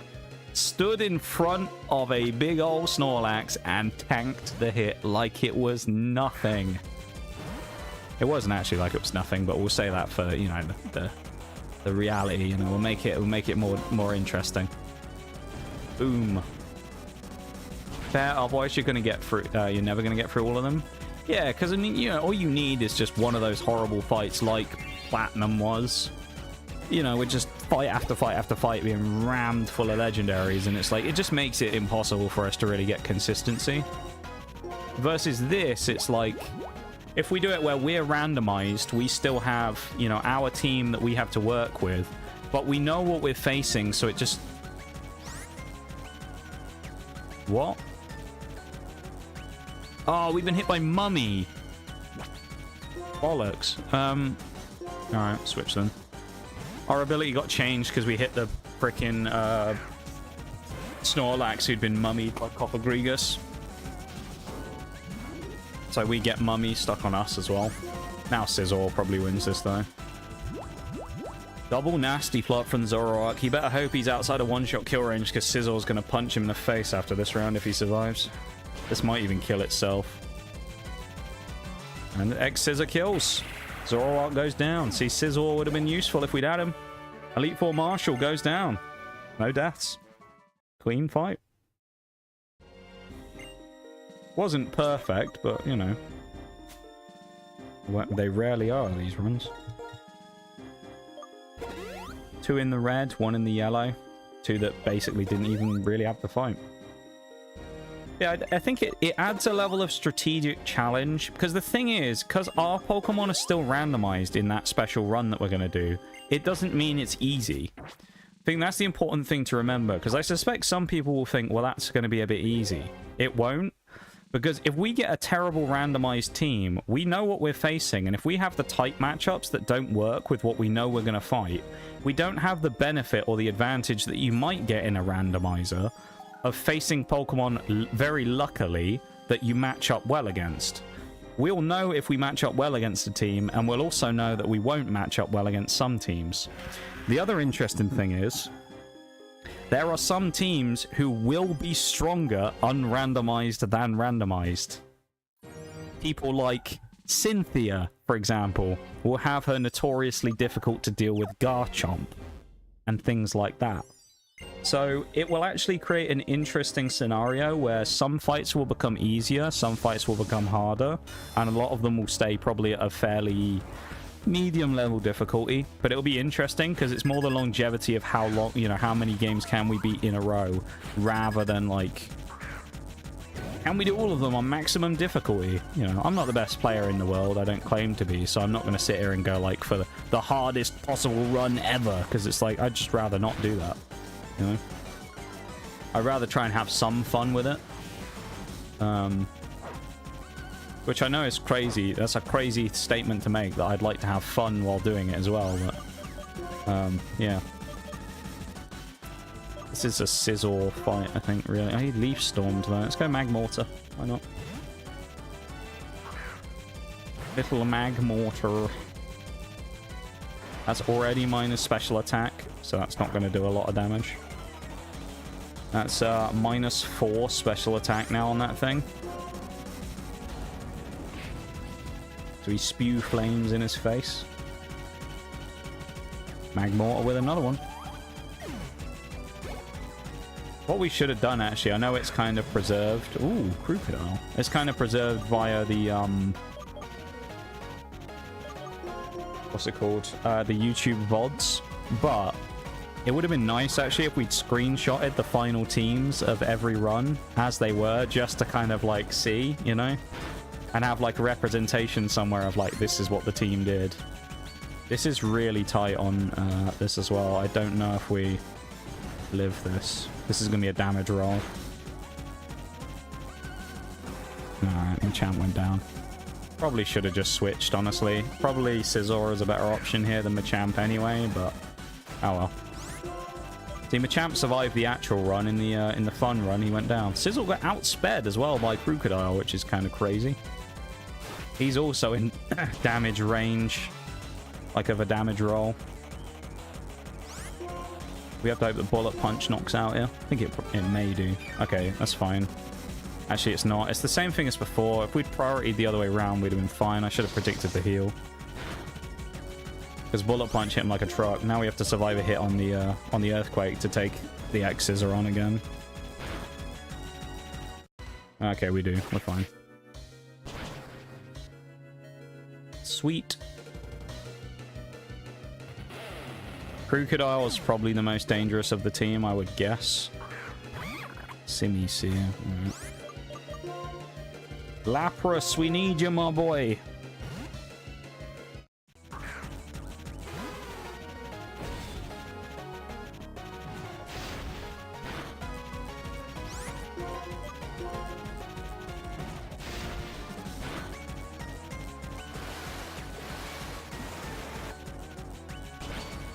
Yeah, I do think the generation challenge will be an interesting one because it also forces me to go back to some of the games that we've previously done, so it's an interesting blast from the past again. Oh my lord, are you serious?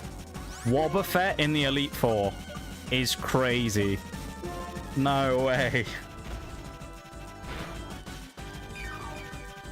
At least what we don't do a lot of damage with that hit there. Okay, I don't think we did that much damage to Wobbuffet. It should only be a double from counter, but there we go. I bet he uses Mirror Coat this time.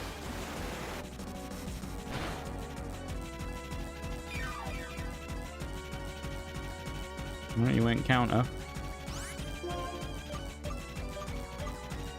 Screw it, I think we may as well. Shumi counters again.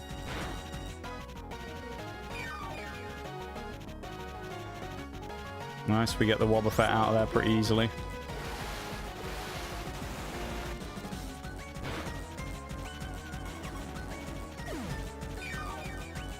I'm glad this rematch is not one that we counted as part of the run. Ooh. Our best mons to deal with this thing are actually in trouble here. I think we can take one hit, so I'm going to go for the Ice Beam. I think we're tanky enough for one. We weren't tanky enough for one. And he's Moxie. Oh my goodness. That is a problem. This thing has to get paralyzed, otherwise we're now in trouble.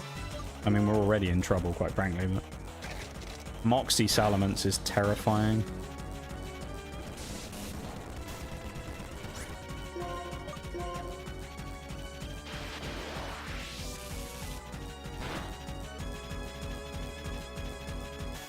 Para, that's huge. Paralysis is massive. What a guy. Magnezone. Just what we needed. Perfect. Slowbro coming in as well. It's another good one for Magnezone, honestly. We're not even going to paralyze. We're just going straight in for damage. He's bulky, but I don't know if he can live Magnezone's Thunderbolt. No, he cannot. Slowbro goes down to Magnezone, taking down Elite Four member Caitlyn.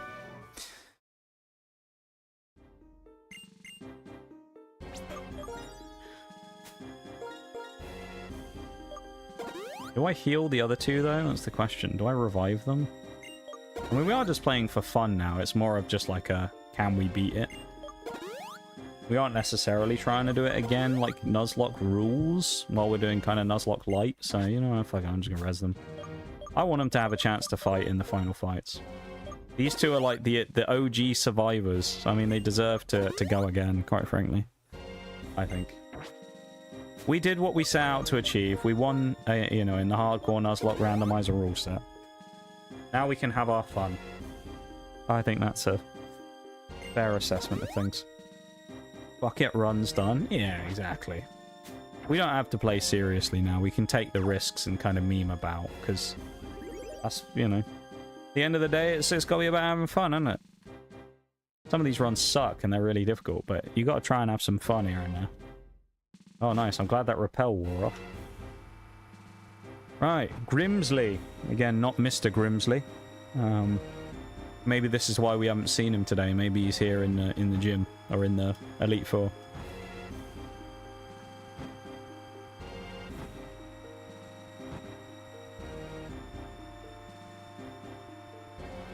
Mr. Grimsley slash Grimsley last time had an annoying lead for Kofagrigus, but it wasn't the end of the world. The worst one was the Haunch Crow in the first fight, so... This one should be okay against Grimsley.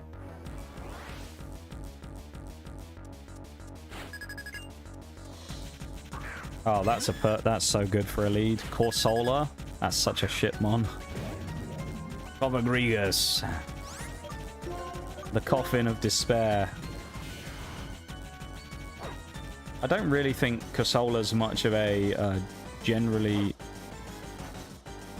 attacking-oriented Pokemon anyway. The only thing there is it did use Mirror Coat, which is a bit concerning. Because if I do hit it with a nasty shot, I don't want to knock myself out.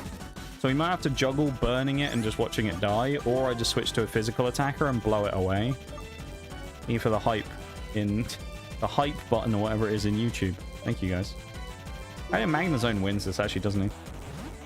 Whoever's doing the hearts, thank you for that. And whoever liked the stream, thank you, guys. Appreciate it. Now it attacks. Of course it does. Stupid piece of coral.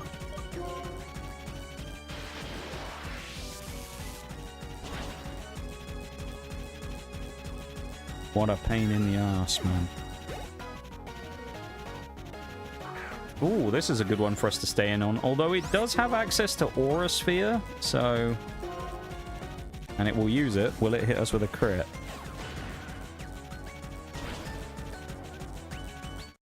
No. That's pretty big. Do we one-shot it, though? Okay. If we're going to play this as if we would be playing it for the Nuzlocke, we're going to Volt Switch, because that's the smart thing to do. And then we Volt Switch into Lapras, who is going to probably get hit by a big hit. Maybe I don't switch to Lapras then, because we're going to outspeed, so... Maybe I switch into Kofagrigus, who can't be hit. This forces it to not use Aura Sphere next turn, which gives me a switch into Lapras, who's then going to use Ice Shard. That's the play here, I believe. We smart. What are we doing now? Okay, full restore. Interesting. So it's probably going to hit me again then with the Aura Sphere. Extreme speed. Weird choice, but okay. If we get a freeze, that would be so insanely good. Freeze, freeze, freeze, freeze, freeze, freeze, freeze, freeze, freeze. Eat this. No freeze. Thank you for the 222 bits too. I appreciate it. On one of our... This is literally the penultimate stream of the month, isn't it? Thank you for the 222 bits. Climbing up the leaderboard there as well for the bits. Thank you, man. Appreciate it. That's very kind of you. You were able to make it today as well. What we love to see. Sadly, you missed the majority of the action because a lot of the other stuff, you know, like the main Elite Four fight and things, has been and gone. However, well worth watching on the VOD. I'll tell you that. Well worth watching. It's been a hell of a stream for battles today. Especially when you look at how badly it started. It's been a hell of a stream for battles. The champ's going to knock him out. I mean, this is not even close. He's just going to knock him out with Dynamic Punch. He does not even care. Machamp with a one-shot into Explode. Oh, damn. One of our old Pokemon being used against us. It's kind of crazy. He can't fight it. I mean, Kofagrigus could... Yeah, Kofagrigus has got this. Welcome back, Shags. Fortunately for me, but I can always rewatch it. It's worth watching, I would say. It was a great scenario. Well worth watching, honestly. Really well worth watching. It's the type of Elite Four run that will have everybody on the edge of their seat. Oh, that's going to hurt Grigus. Awful Grigus. Big damage on the Awful Grigus there. That's pretty terrible, isn't it?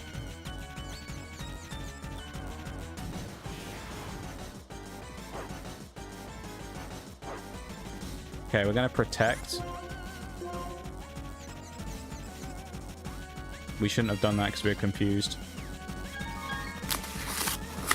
Cards, it's a holographic. Hey, it's a holo Gingy. Look at that. Holographic has appeared. Welcome back, though, Shags. Same to you, Shags, as well, about watching the VOD. Well worth watching today, I'd say. If you want to see how the Pokemon Black and White run unfolded, go check out the VOD on YouTube. Well worth it. Holographic, though. It's kind of crazy. Shiny. Yeah. Let's see what I get. Holographic! Yay! I've only got 2 cards left. One of them's the rarest card of all. Let's go. Some people will say it's rigged. Those people would be wrong. They'd simply be wrong. You know why? You know why? The law has been broken. That's why. The law has not been broken.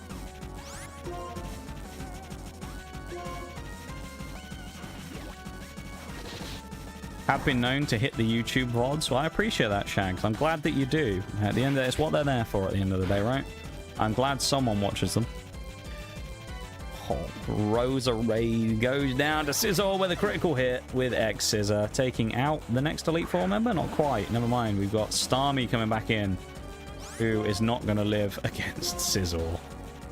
You can not confuse Ray. Actually, that's how Scizor was defeated the first time. He knocked himself out, basically. Can he overcome the confusion? He can. Just like he didn't do the first time. He's right in the wrongs of the earlier part of the run, Scizor. There he goes. Scizor died in, I think, the 3rd gym. I believe it was. If you missed that earlier in the run. So Scizor shouldn't be here now, but because we're just doing a bit of a fun ending of the stream here, where we're kind of just rematching the Elite Four.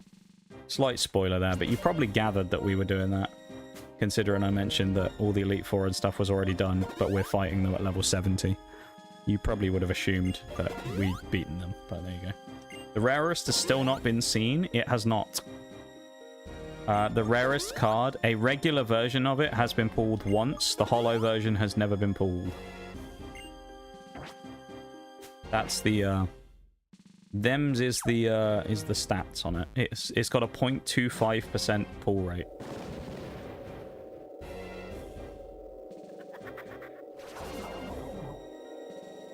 The counterpart non-holo version of it has a 0.5% pull rate, and that's been pulled once by me, funnily enough.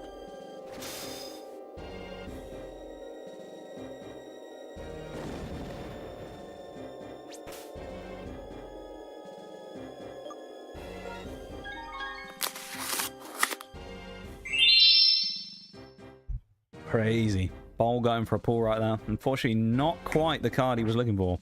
Still a good one, though.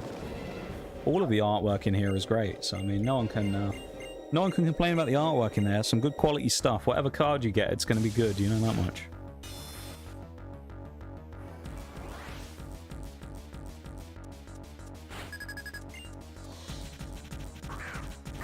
Oh, that's such a boon at the start against Cofagrigus.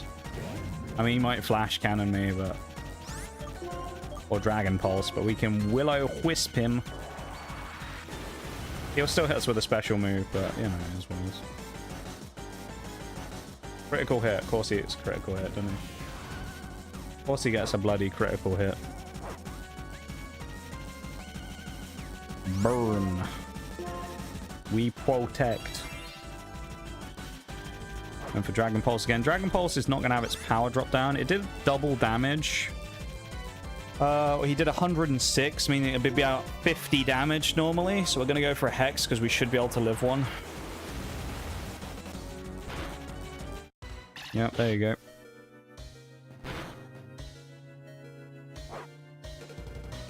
Okay, he heals next turn.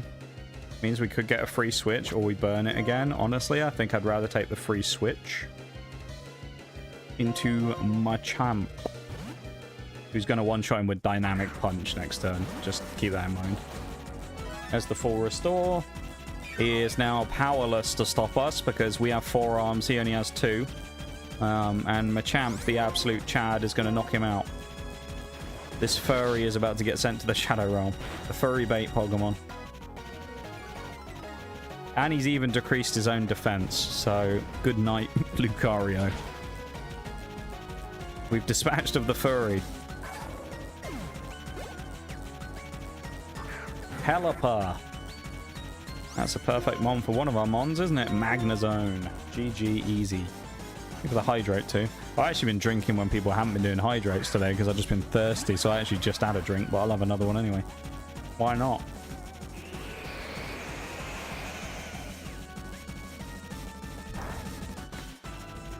What a terrible move. Ah, he confuses us. I don't know how you get confused by the use of Hurricane, though. It's such a weird move to confuse with. I don't really understand that logic. But he's breaking the law.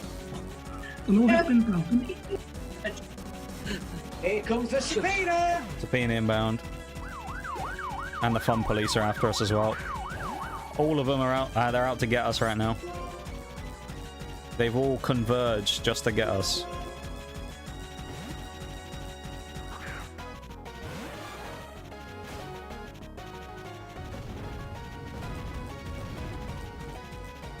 There's one of your last reminders for the month as well that you may well have a Twitch Prime. And if you do have a Twitch Prime, you might not have used it. And if you do have one, why not use it somewhere?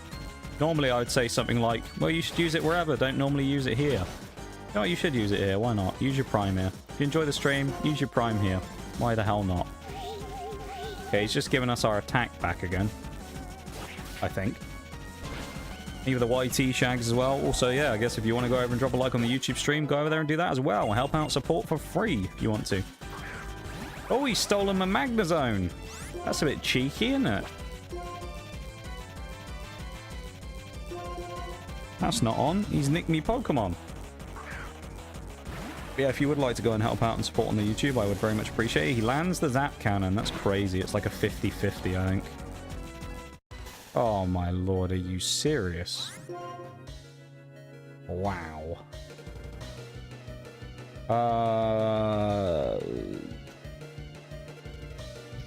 Three. How many mons do you have left? 3.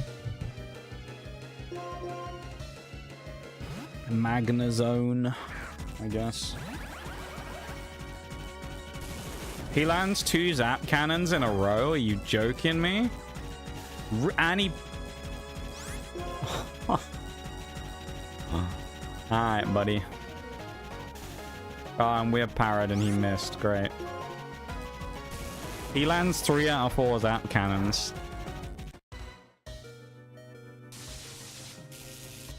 What a joke.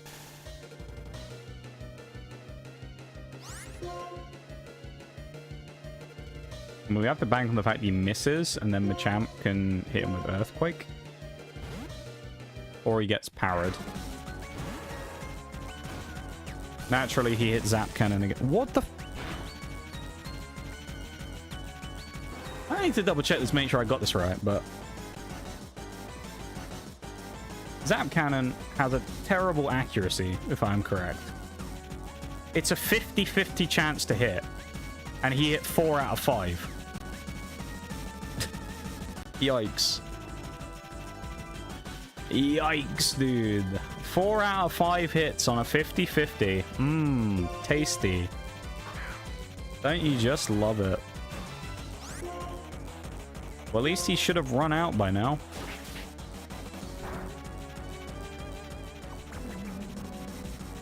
Still hasn't been paralyzed, by the way.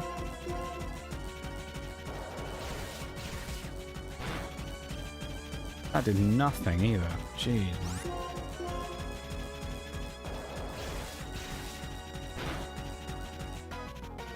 Nice crit, at least. That won't do a lot, the gyro ball. Did more than I had any right doing, to be fair. Bullet Punch didn't even knock it out from there. That's crazy. I know it was not very effective, but still, Technician Bullet Punch still didn't knock it out. Wow.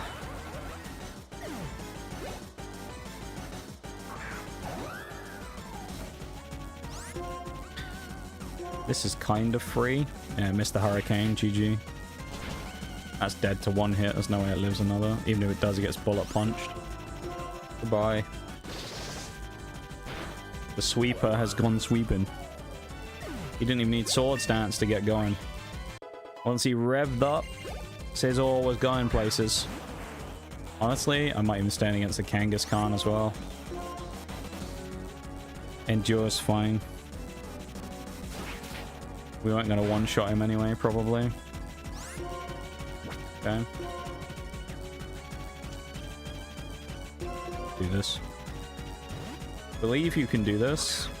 Yeah, after winning the first fights in the regular Elite Four, I have no, like, concerns about these ones, to be honest. I mean, these are just for fun, so it's like, it's whatever if we win or lose, but, like, after winning those first fights, I have, like, the feeling that we're good for these now. As I say, if you go and watch them, they're well worth watching. Yeah, I have many things to say about this stream, but if there's one, like, VOD you want to go watch the VOD from today. See how we got to the point where we're at now, and you'll be very intrigued to wonder how the hell we did it. Because even knowing the outcome, it's one of those ones where you see it, but you go, nah, there ain't no way. You know? Even knowing that we inevitably did win, then, you know, there's a lot of how did we get there on the journey that you need to see, because it's a very, very interesting way that we got here. That was a tough fight right there. Very close. Not close enough for the CPU though. Thankfully we did squeak through. And now I guess we'll go challenge Alder. We've got about 5 minutes to do it, so. Then again, if we go on slightly long by challenging Alder, then it's fine. Like, I don't want to take too long with it, but... he is level 77 is his ace. 75 is his weakest, 77 is his highest. So we will level everyone to 77.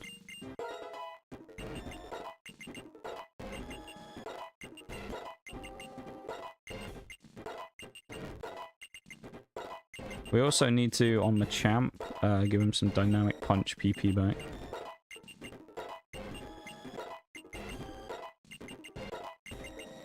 Scizor, I think, will be okay, but he needs some milk.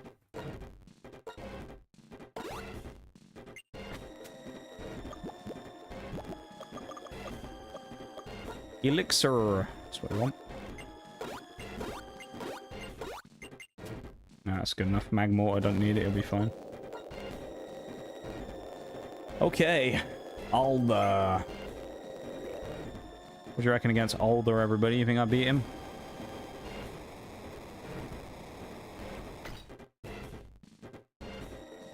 The orange-haired man. He'll actually be easier in this run, probably, because he doesn't have Volcarona. Champion Alder. Here we go. You better. Now I'll try.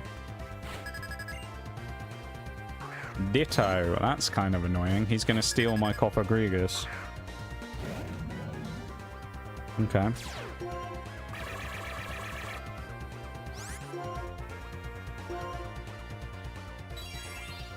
Okay. This is going to take a while, this one, I think. We Wisp him, he Shadow Balls me. Okay. He did way more damage than he had any right to off of that. Perhaps. Oh, I'm glad I've got a vote of confidence from one person in the stream. Bol's giving me confidence. I'll take that at least. Thank you, Bol. He believes in me.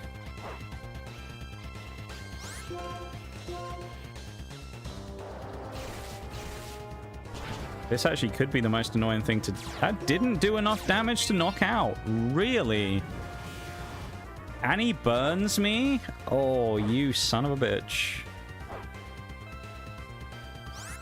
He definitely switches, like, heals now. That's the problem.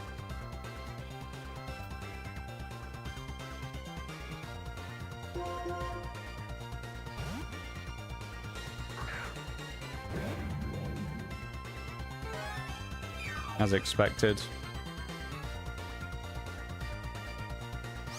See what he does. He probably shadow balls.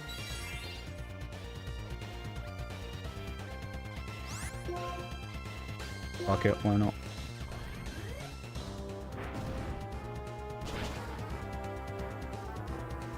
How did we do, like...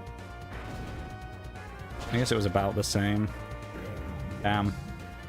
Okay.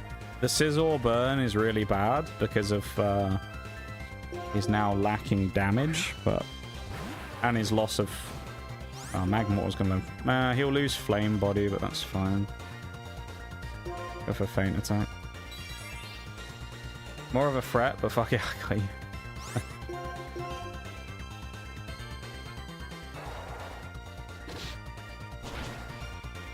That didn't knock out, and we lost our ability for that. Love it. Ditto for crying out loud. Yeah. There goes the Grigus. Nidoking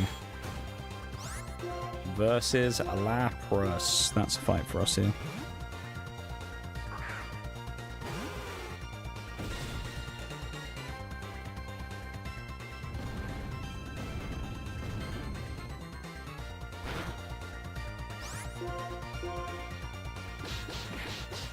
This fight will get interrupted by the ad break, but because it's not the main one that matters, we will just play through it.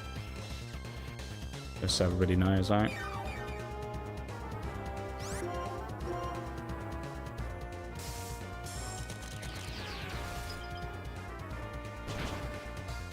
Nice. Just enough. Just enough.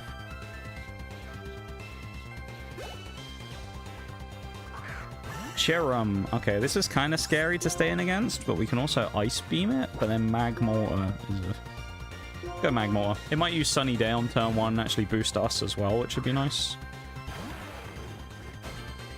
Worry Seed. Okay, it actually removes Mummy from us.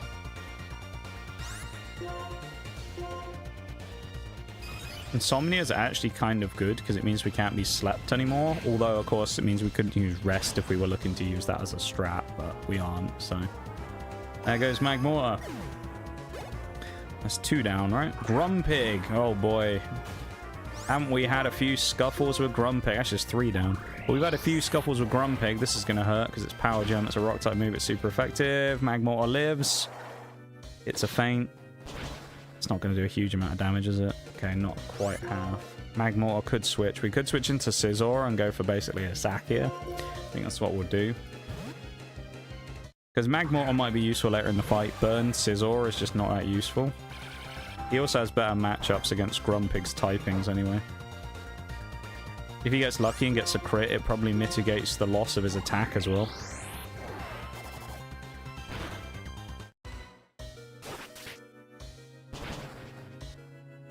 Dude, Scizor still hit pretty hard, even with a burn. That's not bad. He takes out the Grumpig as he goes down, sacrificing himself for the team. Next Pokemon, I mean, we'll bring up Magmortar again, because, I mean, he's already pretty weak, so we can use him. Oh. He's just stolen my team. Alder has just stolen our team, and we're slower than their Magmortar. Okay. Alright, then. So he stole my Cofagrigus, and he's nicked Magmortar as well. That's crazy. Who else are going to have? A Lapras in the back? We had Magnezone earlier as well. They've actually just stolen my whole team.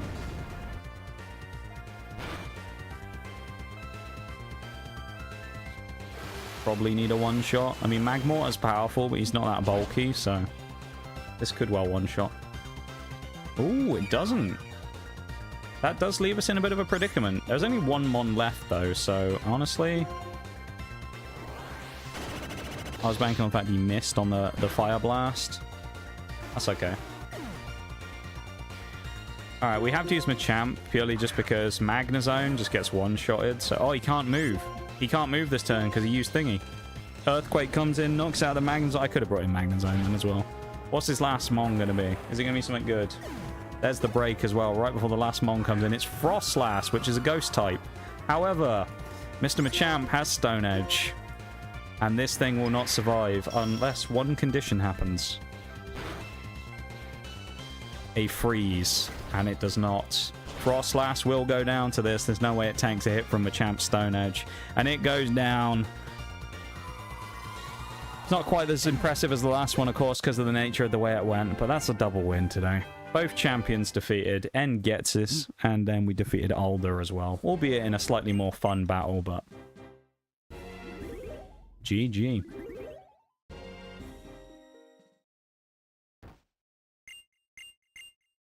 Love it.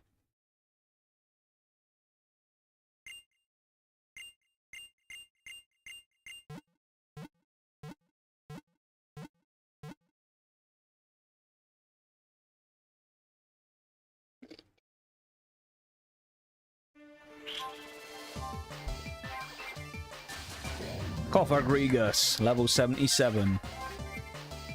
I like how it has a little, like, type-themed screen behind them as well. Electric type, Magnezone. Machamp.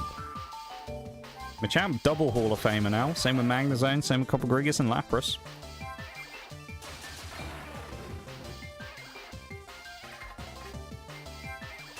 One or two of them came through all those fights as well without a death. I know Machamp died, I know Lapras died. I don't think Magnezone ever got knocked out. And then Grigus obviously did. So I think Magnezone might be the sole survivor of the double fight. Because everybody else would have been knocked out at one point or another. Because Scizor was already knocked out before anyway, earlier in the run. And same with Magmortar from that bloody Ho-Oh that we had a fight with. At the bloody Ho-Oh, and then Scizor got bonked by a Lapras, funny enough. Who Lapras turned out to be one of our big goats of our team, so... You know, sometimes you got to bring in the enemy to bolster your own team and bulk it up a bit, you know? That was fun. Oh, man. A fitting end, I feel. Oh, there's one more thing we haven't done. Oh, we can't go do it, though. Because it's too... Where is it too far away? Maybe we should go do it. Yeah, maybe there is something we should go do for fun. You want to do one last battle for fun? Because I wanted to do it anyway. Because it's just a cool one, but... It's a battle that's... I actually teased it ages ago in the playthrough, because it's quite a fun one. So there's a place we want to go to, so we'll actually do that. It'll be quick, though, don't worry.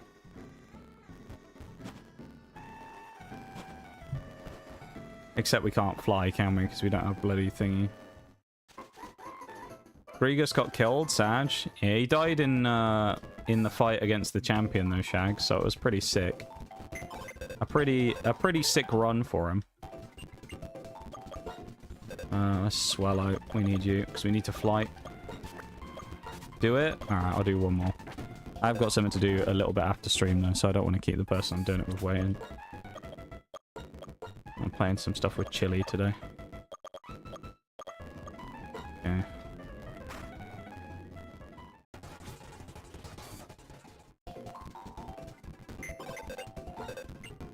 We're basically just going to dodge, like, every fight we can. Because the other option is, like, do this at the start of next stream, but, like, on Sunday, but, meh.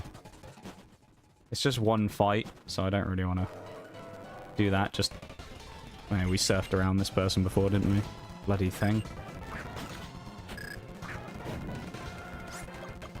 We are way over leveled to beat these people now, though, which is kind of nice.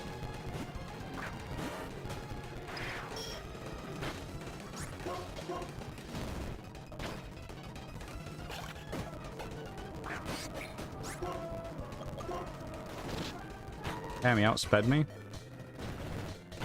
Minus defense gets that thing killed as well. Kind of nice. That thing don't even need minus defense to die. Leperberry. Nice. Turn around. Whoa.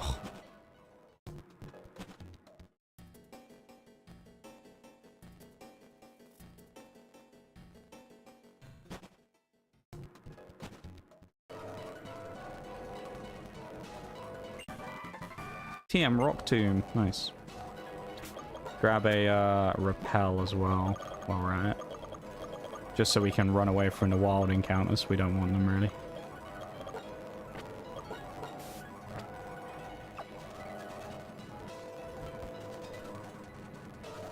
Oh, you... Why the fuck are you randomly there? Bloody hell. Blastoise as well. Already dealt with one of you today. I don't want to deal with another one. It's bad enough in the Elite Four. There you go. Spoiler alert. There was a Blastoise in the Elite Four and it was a pain in the arse. We missed though. This one's a lot easier to deal with.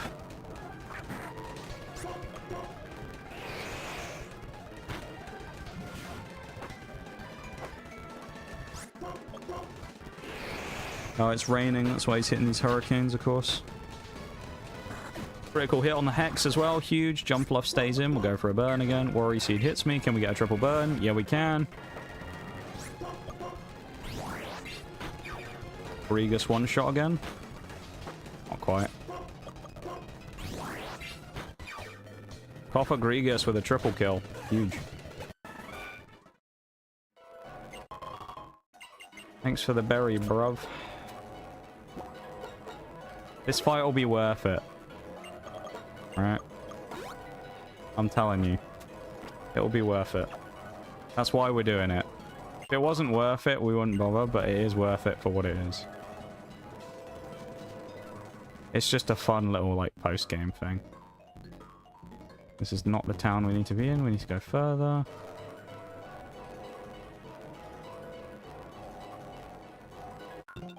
Yeah, that's bullshit. They turned around the second we fucking moved. Before that, it took them 10 years to turn around again.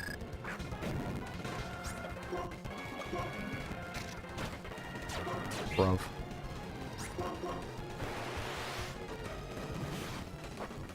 I'm gonna do this as fast as I can.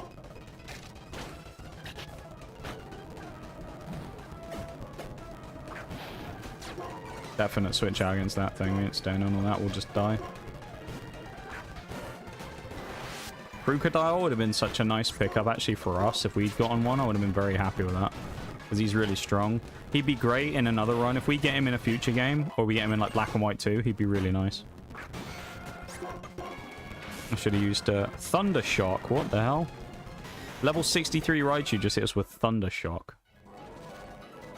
That's crazy. Avoid the child.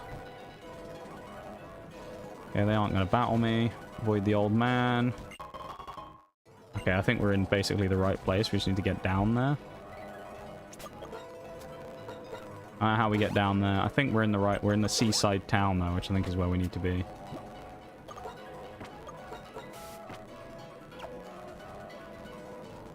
There we go.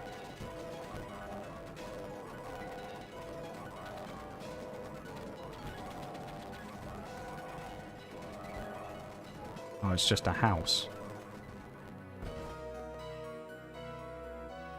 This is not where we need to be. We must press on further. We need to get to the whole town, which I think is just down here, but...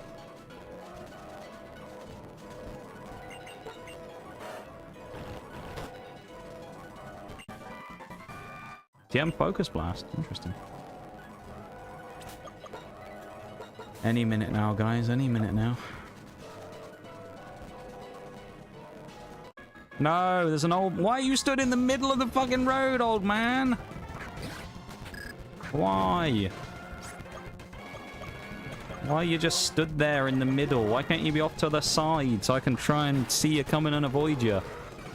Bloody pain in the ass. Any minute. It should actually be there. It shouldn't take long because I don't think we really get stopped much on our way here. I don't think we should anyway. That's their 2 Pokemon dead. Knockout. That old lady's going to want to fight us as well, I think. Unless we go all the way around the Dodger. This might be it through here. Yes. Underla Town. This is where we wanted to go. Why did we come to Underla Town? If anyone knows why we came to Underla Town, you'll know what we're about to do, and you'll be harrowed by what's about to happen. You'll be cowering in fear of what we're about to do. Okay? Because we're about to go and fight one last battle. And you will know who it is the second we get through the door. If this is... I don't know which house it is, the only problem. I can't remember which one. Could be this one. Yep. Look who it is. It's our old rival. From Pokemon Platinum. It's the return of Cynthia.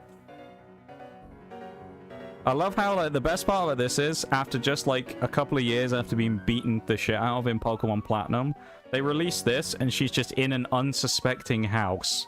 And when you walk in, you can't run away. The music just starts, and you just have to fight her. You don't have a choice.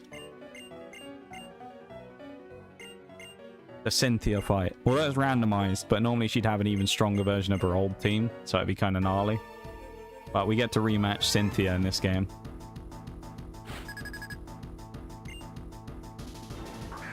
Great fight. And she's got the Gliscor that we didn't choose to have at the start. That's kind of cool.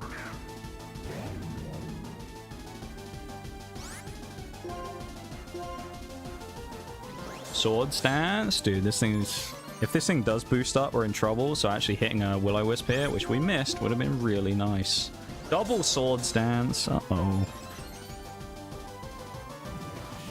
Mr. Grigas landing a good hit there. Lapras would actually be quite nice to bring in, probably, just because of Ice Shard on that here, especially with the burn. Save Grigas for later in the fight. Peace was never an option, nah. He's going to hit me with X-Scissor. This is still +4, but with a burn, so it still hurts. Oh, U-turns. Interesting. Okay, so he's switching out. Whatever comes out, let's hope it gets hit by ice really hard. Yeah, and that's not going to get hit by ice very hard. Magnezone, great. Bloody annoying, that is. Although it does mean that, of course, our boy over there, Gliscor, loses his boosts. Zap Cannon bullshit again. Seriously? That's 5 out of 6 Zap Cannons that have been landed by a Magnezone. 6 out of 7. My bad. 50% accuracy, by the way. 50%. And he's landed 6 out of 7. And if anyone makes a joke about those numbers, you're banned. Alright? Just want you to know that. If any child comes in and goes, 6-7, I'll actually just unironically ban you. So don't bother. Kyogre. Oh boy. Yeah, that Zap Cannon is such bullshit as well. I hate that. The music and everything in here is great. Sounds like a fun time. Yeah. You could say that. I'm not joking either. I'll ban anyone if they do it. Oh. People think I'm joking about stuff like that. I'm genuinely not.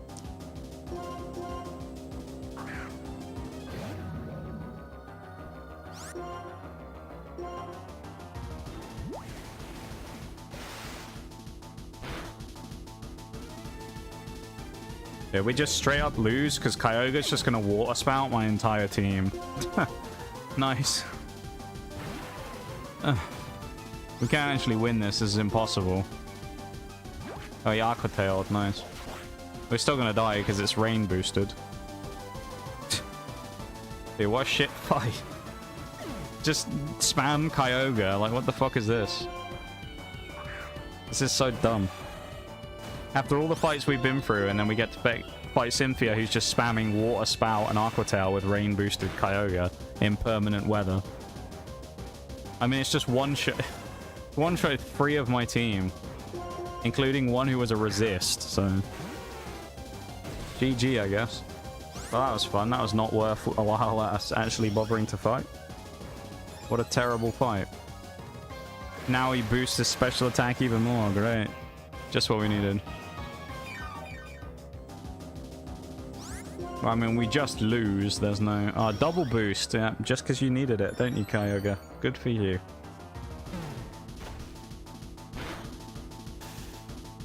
I mean, that does nothing for us, quite frankly. We'll just get hit by one move and die, so... Can't freeze anymore either because of already getting the paralysis, so... I don't know if she full restores either in this fight, but... I hope not. This is probably it. No, it didn't kill us. Damn.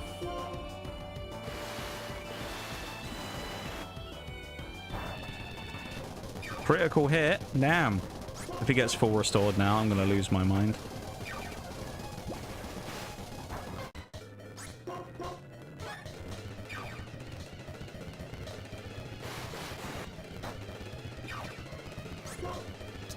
Okay.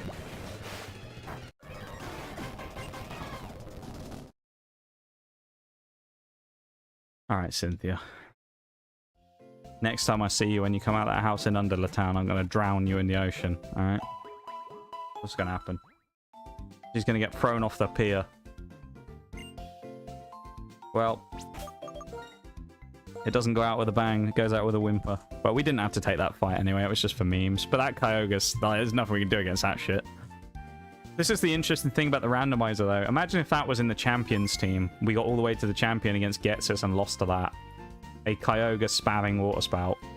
Or the impossible Magnezone that lands, you know, near perfect Zap Cannon. 6 out of 7 turns it tries it, which is insane for Zap Cannon. I mean, that's just ridiculous, man. What can you do? Anyway, though, first of all, thank you very much, everyone, for being here. Thank you for hanging out. For those of you that were here during the tough parts of the stream as well, the really difficult parts, Forks, a big one today. Thank you for being here for those parts, guys, because I needed it today, quite frankly. It was bloody difficult, some of those parts we did. So thanks for hanging out through that if you were here. If you weren't, as I say, watch the VOD. It's great. The VOD is good. Go check out the VOD today on YouTube afterwards. Speaking of YouTube, though, 13 likes on today's stream, which is rather nice as well. So thank you very much, everybody. I haven't really said much about the liking the YouTube stream today. I've only mentioned it maybe 2-3 times in 5 hours. So thank you very much, everybody, for liking the YouTube stream as well. I do really appreciate it. Whether you be from here on the Twitch channel or in the YouTube channel to begin with, you found me over there. Thank you very much. If you enjoyed the stream and you want to see some more hardcore randomized and Nuzlocke stuff, subscribing is always a good option, of course, and you'll get notified of when I upload next stuff. Or I say upload, stream the next stuff. I don't really post videos other than old streams, really. But yeah, next run will be Pokemon Black and White 2, which will be starting on Sunday. Tomorrow is going to be Infinite Fusion 2, I think. So I'll have to get that figured out before stream tomorrow. But Infinite Fusion 2, I think, is going to be tomorrow. We're going to be starting Infinite Fusion Hoenn. So it should be exciting. But yeah, thank you, YouTube people, for hanging out. Thank you for vibing, as always. Thanks to whoever it was spamming the hearts earlier on. I don't know who it was, but thank you for doing that. And yeah, much appreciated. I hope you guys have a wonderful rest of your nights. I'll see you guys tomorrow. Same time, same place, 7 p.m.-ish. And we'll go from there, all right? So thank you very much, YouTube peeps. Appreciate it. And you guys take care, all right? Have a good one.